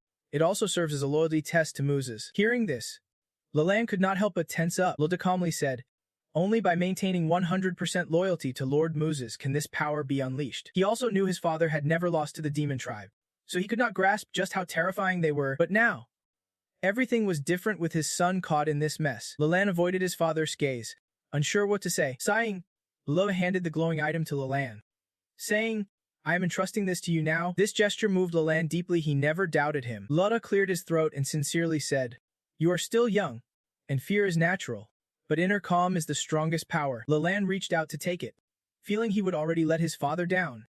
Misunderstandings were just part of it. After all, his father had never lost a fight against the demon tribe. No matter how dire the danger, he never compromised. Lo gave Lelan the #1 demon mask, implying it could grant the power to fight the Demon King. Lelan understood his father's pain and vowed to live up to it. But at that moment, Lita suddenly hesitated and asked, "Why does this light have a hint of impurity?" His words startled Lelan, who looked down and realized the weapon no longer shone like before. Lita panicked, his voice grave. "No way. Our family's 1,000-year records never mentioned it could fail. Could the loyalty to Moses be tainted?" Hearing this, Lelan suggested, "Dad, please get me a psychologist." Lita agreed it was the right call. After their little joke, they got down to business. Lelan hesitated, then said, "Durandal's strange behavior might be connected to this." Saying that, he pulled it out. Lita saw it and blinked. Suspicious. Is this some prize claw machine toy? But when he looked closely, he gasped. This is definitely demon energy tech. Lita broke out in a cold sweat, panicking. Impossible. There are only 13 system-level artifacts given by Lord Moses in the world. The Boyni special scent is Demon Mask #8. With absolute sealing power, its parts create 66 safety zones on Earth. Bayerdixiang is the 8th-ranked demon with absolute sealing power. It was separated, and its parts used to create 66 safe zones on Earth. Origin Cannon, the 3rd-ranked demon, wields power of the essence. It can convert threshold power into essence power. The stronger the spirit, the stronger the fighting strength. Durandal, the 1st-ranked demon's weapon, has no limit. All three are on the list of divine-grade system weapons, but none can seriously harm the Demon King. The demon in Lidi's hands seems pretty ordinary, like they are stronger, deeper, and totally impossible to see through. Thinking this, Lida happily said, "Lelan, You are amazing. With this, no matter how strong the enemy is, we can easily snatch victory. He asked Leland where he got it, and Leland casually replied, "The Demon King gave it to me." That line immediately wiped the smile off Leda's face. But it did not stop there. Leland went on. "Besides, the Demon King's house has plenty more. This thing was probably just something he whipped up casually." Hearing this, Leda felt like he would been slapped across the face. Muttering, "There is plenty more. Just whipped up casually." Leland felt his dad was not crushed enough, so he hit him with another blow. Also, even the Alpha Intelligence Stone, and his great artifact, ended up in his hands. The more he heard, the more Leda realized just how terrifying the Demon King really was. He rubbed Leland's head inside. "Now I understand what you are up against. You must have suffered a lot, have not you?" This caught Leland off guard, but he quickly composed himself and said firmly, "Don't worry, Dad. I have got it all under control. I am handing you the #1 fake demon artifact. I will definitely defeat the Demon King. I won't let you down." Leda studied him carefully, then finally said, "Just the #1 fake demon artifact, won't cut it. Who would have thought this day would come? You will have to pull out the ultimate ace that our clan has passed down to you." Hearing this, Leland instantly lit up, practically shouting, "The ultimate ace? We have something even more powerful." Nodding mysteriously, Leda said, "Exactly. Against such a fierce enemy, even the fake demon artifact won't win. The last move is one our clan has not used in 1,000 years." Then he told Leland to raise his left hand, then his right. Leland, clueless, obeyed. From this stance, at a white door, and is basically just a prop. A moment later, Leland finally got it and panicked, "Dad, stop joking. Is this really our ultimate ace? I just swore this was serious." Leda looked at him, smiled softly, and said, "I still have the right to be looked down on by you. Do not. No wonder you are the heir I am proud of." Leland frowned and asked suspiciously, "Look down on?" Leda replied bluntly, "Promotion, kneel and bow down." Leland was so mad he lost it, his screams echoing for a moment. Meanwhile, at the Demon Clan base, they were watching Babylon and Loy nervously like they were watching naked chickens. One unhappy demon said, "Things are getting serious. We are basically trapped now." The 7th Heavenly Demon King fell silent upon hearing this. After a moment, she ordered, "Send a team to find the whereabouts of the Demon King." But another demon hesitated. "We only have one squad left. If we send them out, there will be no one to guard the base or protect the kids. Besides the adults, the Demon Clan has a lot of little demons, so this concern was not unfounded." The 7th Heavenly Demon King stood firm. "If we can find the Demon King, death is our only path." But while their location's still secret, it is all or nothing. So the two demons quickly set off toward the human territory, but ran into fierce opposition. The human scout saw the demons and immediately drew his weapon. These must be the Demon King's minions. On the flip side, the demons were just as terrified. They would gone only 3 kilometers before running into humans got lucky to get this far. With no other choice, the humans dismounted. The demons held their weapons confidently, but deep down, they were shaking in their boots. Just then, the human leader shouted, "Stop right there." Both sides were bluffing. They did not want to provoke the Demon King. The demons shouted back fiercely, "Kill them all, leave no survivors." But neither side made the first move, and the tension hung thick in the air. In the end, embarrassed, they charged into a chaotic brawl. Just then, a colossal blast of energy suddenly tore through the sky, forcing the chaotic battle between the two sides to a screeching halt. Neither side had a clue what was going on. As the dust settled, a massive wolf appeared before them, Fenrir, a mutated wolf breed. The moment they laid eyes on it, the humans' faces twisted in terror. They recognized it instantly and rank mutated beast. With a threat level soaring past 100, this was supposed to be impossible. So why the hell was it here? Fenrir played by its own twisted code. It gave a warning before striking. Hungry souls drawn by the scent of prey, caught off guard by the surprise. Then it started killing. One swipe of its claws and it caught dozens of victims. To Fenrir, humans were nothing more than ants crush one, and it is over. So naturally, they became a tasty snack in its jaws. After each bloodbath, Fenrir felt its power surge even higher. Its abilities even evolved, gaining a terrifying new rank trait, making it insanely powerful. It figured if it kept this up, it might actually swallow a demon whole. Just then, another wolf arrived, reporting urgently, "Master, hurry over. That group escorting the carriage just now looks suspicious." The carriage they mentioned was the Bit vehicle, carrying humans out of the safe zone. Fenrir went over and opened the door, its blood-red eyes making the scene inside the Bit vehicle even more eerie. The carriage was packed with kids. At the sight of Fenrir, they huddled together in a corner, trembling with fear. Meanwhile, Bucci quickly received news of the children's disappearance. An agent codenamed 404 swiftly reported, After the fake demon artifact incident number 3, we had devised an evacuation plan to get everyone under 16 out of the safe zone, keeping them far from the Demon King and ensuring their safety. But contact was lost near the clock park.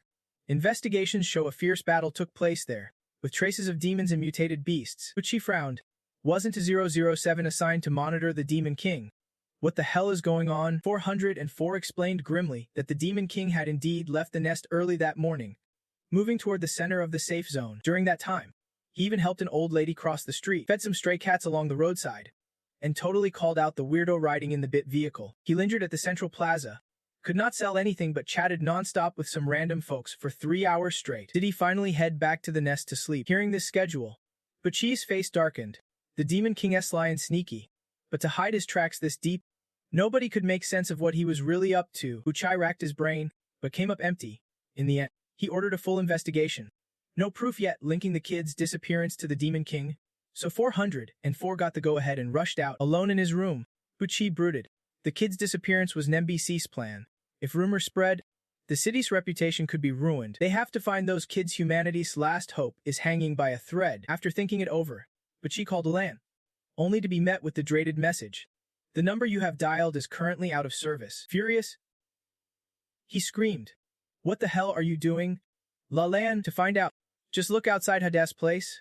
Not only was he there, but Lita was too, holding a bag of fruit in his hand. Lalan stood awkwardly beside him, the guy he would always been proud of since childhood, but in reality, a shameless, thick-skinned jerk. But at that moment, Lalan's necklace suddenly beeped a loyalty check alert. This shook him home to his core.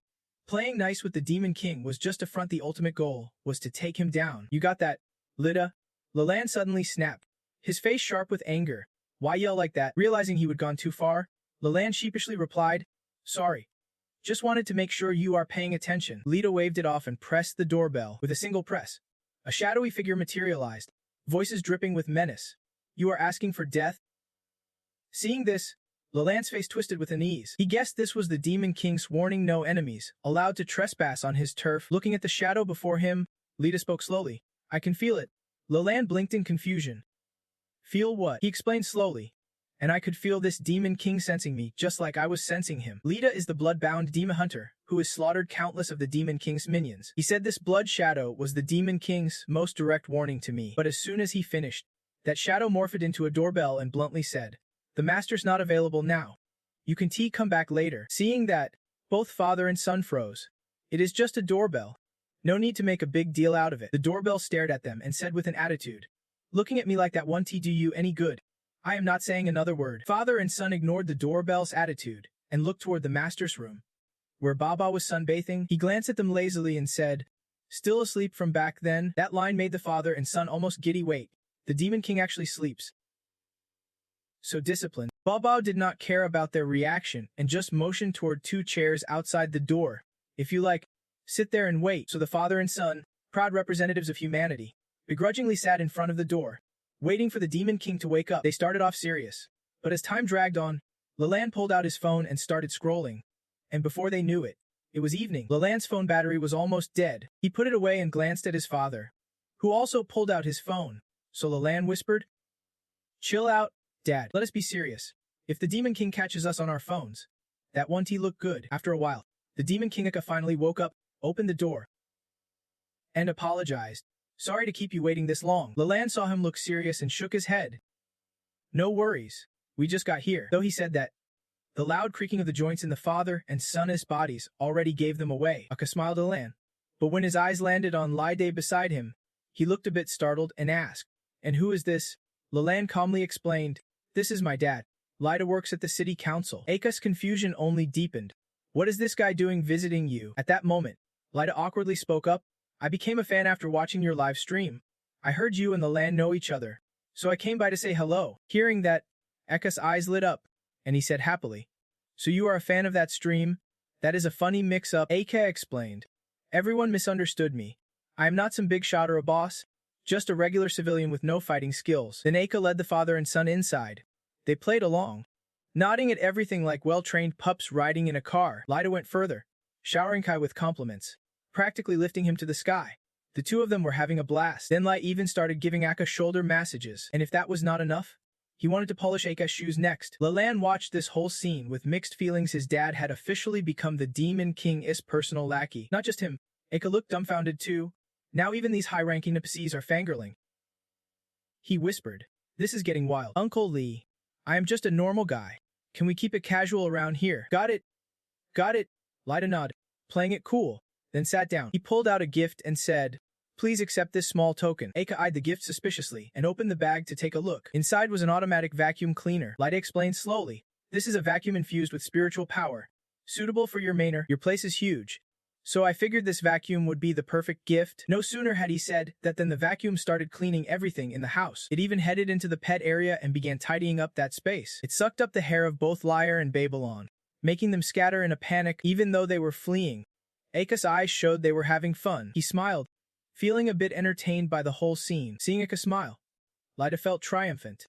Getting the Demon King to grin like that, now that is a win. Thinking this over, he looked at Leland with a triumphant grin that made Leland jump in surprise. Lyda was trying to say that gift giving should be based on the recipient's personality, tastes, and living conditions. This robot vacuum not only cleans the house but also doubles as a sneaky little playmate. It is not just perfect for the Demon King's lifestyle, it will make you think of them every time you see this vacuum in action. Leland finally seemed to get his drift. The second brother can get his act together. He said, "No wonder you are the dad.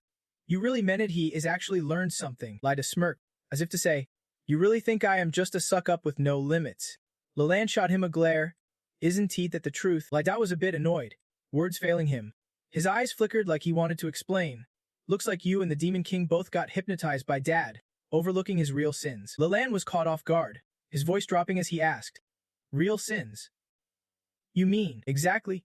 Lyda snapped his fingers and explained, "This class vacuum seems harmless to humans and animals, but in reality, it is equipped with the latest divine power A system, capable of calculating the most pleasing actions for everyone. Over time, it numbs the Demon King's mind, making him lose himself in bliss. That is my real goal. If this keeps up, humanity could win without lifting a finger." Yet his confidence crumbled the moment Hadia reached to touch the vacuum. In a blink, the once ordinary vacuum suddenly glowed faint blue. Lyda jumped, watching as the vacuum in Hadia's hands started to transform. The handle began dismantling itself, reshaping into something else. Even the vacuum head was not spared. In just 3 seconds, it turned into a massive handheld gun. Hadia blinked, surprised, and asked Lyda, "Uncle Lee, did it just transform?" Lyda nearly spat blood, clueless why it suddenly morphed like that. This is so weird. Normally, how does one just turn a vacuum into a lethal weapon by touch alone? And it is equipped with the latest Divine Soldier A, with calculation power beyond human reach. It instantly analyzes and gathers comprehensive info on its master, then figures out the best way to win them over. With that thought, Lyda suddenly had a theory. Maybe after gathering all Hadia's info, that vacuum immediately decided to switch sides. Lyda realized his guess was downright terrifying. Hadia was spooked by Lee Dace's words, nervously asking, "Uncle Lee, why did you suddenly go dark on me?" Lyda hurriedly stood up, trying to explain, "Sorry. My legs just went weak. I lost control for a moment." Hadia did not press it and nodded. "Well then, take a seat and rest. You came all this way with a gift despite not feeling well. Thank you.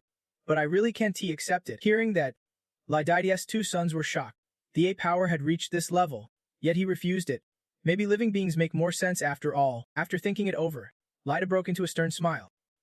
"You really prefer pets? Huh? If you already have a spirit, then what about a human servant or a Saran person?" Hadia quickly shook his head to deny it. "Actually, I need your help with something. I should be giving gifts to you too. Not the other way around. I am too embarrassed to ask." Hearing this, Lyda's sons immediately perked up. After a moment, Lyda responded with a smile. "So there is another mission? What is it about?" Hadia explained slowly. "On my way back, I heard some kids went missing outside the safe zone. Their parents came begging for help. Now that I am a big shot living in a fancy place with a high-level NPC butler, they are hoping I can convince Leland to lend a hand. If he agrees to join, they are sure to find the kids." Hearing that, Leland rushed over to check his phone. Sure enough, he saw the missing kids' information. Mutant creatures attacking humans was nothing new. If they could wipe out the guards before reinforcements arrived, the battle would be way easier. If we can wipe out the guards before reinforcements arrive, our fighting power will definitely be way stronger. But if it draws the Demon King's attention, could this be hiding a catastrophic threat? Right then, Hadia spoke up nervously. "I know it is risky, but could you guys please save those kids?" Lan was startled, then caught the anxious look on Hadia's face. He lowered his voice, "Because I am genuinely worried about them." Hearing this, The two other guys almost burst out laughing at how soft he sounded. Leland thought, FEDS playing it dark. He is the freaking Demon King. Yet he is pushing them to rescue some player kids. If this war drags, those kids will become the backbone fighting against the Demon King. In other words, he is pretending to be harmless, but secretly cooking up some master plan. Thinking that, Leland spoke up, the clues show the mutated creatures did not kill the kids on the spot. The Demon King's forces still have not figured out their logic or the reason behind their actions, but the fact they deliberately took the kids somewhere means there is a purpose, so they might still be alive. Hearing this, Hev finally exhaled deeply. They are alive. That is a huge relief. Seeing that look on his face, Leland could not help but feel touched. Acting so convincingly, he had to keep believing it was true. As long as AD can stay stable, all this humiliation means nothing, so the two embraced tightly, silently thanking their fate. Leland even promised firmly, Don't worry. I will definitely rescue those kids. Hetty nodded gently, smiling. Then I will go inform everyone waiting for your good news. Leland vowed to complete the mission with unwavering dedication. The two traders quietly left EDA's house. Right after, Leland used his skills to contact others. MPCs and Kareem accepted orders targeting all mutated creatures above level 50 within 100 kilometers. They tracked their movements for 3 hours and filtered out clans showing signs of group activity. Meanwhile, players were assigned missions prioritizing hunting dangerous mutated creatures and gathering clues about the missing kids. This way, Leland would get updates the moment any leads surfaced. Thinking this, he could not help but smile. Just wait for my good news. Demon King, at the same time, Lalada watched his son's determined back and felt a pang of sorrow. Leland is struggling so hard just to fulfill the Demon King's mission. The Demon King chose to cooperate with him instead of taking the top tier rank A bodyguard. Lalada was trying to win favor, or rather, stabilize the Demon King, and Leland had surpassed even him. With that thought, Lalada sighed in relief. That is a weight off my shoulders. Now I can rest easy about the upcoming conference. Keeping those corrupt high-ranking officials stable means Leland can develop further. That is something only I, the top counselor, can pull off. Thinking this, La glanced at the A bodyguard device in his hand and said, From now on, I have a partner to watch my back, my A bodyguard. But just as the device touched the wall, a blinding red light suddenly flared up. At the same time, a mechanical voice announced that the A bodyguard was expanding its network to monitor every human in the city. If anything unusual happens, it will report to the Demon King as soon as possible. Hearing this, Loda froze in place. He had forgotten it was actually the enemy's spy. This was the real reason the Demon King refused the A bodyguard. Thinking this, he could not help but chuckle. Damn, the Demon King's plan is wickedly cunning. That night, Heavy D gathered everyone to announce that Leland had intervened to rescue the kids, so they could finally relax. Hearing the news, everyone cheered. An older man smiled. We all knew it. The city also rolled out many missions calling on everyone to hunt mutated creatures and search for the missing kids. Heavy A nodded with a smile. That is great. Now we can finally relax. Everyone's mood lifted as they chatted happily.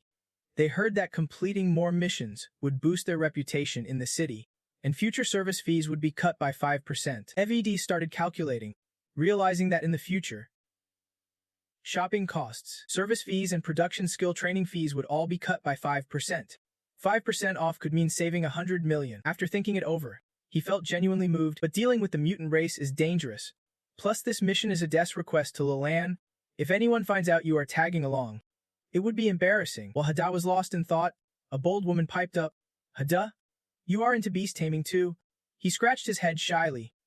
Nah, Yet the next morning, Hada was packed up, holding a mission board with money attached, saying, Please take me on a mission. Standing in the middle of the street with that funny sign, everyone just walked right past him. Suddenly, someone stepped forward.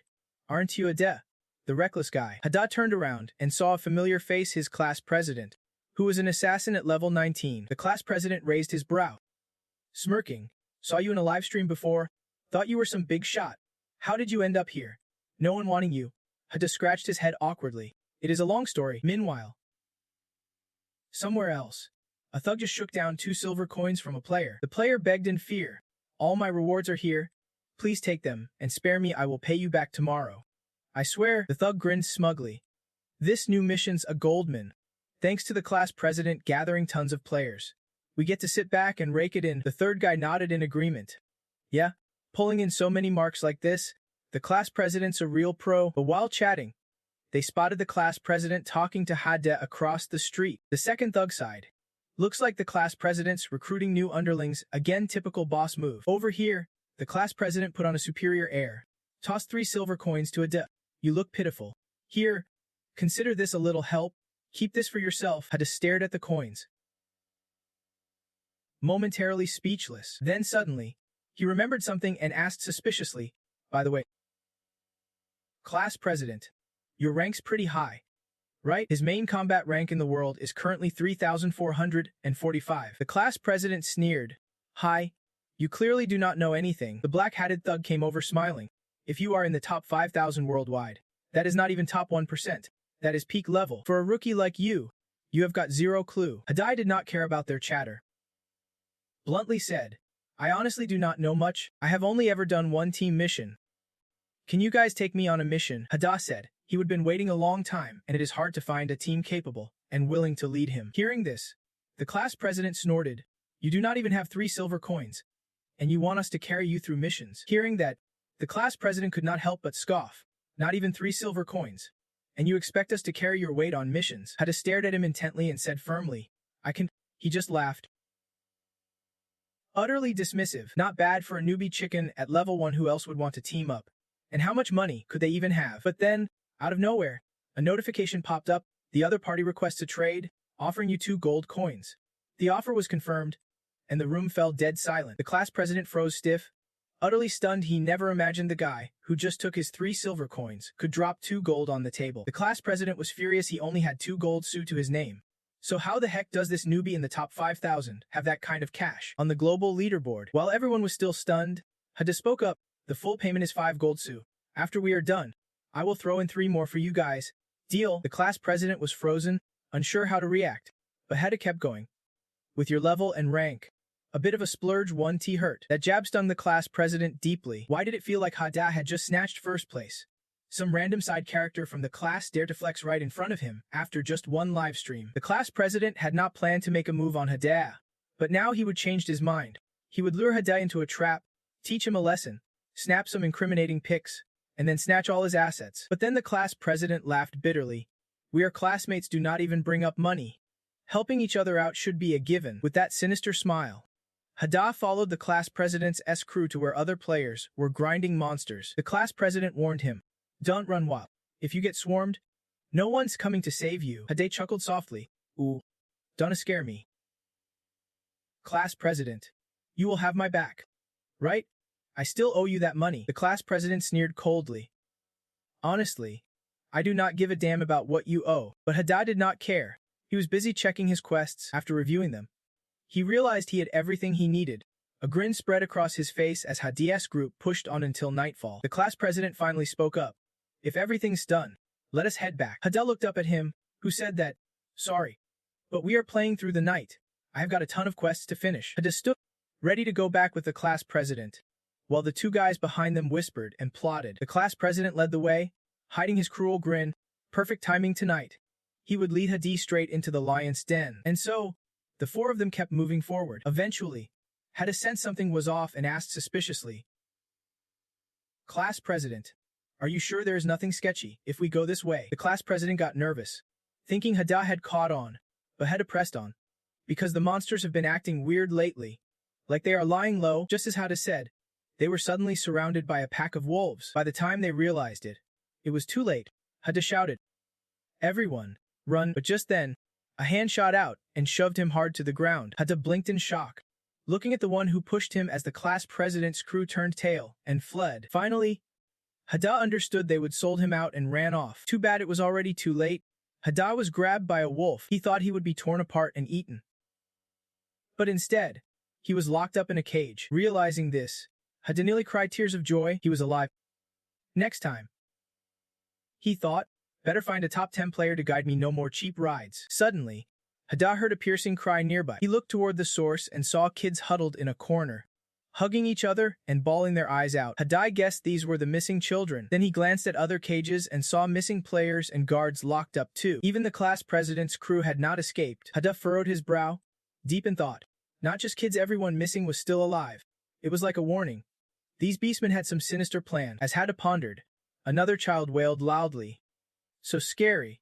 I want to go home. Feeling sorry for them, Hada took out a roasted chicken and offered it to the kids. Their eyes lit up the moment they saw it, but one little girl shook her head, refusing it. No thanks. Mom says the protein's too high, I can digest it, which made Hade feel a bit awkward. Then he pulled out a sword to lure the kids. But it did not light up, totally lame. No cool factor at all. Hada was this close to losing his mind. What kind of weak move was this? But since they were kids, he had no choice but to whip out some snacks to bribe them. Then the little girl called him out. Big bro, you are not some fantasy world hero. Are you? Hada threw his hands up in defeat. Kids these days are impossible to fool. No more tricks. Just then, the little girl suddenly walked over and asked, Big bro, what is that? Hada followed her gaze and saw a bunch of potions spilled from his bag. One of them was a high-level serum that could clear negative emotions. The girl picked it up hesitantly. Can it really cleanse bad feelings like fear, anxiety, and sadness? Hade chuckled softly. Hope so. Though honestly, I am not much to count on. The girl looked at him, eyes wide in disbelief. Really? But just now, you were clearly scared stiff. Why are not you afraid now? Hade answered quietly. Because someone will definitely come to save us, as he chatted with the girl inside the cage. Outside, the monsters overheard and freaked out, but nobody cared. A little boy then asked skeptically, if these monsters are so strong, who is going to kill them and save us? Hade smiled faintly, his gaze fixed on the kids. After a moment, he spoke. Have you ever heard of humanity's hope? Meanwhile, Leland was driving to the scene. He heard a report that the missing Kiss school was found, and the monsters had taken over the entire southern area. So he followed the trail straight to the location. Leland flexed his fingers and sped toward the south. He was anxious. He still did not understand why the monsters spared the kids and players alive. Meanwhile, back at Hade's prison, he was still comforting the kids. Suddenly, a low, muffled sound cuts through the voice of someone hoping to come to their rescue. Hade spins around in shock and sees Fenrir standing just outside the iron bars. Fenrir smirks and says, that is good news. The one waiting out here is none other than him. Right outside the eraser's nest, 2 erasers guarding the place suddenly notice an intruder and immediately shout a warning. This is Lord Fenrir's territory. No trespassing, no entry allowed. But that shadowy figure just strides out of the darkness without a care. Looking closer, it is Leland. Seeing him, the 2 sinister erasers freeze in fear. But before they can react, Leland slashes them down. Inside the prison, Fenrir senses the ground trembling and jolts in surprise. Just then, an eraser rushes in. Panicked. Lord Fenrir, it is Leland. Leland has broken. Hearing this, Fenrir smiles. I have been waiting a long time. Finally, he is here. Then it glances back at Hade with a sly smile, hinting, once I meet him, I will have the upper hand. But before it can finish, a loud explosion rocks the place. Fenrir's base takes a hit. A whole floor gets blown apart. Staring at the shattered walls, Fenrir panics and looks outside. It sees Leland stepping in, coldly commanding, hand over the kids. Fenrir pales at Leland's fierce presence. Scary. Even though it was mentally prepared, it could not hide its terror. But Fenrir quickly regains composure and calmly chuckles. No wonder you are humanity's legendary hope. Your spirit and grit are truly impressive. With a cold snort, let's snap. Enough chatter. Surrender the kids. Fenrir smirks, pointing behind him confidently. Hold on. None are missing. They are all right here. Just then, Hade appears. Leland sees him and snaps. Who told you the Demon King is here too? But Hade beams with joy, shouting, Big bro Leland, I have been waiting forever. You really made it. Hearing that, Leland's expression hardens and the mood turns tense. So they were waiting for him all along. He thinks Hade does not trust him and came to keep watch. They want to see how Leland performs, if he will actually show up. Right on? Yeah. Leland steels himself for the final stage.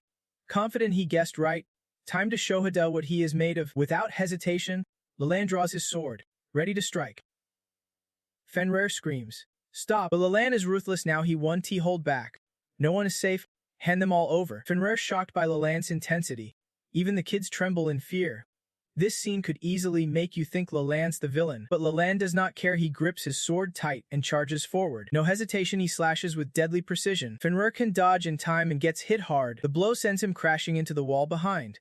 Dust and debris flying everywhere. Witnessing this, the group with the class rep can help but admire the fierce sword energy. Truly, humanity's hope. Leland shows no mercy, relentlessly attacking Fenrir. Fenrir is so scared, it practically coughs up blood. It dodges to the side, gathering strength, and finally says, actually, I did not mean to harm these humans. Fenrir's trying to get the attention of humanity's higher ups. It wants to meet them. Its words hang heavy in the air, silencing everyone. Even Hade is stunned. So Fenrir's real goal is not to kill Leland. Leland narrows his eyes at Fenrir. Suspicious? What do you mean? Fenrir answers bluntly. Look at my level and rank. Leland follows its gaze and realizes Fenrir is at level 101. Fenrir knows he has seen it and grins. That is right, I have awakened an insanely powerful trait. Consuming an intelligent creature allows one to acquire a layer of the savage tongue.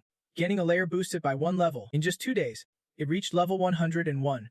Although it had absorbed 15 layers without using them, it probably did not need to, because without Leland or any other divine weapon wielder, it was already unbeatable force. At this, Fenrir's second form could not help but sneer coldly. If a champion like me wanted to ally with humans, how would you feel? That is right, its goal is not to fight humanity but to coexist, giving as many mutant species as possible a chance to survive in this world. It told Leland about its power just to open negotiations. Once he understood, even he would be utterly shocked. But Fenrir thought it over. Leland clearly did not care about it. Instead, he was watching the boy behind him with wary eyes. Fenrir furrowed his brow, pondering could it be that Leland was still angry because it attacked humans. It needed to erase his hostility before anything else. With that thought, Fenrir pressed on. About that, I can apologize. I only captured them to make contact with you easier. You could say, I summoned them. Hearing this, Leland finally paid attention. Brow furrowed. What do you mean by rescuing them? Fenrir calmly explained. When I found them, Akma was ambushing. I took down all the Akma and saved these humans. As soon as those words came out, the atmosphere instantly fell into silence. The humans who had just escaped hid outside, terrified by what it said. Were they looking for death? Leland seemed to realize something. Whispering softly, so that is how it is. Hearing this, Fenrir assumed he was moved, thinking its sincerity had struck a chord. Then Fenrir chuckled and said, the kid behind you, my subordinate, found him and his friends playing in a dangerous area to protect them from ambush by Atma. He just locked them up. Leland could not help but glare suspiciously. Why are you looking at me like that? While he was confused, Fenrir proposed, let us team up. We have a common enemy, the Demon King. Leland immediately stiffened, because the Demon King is right behind us. Realizing this would provoke the Demon King, he quickly drew his sword. Scolding harshly, words tangled in panic, he would not let Fenrir speak further. Yet at this moment, the boy suddenly interrupted. No way. I actually think he has got a point. Leland was stunned briefly, then slowly sheathed his sword and said, all right, you can go on. Fenrir beamed proudly. I knew you were interested. Without missing a beat, it started laying out its plan for everyone to hear. I have come up with a perfect alliance. Our mutant species are evolving higher intelligence. We do not know the whereabouts of the Demon King or the archdemons right now. This is the perfect chance to wipe them out. I will help humanity kill the demons, and in return, they will help me become the leader of the monsters. From then on, Fenrir would command all monsters, only feeding on demons, leaving human territory untouched. Silence fell once again. Leland ignored it, staring at the boy behind him. The boy looked surprised, but then smiled. Sounds pretty good. Leland froze at that smile. Utterly stunned, he thought to himself, I get it now. The Demon King came here first to stop me from allying with these mutants. You forced our enemy to reveal their whole plan to gauge my reaction, which means you have known about the mutants' evolution and plans for a long time. Everything that has happened was predicted by the Demon King. The more Leland thought, the more terrified he became. The Demon King's foresight was incredible, his schemes deep, and his control over desire terrifying. Meanwhile, Fenrir felt victory was in hand. A win-win solution like this, even if a temporary alliance, Leland had no reason to refuse, but Leland was disappointed. After a moment's thought, he simply declined. This immediately silenced Fenrir, who was caught off guard. Once he regained his composure, Fenrir asked suspiciously, wait, why? Of course, because the Demon King was watching.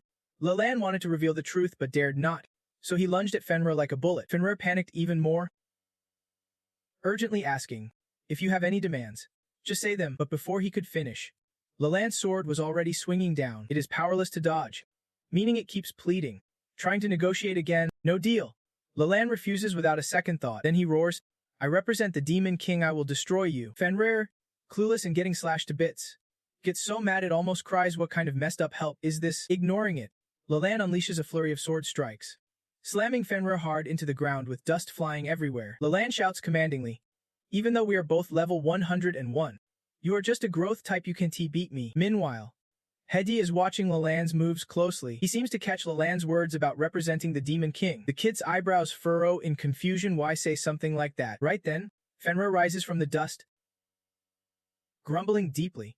Is my awakening not strong enough? Otherwise, why can't I fully grasp the twisted logic of humans? Then it glares at Leland and growls, You do not owe me any favors. I will free all the prisoners and help you fight other demons invading Earth, but spare my life first. Leland hears this like a slap across the face, and it feels like he is just figured something else out. The second meaning behind the Demon King's personal visit is his mercy for this mutant bug. Realizing this, Leland immediately grows serious. No way, Fenrir goes berserk. Why not? Fine. Then I 1TB monster leader, I will be your dog just to survive. No matter what it says, Leland's answer remains a firm no, and he charges at it again. Fenrir is on the verge of tears, yelling, "Someone tell me, why is it always no?" Furious, it screams, "I am only trying to give the mutants a chance to live. No need for total annihilation." But if that is the case, Fenrir stops caring about Leland's face. Suddenly, Fenrir breaks through its restraint, power surging to level 131 in a flash. At the Moses headquarters, Hephaestus is explaining mutants to Moses, who suddenly jolts and asks, "Wait, I never told you this." Hephaestus frowns. "Didn't you say mutants are creatures with low intelligence?" Moses bluntly replies, "The Demon King's power is stronger than expected. Mutants under his influence have also grown stronger." Right? Hephaestus scoffs. "Why did not you say that earlier?" Moses shrugs coldly. "I did not say, because you guys could not figure it out yourselves. Always relying on me. Maybe think twice, I am a god, not your mom." Hephaestus sighs. Resigned. Moses continues, "It is just really unfortunate." Hephaestus raises an eyebrow. "Unfortunate how?" Moses smirks coldly. "What was supposed to be an alliance is turning into a massive threat." Meanwhile, on the land's battlefield, Fenrir narrows its eyes and sneers coldly. "You really think I can beat you?" Lalan, suddenly, glowing energy beams ripple around Fenrir nonstop. Seeing this, Lalan immediately shouts, "Long-range attack. It is trying to wipe us all out." He orders everyone, "Use every big move you have got to stay alive." As soon as he finishes, everyone starts unleashing skills, forming a protective barrier. Even the kids know how to shield themselves now. Only AD stands clueless, really not knowing what to do. At the same time, Lalan conjures an rank divine shield to guard everyone. But Fenrir's assault is so fierce, the shield keeps trembling. Inside, people are knocked to their knees. Panic spreads as someone cries out. Lalan's shield is lessening the damage, but this attack is insanely strong. Everyone's health bars are dangerously low. Only Avadi remains unscathed. He looks down at himself, whispering, "Hey, this is not too bad." On the other side, Lalan struggles to maintain the shield to protect the group. He mutters under his breath, "Their power's overwhelming. The gap's too huge. If the enhancement gear breaks, the shield collapses." But Fenrir seems to read his thoughts and claws forward for another attack. Under the storm of its relentless assault, Lalan barely had a chance to use any enhancement tools. His power was capped at this version's limit. He already refused to team up with this mutated freak. So why should the Demon King step in? Lost in thought, Lalan glanced back and spotted Hada standing there clueless, not sure what to do. He scolded himself silently, such a bad actor, playing dumb while avoiding his gaze. As Lalan pondered, Fenrir let out a furious roar and charged forward. The hope of humanity. Hada panicked at the sight. Lalan refused to back down, blocking with his sword while silently cursing the last 18 generations of Demon Kings. "I have pushed myself this far already, are not you going to help?" Then suddenly, the little girl locked in with Hada stopped growing, and her brother came to lend a hand. Just in time, the girl tossed a vial filled with glowing blue liquid forward. Lalan had no clue what it was but let it fly straight at Fenrir without hesitation. The moment the vial touched Fenrir's body, it stiffened instantly, then was blasted away by an invisible force. Dust and debris flew everywhere, forcing those outside to step back. While Lalan and Fenrir disappeared behind the smoky haze, Hada could not help but worry about Lalan. When the dust settled, a faint pale yellow light pierced through the gloom. Fenrir's mouth held a glowing golden orb that had not been there before. While Lalan radiated an incredibly powerful protective aura, Fenrir's eyes widened in shock. He would just blasted away Lalan's shield. Yet this one was different. Lalan's body continued to glow with that pale yellow light. Locking eyes with Fenrir, Lalan coldly said, "That is someone else's shield now." Those words stunned Fenrir. But quickly, Fenrir panicked and shouted, "My real shield. It is gone. All of it." Even his form and status reverted back to square one. Only then did Fenrir notice the shattered veil lying on the ground. Finally realizing the truth, he murmured in disbelief, "No way. A C-grade potion that counters my grade poison trait. Impossible." Lalan was just as stunned, glancing back and asking, "What exactly is that potion?" Moments later, he saw Hada clutching a pile of identical vials. Grinning, "I did not expect this stuff to work so well. There is plenty more, need some." Lalan and Fenrir's faces went stone cold. Lalan suddenly realized the Demon King had planned all this. He just was not stepping in, because Lalan and the others had not fully clashed yet. Only when it came down to a fight to the death would the Demon King make his move. Until then, Hada was just a pawn for his entertainment. Swallowing his frustration, Lalan looked at Fenrir and asked coolly, "Anything else you want to say?" Fenrir, seeing Lalan's easy demeanor, grew even angrier and roared, "Why are you so mad? You are the one in a dead end? Not me." Lalan ignored him, focusing energy into his sword. "Is this your final word?" he asked sharply. Fenrir's fear deepened. "I do not want any more trouble with you," he snarled, and with that, he vanished without a trace. Once Fenrir was gone, Hada rushed over to Lalan, beaming. "I knew you would come to save us. You saved me again, how can I ever thank you?" He said it was not easy for him to muster the courage to venture out, hoping for a little mission reward, but then this happened. "Lucky you showed up just in time." Hearing this, Lalan felt his suspicions confirmed. As soon as the ordeal ended, Hada slipped back into his fake cheerful mask, like nothing had happened. Thinking this, Lalan could not help but sigh in resignation. Then Hada shouted loudly, "How is right, do not worry. As long as I am here, no mutated freak will hurt anyone." He nodded eagerly. "I feel the same way." Seeing him so happy, Lalan smiled and suggested, "Since that is settled, let us head back to the city." Hada looked surprised, asking doubtfully, "So it is really all over?" Lalan squinted at him, puzzled. "If not, then what do you think?" Hada hesitated. "That mutated freak ran away, did not it?" Lalan thought for a moment before speaking. "Its traits have been purified, it is probably no longer a threat, but Hada sighed. For low-level players, it is still a deadly threat, even though it only attacks demons and not humans. Did not I just refuse to ally with it?" Lalan caught on immediately and said seriously, "Got it. I am heading out now." Hadai's eyes brightened as he heard that, but beside Lalan, someone looked full of worry. Lalan did not pay it any mind and ordered, "You guys handle the rear. I have wiped out all the beastmen causing trouble nearby. Just get the kids and the regular players back to safety." The other guy nodded slightly, then looked at Hada and asked about the Demon King. Lalan replied quietly, "Also bring him back to the safe zone, and make sure he is secure, no more incidents." Then he drove off, with Hadai cheering from the back. "Come on, big bro Lan." After that chaotic ordeal, everyone started tidying up the mess around them. Another person stepped up to calm Hada down and said, "Why do not you get in this car too?" Hearing this, Hada turned his head and saw a fancy car parked nearby. He climbed in right away, but just before the car drove off, the woman next to the class rep suddenly knocked on the window. She smiled awkwardly and said, "You are Ha, right? Sorry for sending you on the mission but failing to protect you." Hada lowered the window and looked at the three of them. Remembering he noticed her, the woman kept smiling. "Never thought you would be tight with Lalan." The class rep jumped in. "Yeah, here's your 2 gold coins back. We are all friends. No need for money. Next time, let us team up again." Just then, the driver stuck his head out and asked, "You guys friends of me? If not, hop in." Hearing that, the class rep happily nodded, but before he could get in, Hada spoke up first. "Thanks." His face turned a bit sore as he added, "I hired them to escort me on the mission, not really friends. Besides, it is kinda much to send back up whenever I am in danger." Lalan's subordinate nodded understandingly at that, then he looked back at the three and said coldly, "In that case, please take this car back." The 3 class presidents, still dazed and clueless, were already dragged back. A few hours later, at the Anti-Corruption Bureau, an agent named 10 received their files. Puzzled, he asked what crimes they had committed. The class president sneered. "Extortion, is not it obvious?" 10 glanced over the files after hearing that, but the records clearly said something about demon lords, or rather, Hadi civilians. After hesitating, he said, "We can change it to extortion," which only made the 3 prisoners even more confused. What was going on? A few hours later, the news broke that Hadi was being charged a protection fee. Alongside that, reports surfaced that the missing kids had been spotted. The suspect, Fenrir, had his image circulated for the public to watch out for. He was fleeing toward Damon's place, with Lan hot on his trail. At that moment, a reporter dropped a side note. They successfully rescued the kids, thanks to Heidi's enthusiastic help. She turned the mic toward Edie, eagerly asking, "Edie, do you have any thoughts to share?" He gave a soft chuckle and replied, "It is all just coincidence." "Pure coincidence." The reporter pressed on.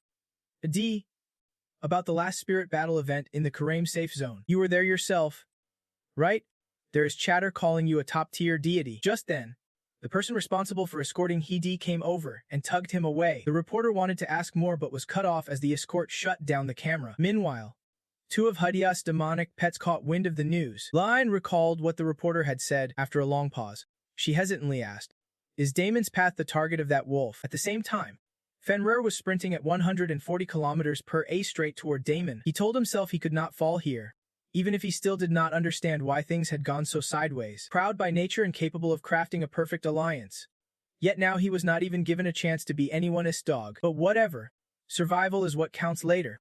Leland can be the one to play dog for him. Fenrir was heading to Damon because he smelled the scent of Akma. The building ahead was a stronghold built by Akma after arriving on Earth, originally meant as a food reserve. It was perfect timing to use it now. Meanwhile, inside the tilted building ahead, a bunch of kids were happily going about their day as usual. Fenrir suddenly appeared outside a window, flashing a sinister grin. I am starting over. And unfortunately, you all have to be my meal. The little Akmas inside immediately panicked upon seeing him. Fenrir did not even care.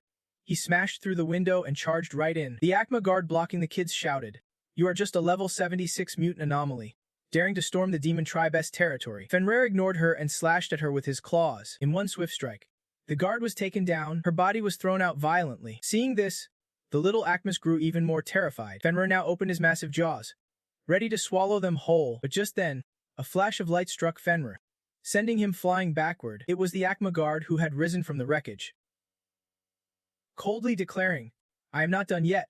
As long as I live, I won't let anyone harm these kids." Fenrir roared and lunged from afar.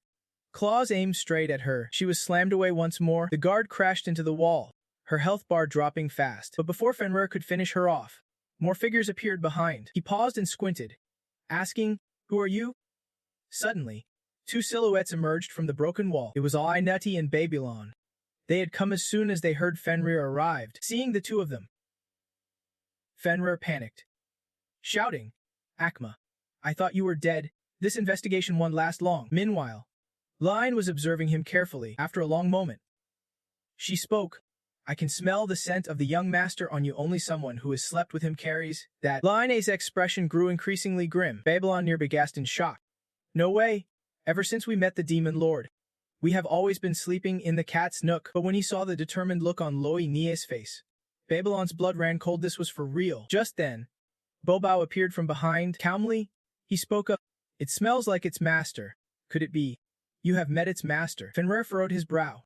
Usually, only the great demon lord gets called master. Could it really be the demon lord himself? Suddenly, he remembered Hade from before. If this was true, then Hade must have already prepared a potion with violent, mind-altering properties. That is why he pretended to be captured, sneaking into its lair. The more Fenrir thought about it, the scarier it got.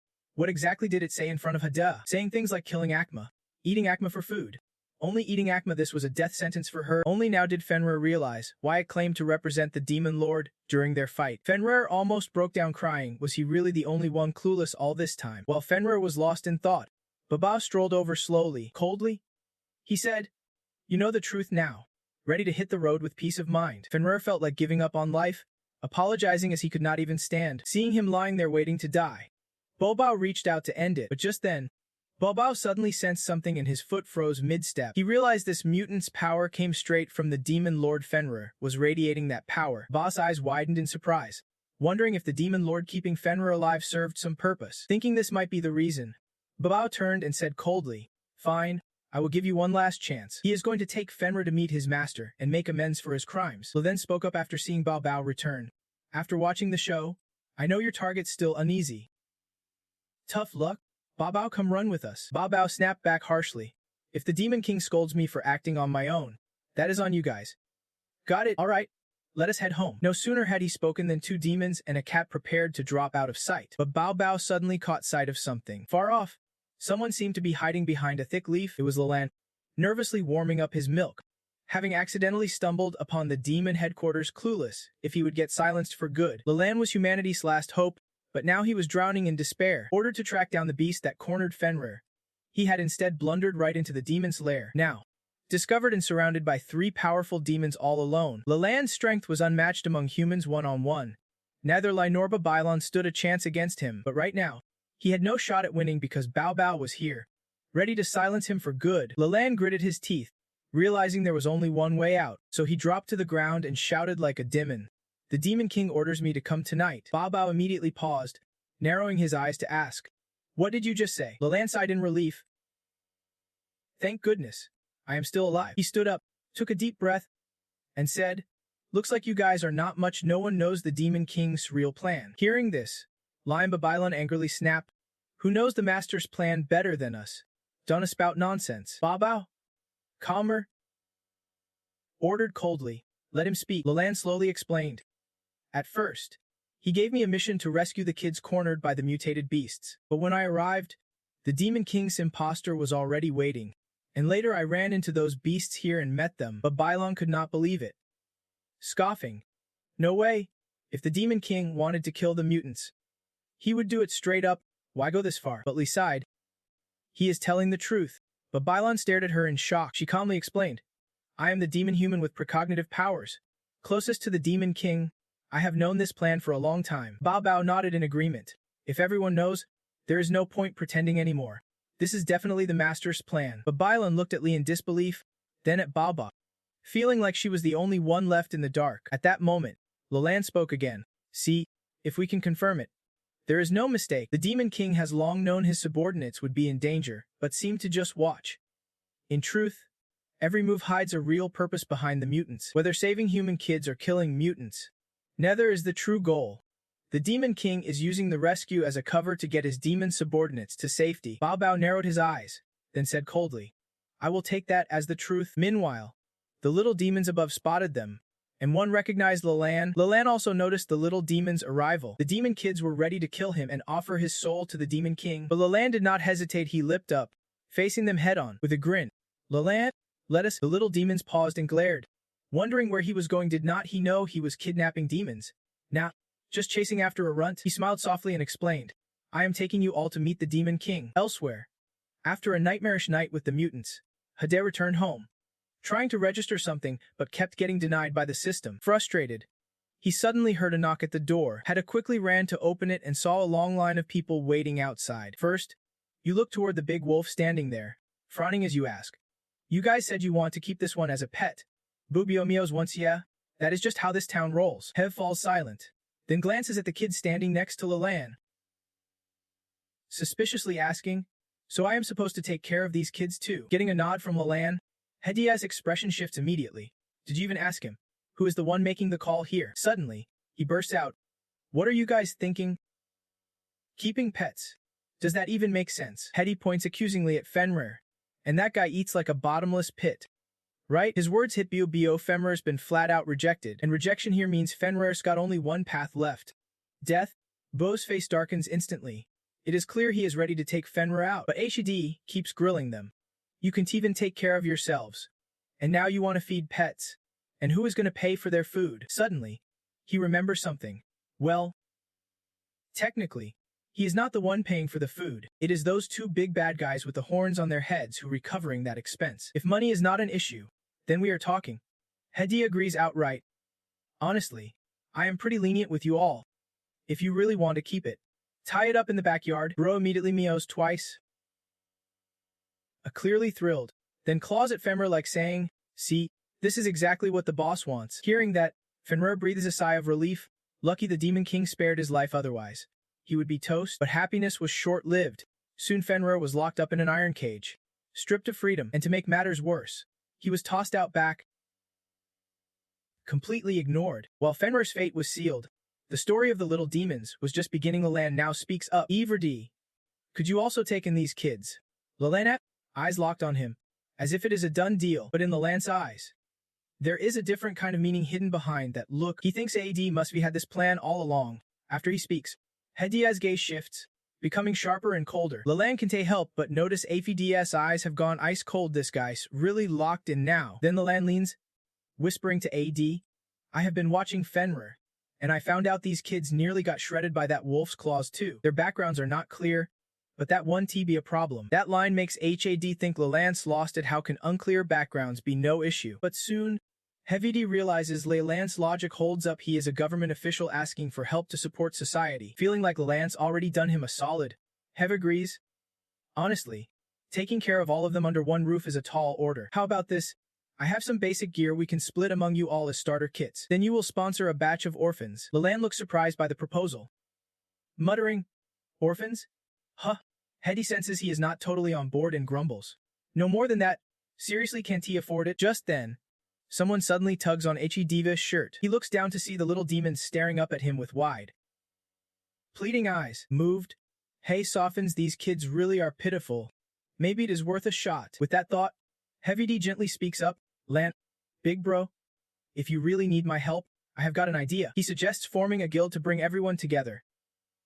Tight-knit, caring, and supporting one another. With an organization like that, no one is left out in the cold. Heavy D thinks this is a solid plan if money is involved.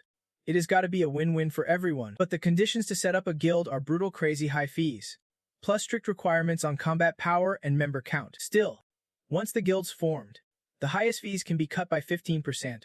With HEDA's reputation, they get another 5% off, totaling a 20% discount. Plus, the guild lets them join more events and rake in more cash. So in the long run, it is not a loss at all. Turns out HED had tried to register a guild before but got denied. This time, it is a perfect two birds one stone move. He pulls out the guild application for Leland to see. Looking at the paper, Leland can't help but smirk, thinking, so the rejection was just a formality to get the guild going, if that is all it takes.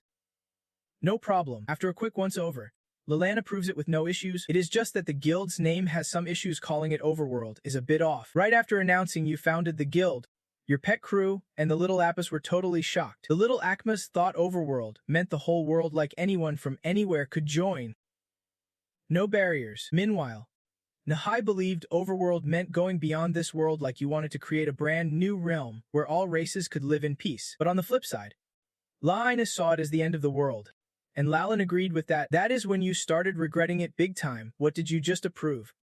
You are not supposed to be the villain here. News about the founding of your guild spread everywhere. You were out on a mission when you got the message, and you could not help but smirk. Looks like the guild's already got members, so you jumped right in, and of course, Mhu, La CC, and Tu Guyan followed you, and naturally, you were a bit surprised to see them join, but you agreed without hesitation. After joining your Overworld guild, those four suddenly noticed something strange happening. Their bodies and powers seemed to have changed. Even they were shocked. Just by joining a guild, they somehow became dungeon leaders, and their faction instantly became rivals in the eyes of other players. They glanced back sharply, making the nearby players start feeling uneasy. No one really understood what was going on. Why did their factions suddenly turn into enemies? At your doorstep, Chung Si was quietly minding his own business when he suddenly felt something was off about his body. Just like those four, he would become a dungeon leader too, with the title of a Demon Lord's Insider now fully materialized. Chung Si could not believe it. He was just a projection, but the Demon Lord had suddenly granted him a real form. Meanwhile, at the human base, control room staff suddenly spotted a red dot on the map. It was a dungeon, and even your home in the safe zone had turned into one. At that moment, Beachy entered from outside and silently absorbed the news. Player levels had not improved much, but the Demon Lord's forces were growing stronger by the minute. Humanity had never faced an enemy this terrifying before. Clenching the cross around his neck, Beachy could only pray silently for the gods to protect humanity. Moses, watching from above, did not respond to the prayer. He just smirked and said, "Don't worry. I already know how this ends. Worst case, I will just take the fall." Besides B, Lalin was also worried. He was still standing at your doorstep, standing there like a statue, not moving an inch. He could not understand why things turned out this way. It felt like he lost the right to keep hoping for humanity. But he refused to give up, no matter how dark the road ahead looked, because hope is the one thing that never dies. Just as Lalin was sinking into despair, someone was quietly laughing at the pain of others. Babylon got scolded serves him right.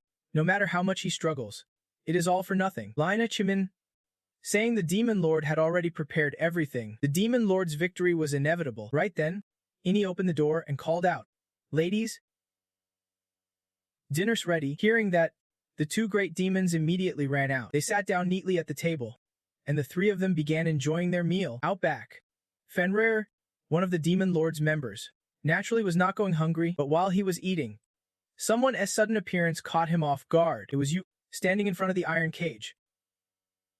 Fenrir muttered, "Demon Lord, he is back again." You just stood there, silently watching Fenrir. After a moment, you spoke darkly. "The Mutant Wolf King wants to team up with Lalin to wipe out demons across the lands. Did I hear that right?" Saying that, you broke into a sinister, wicked grin.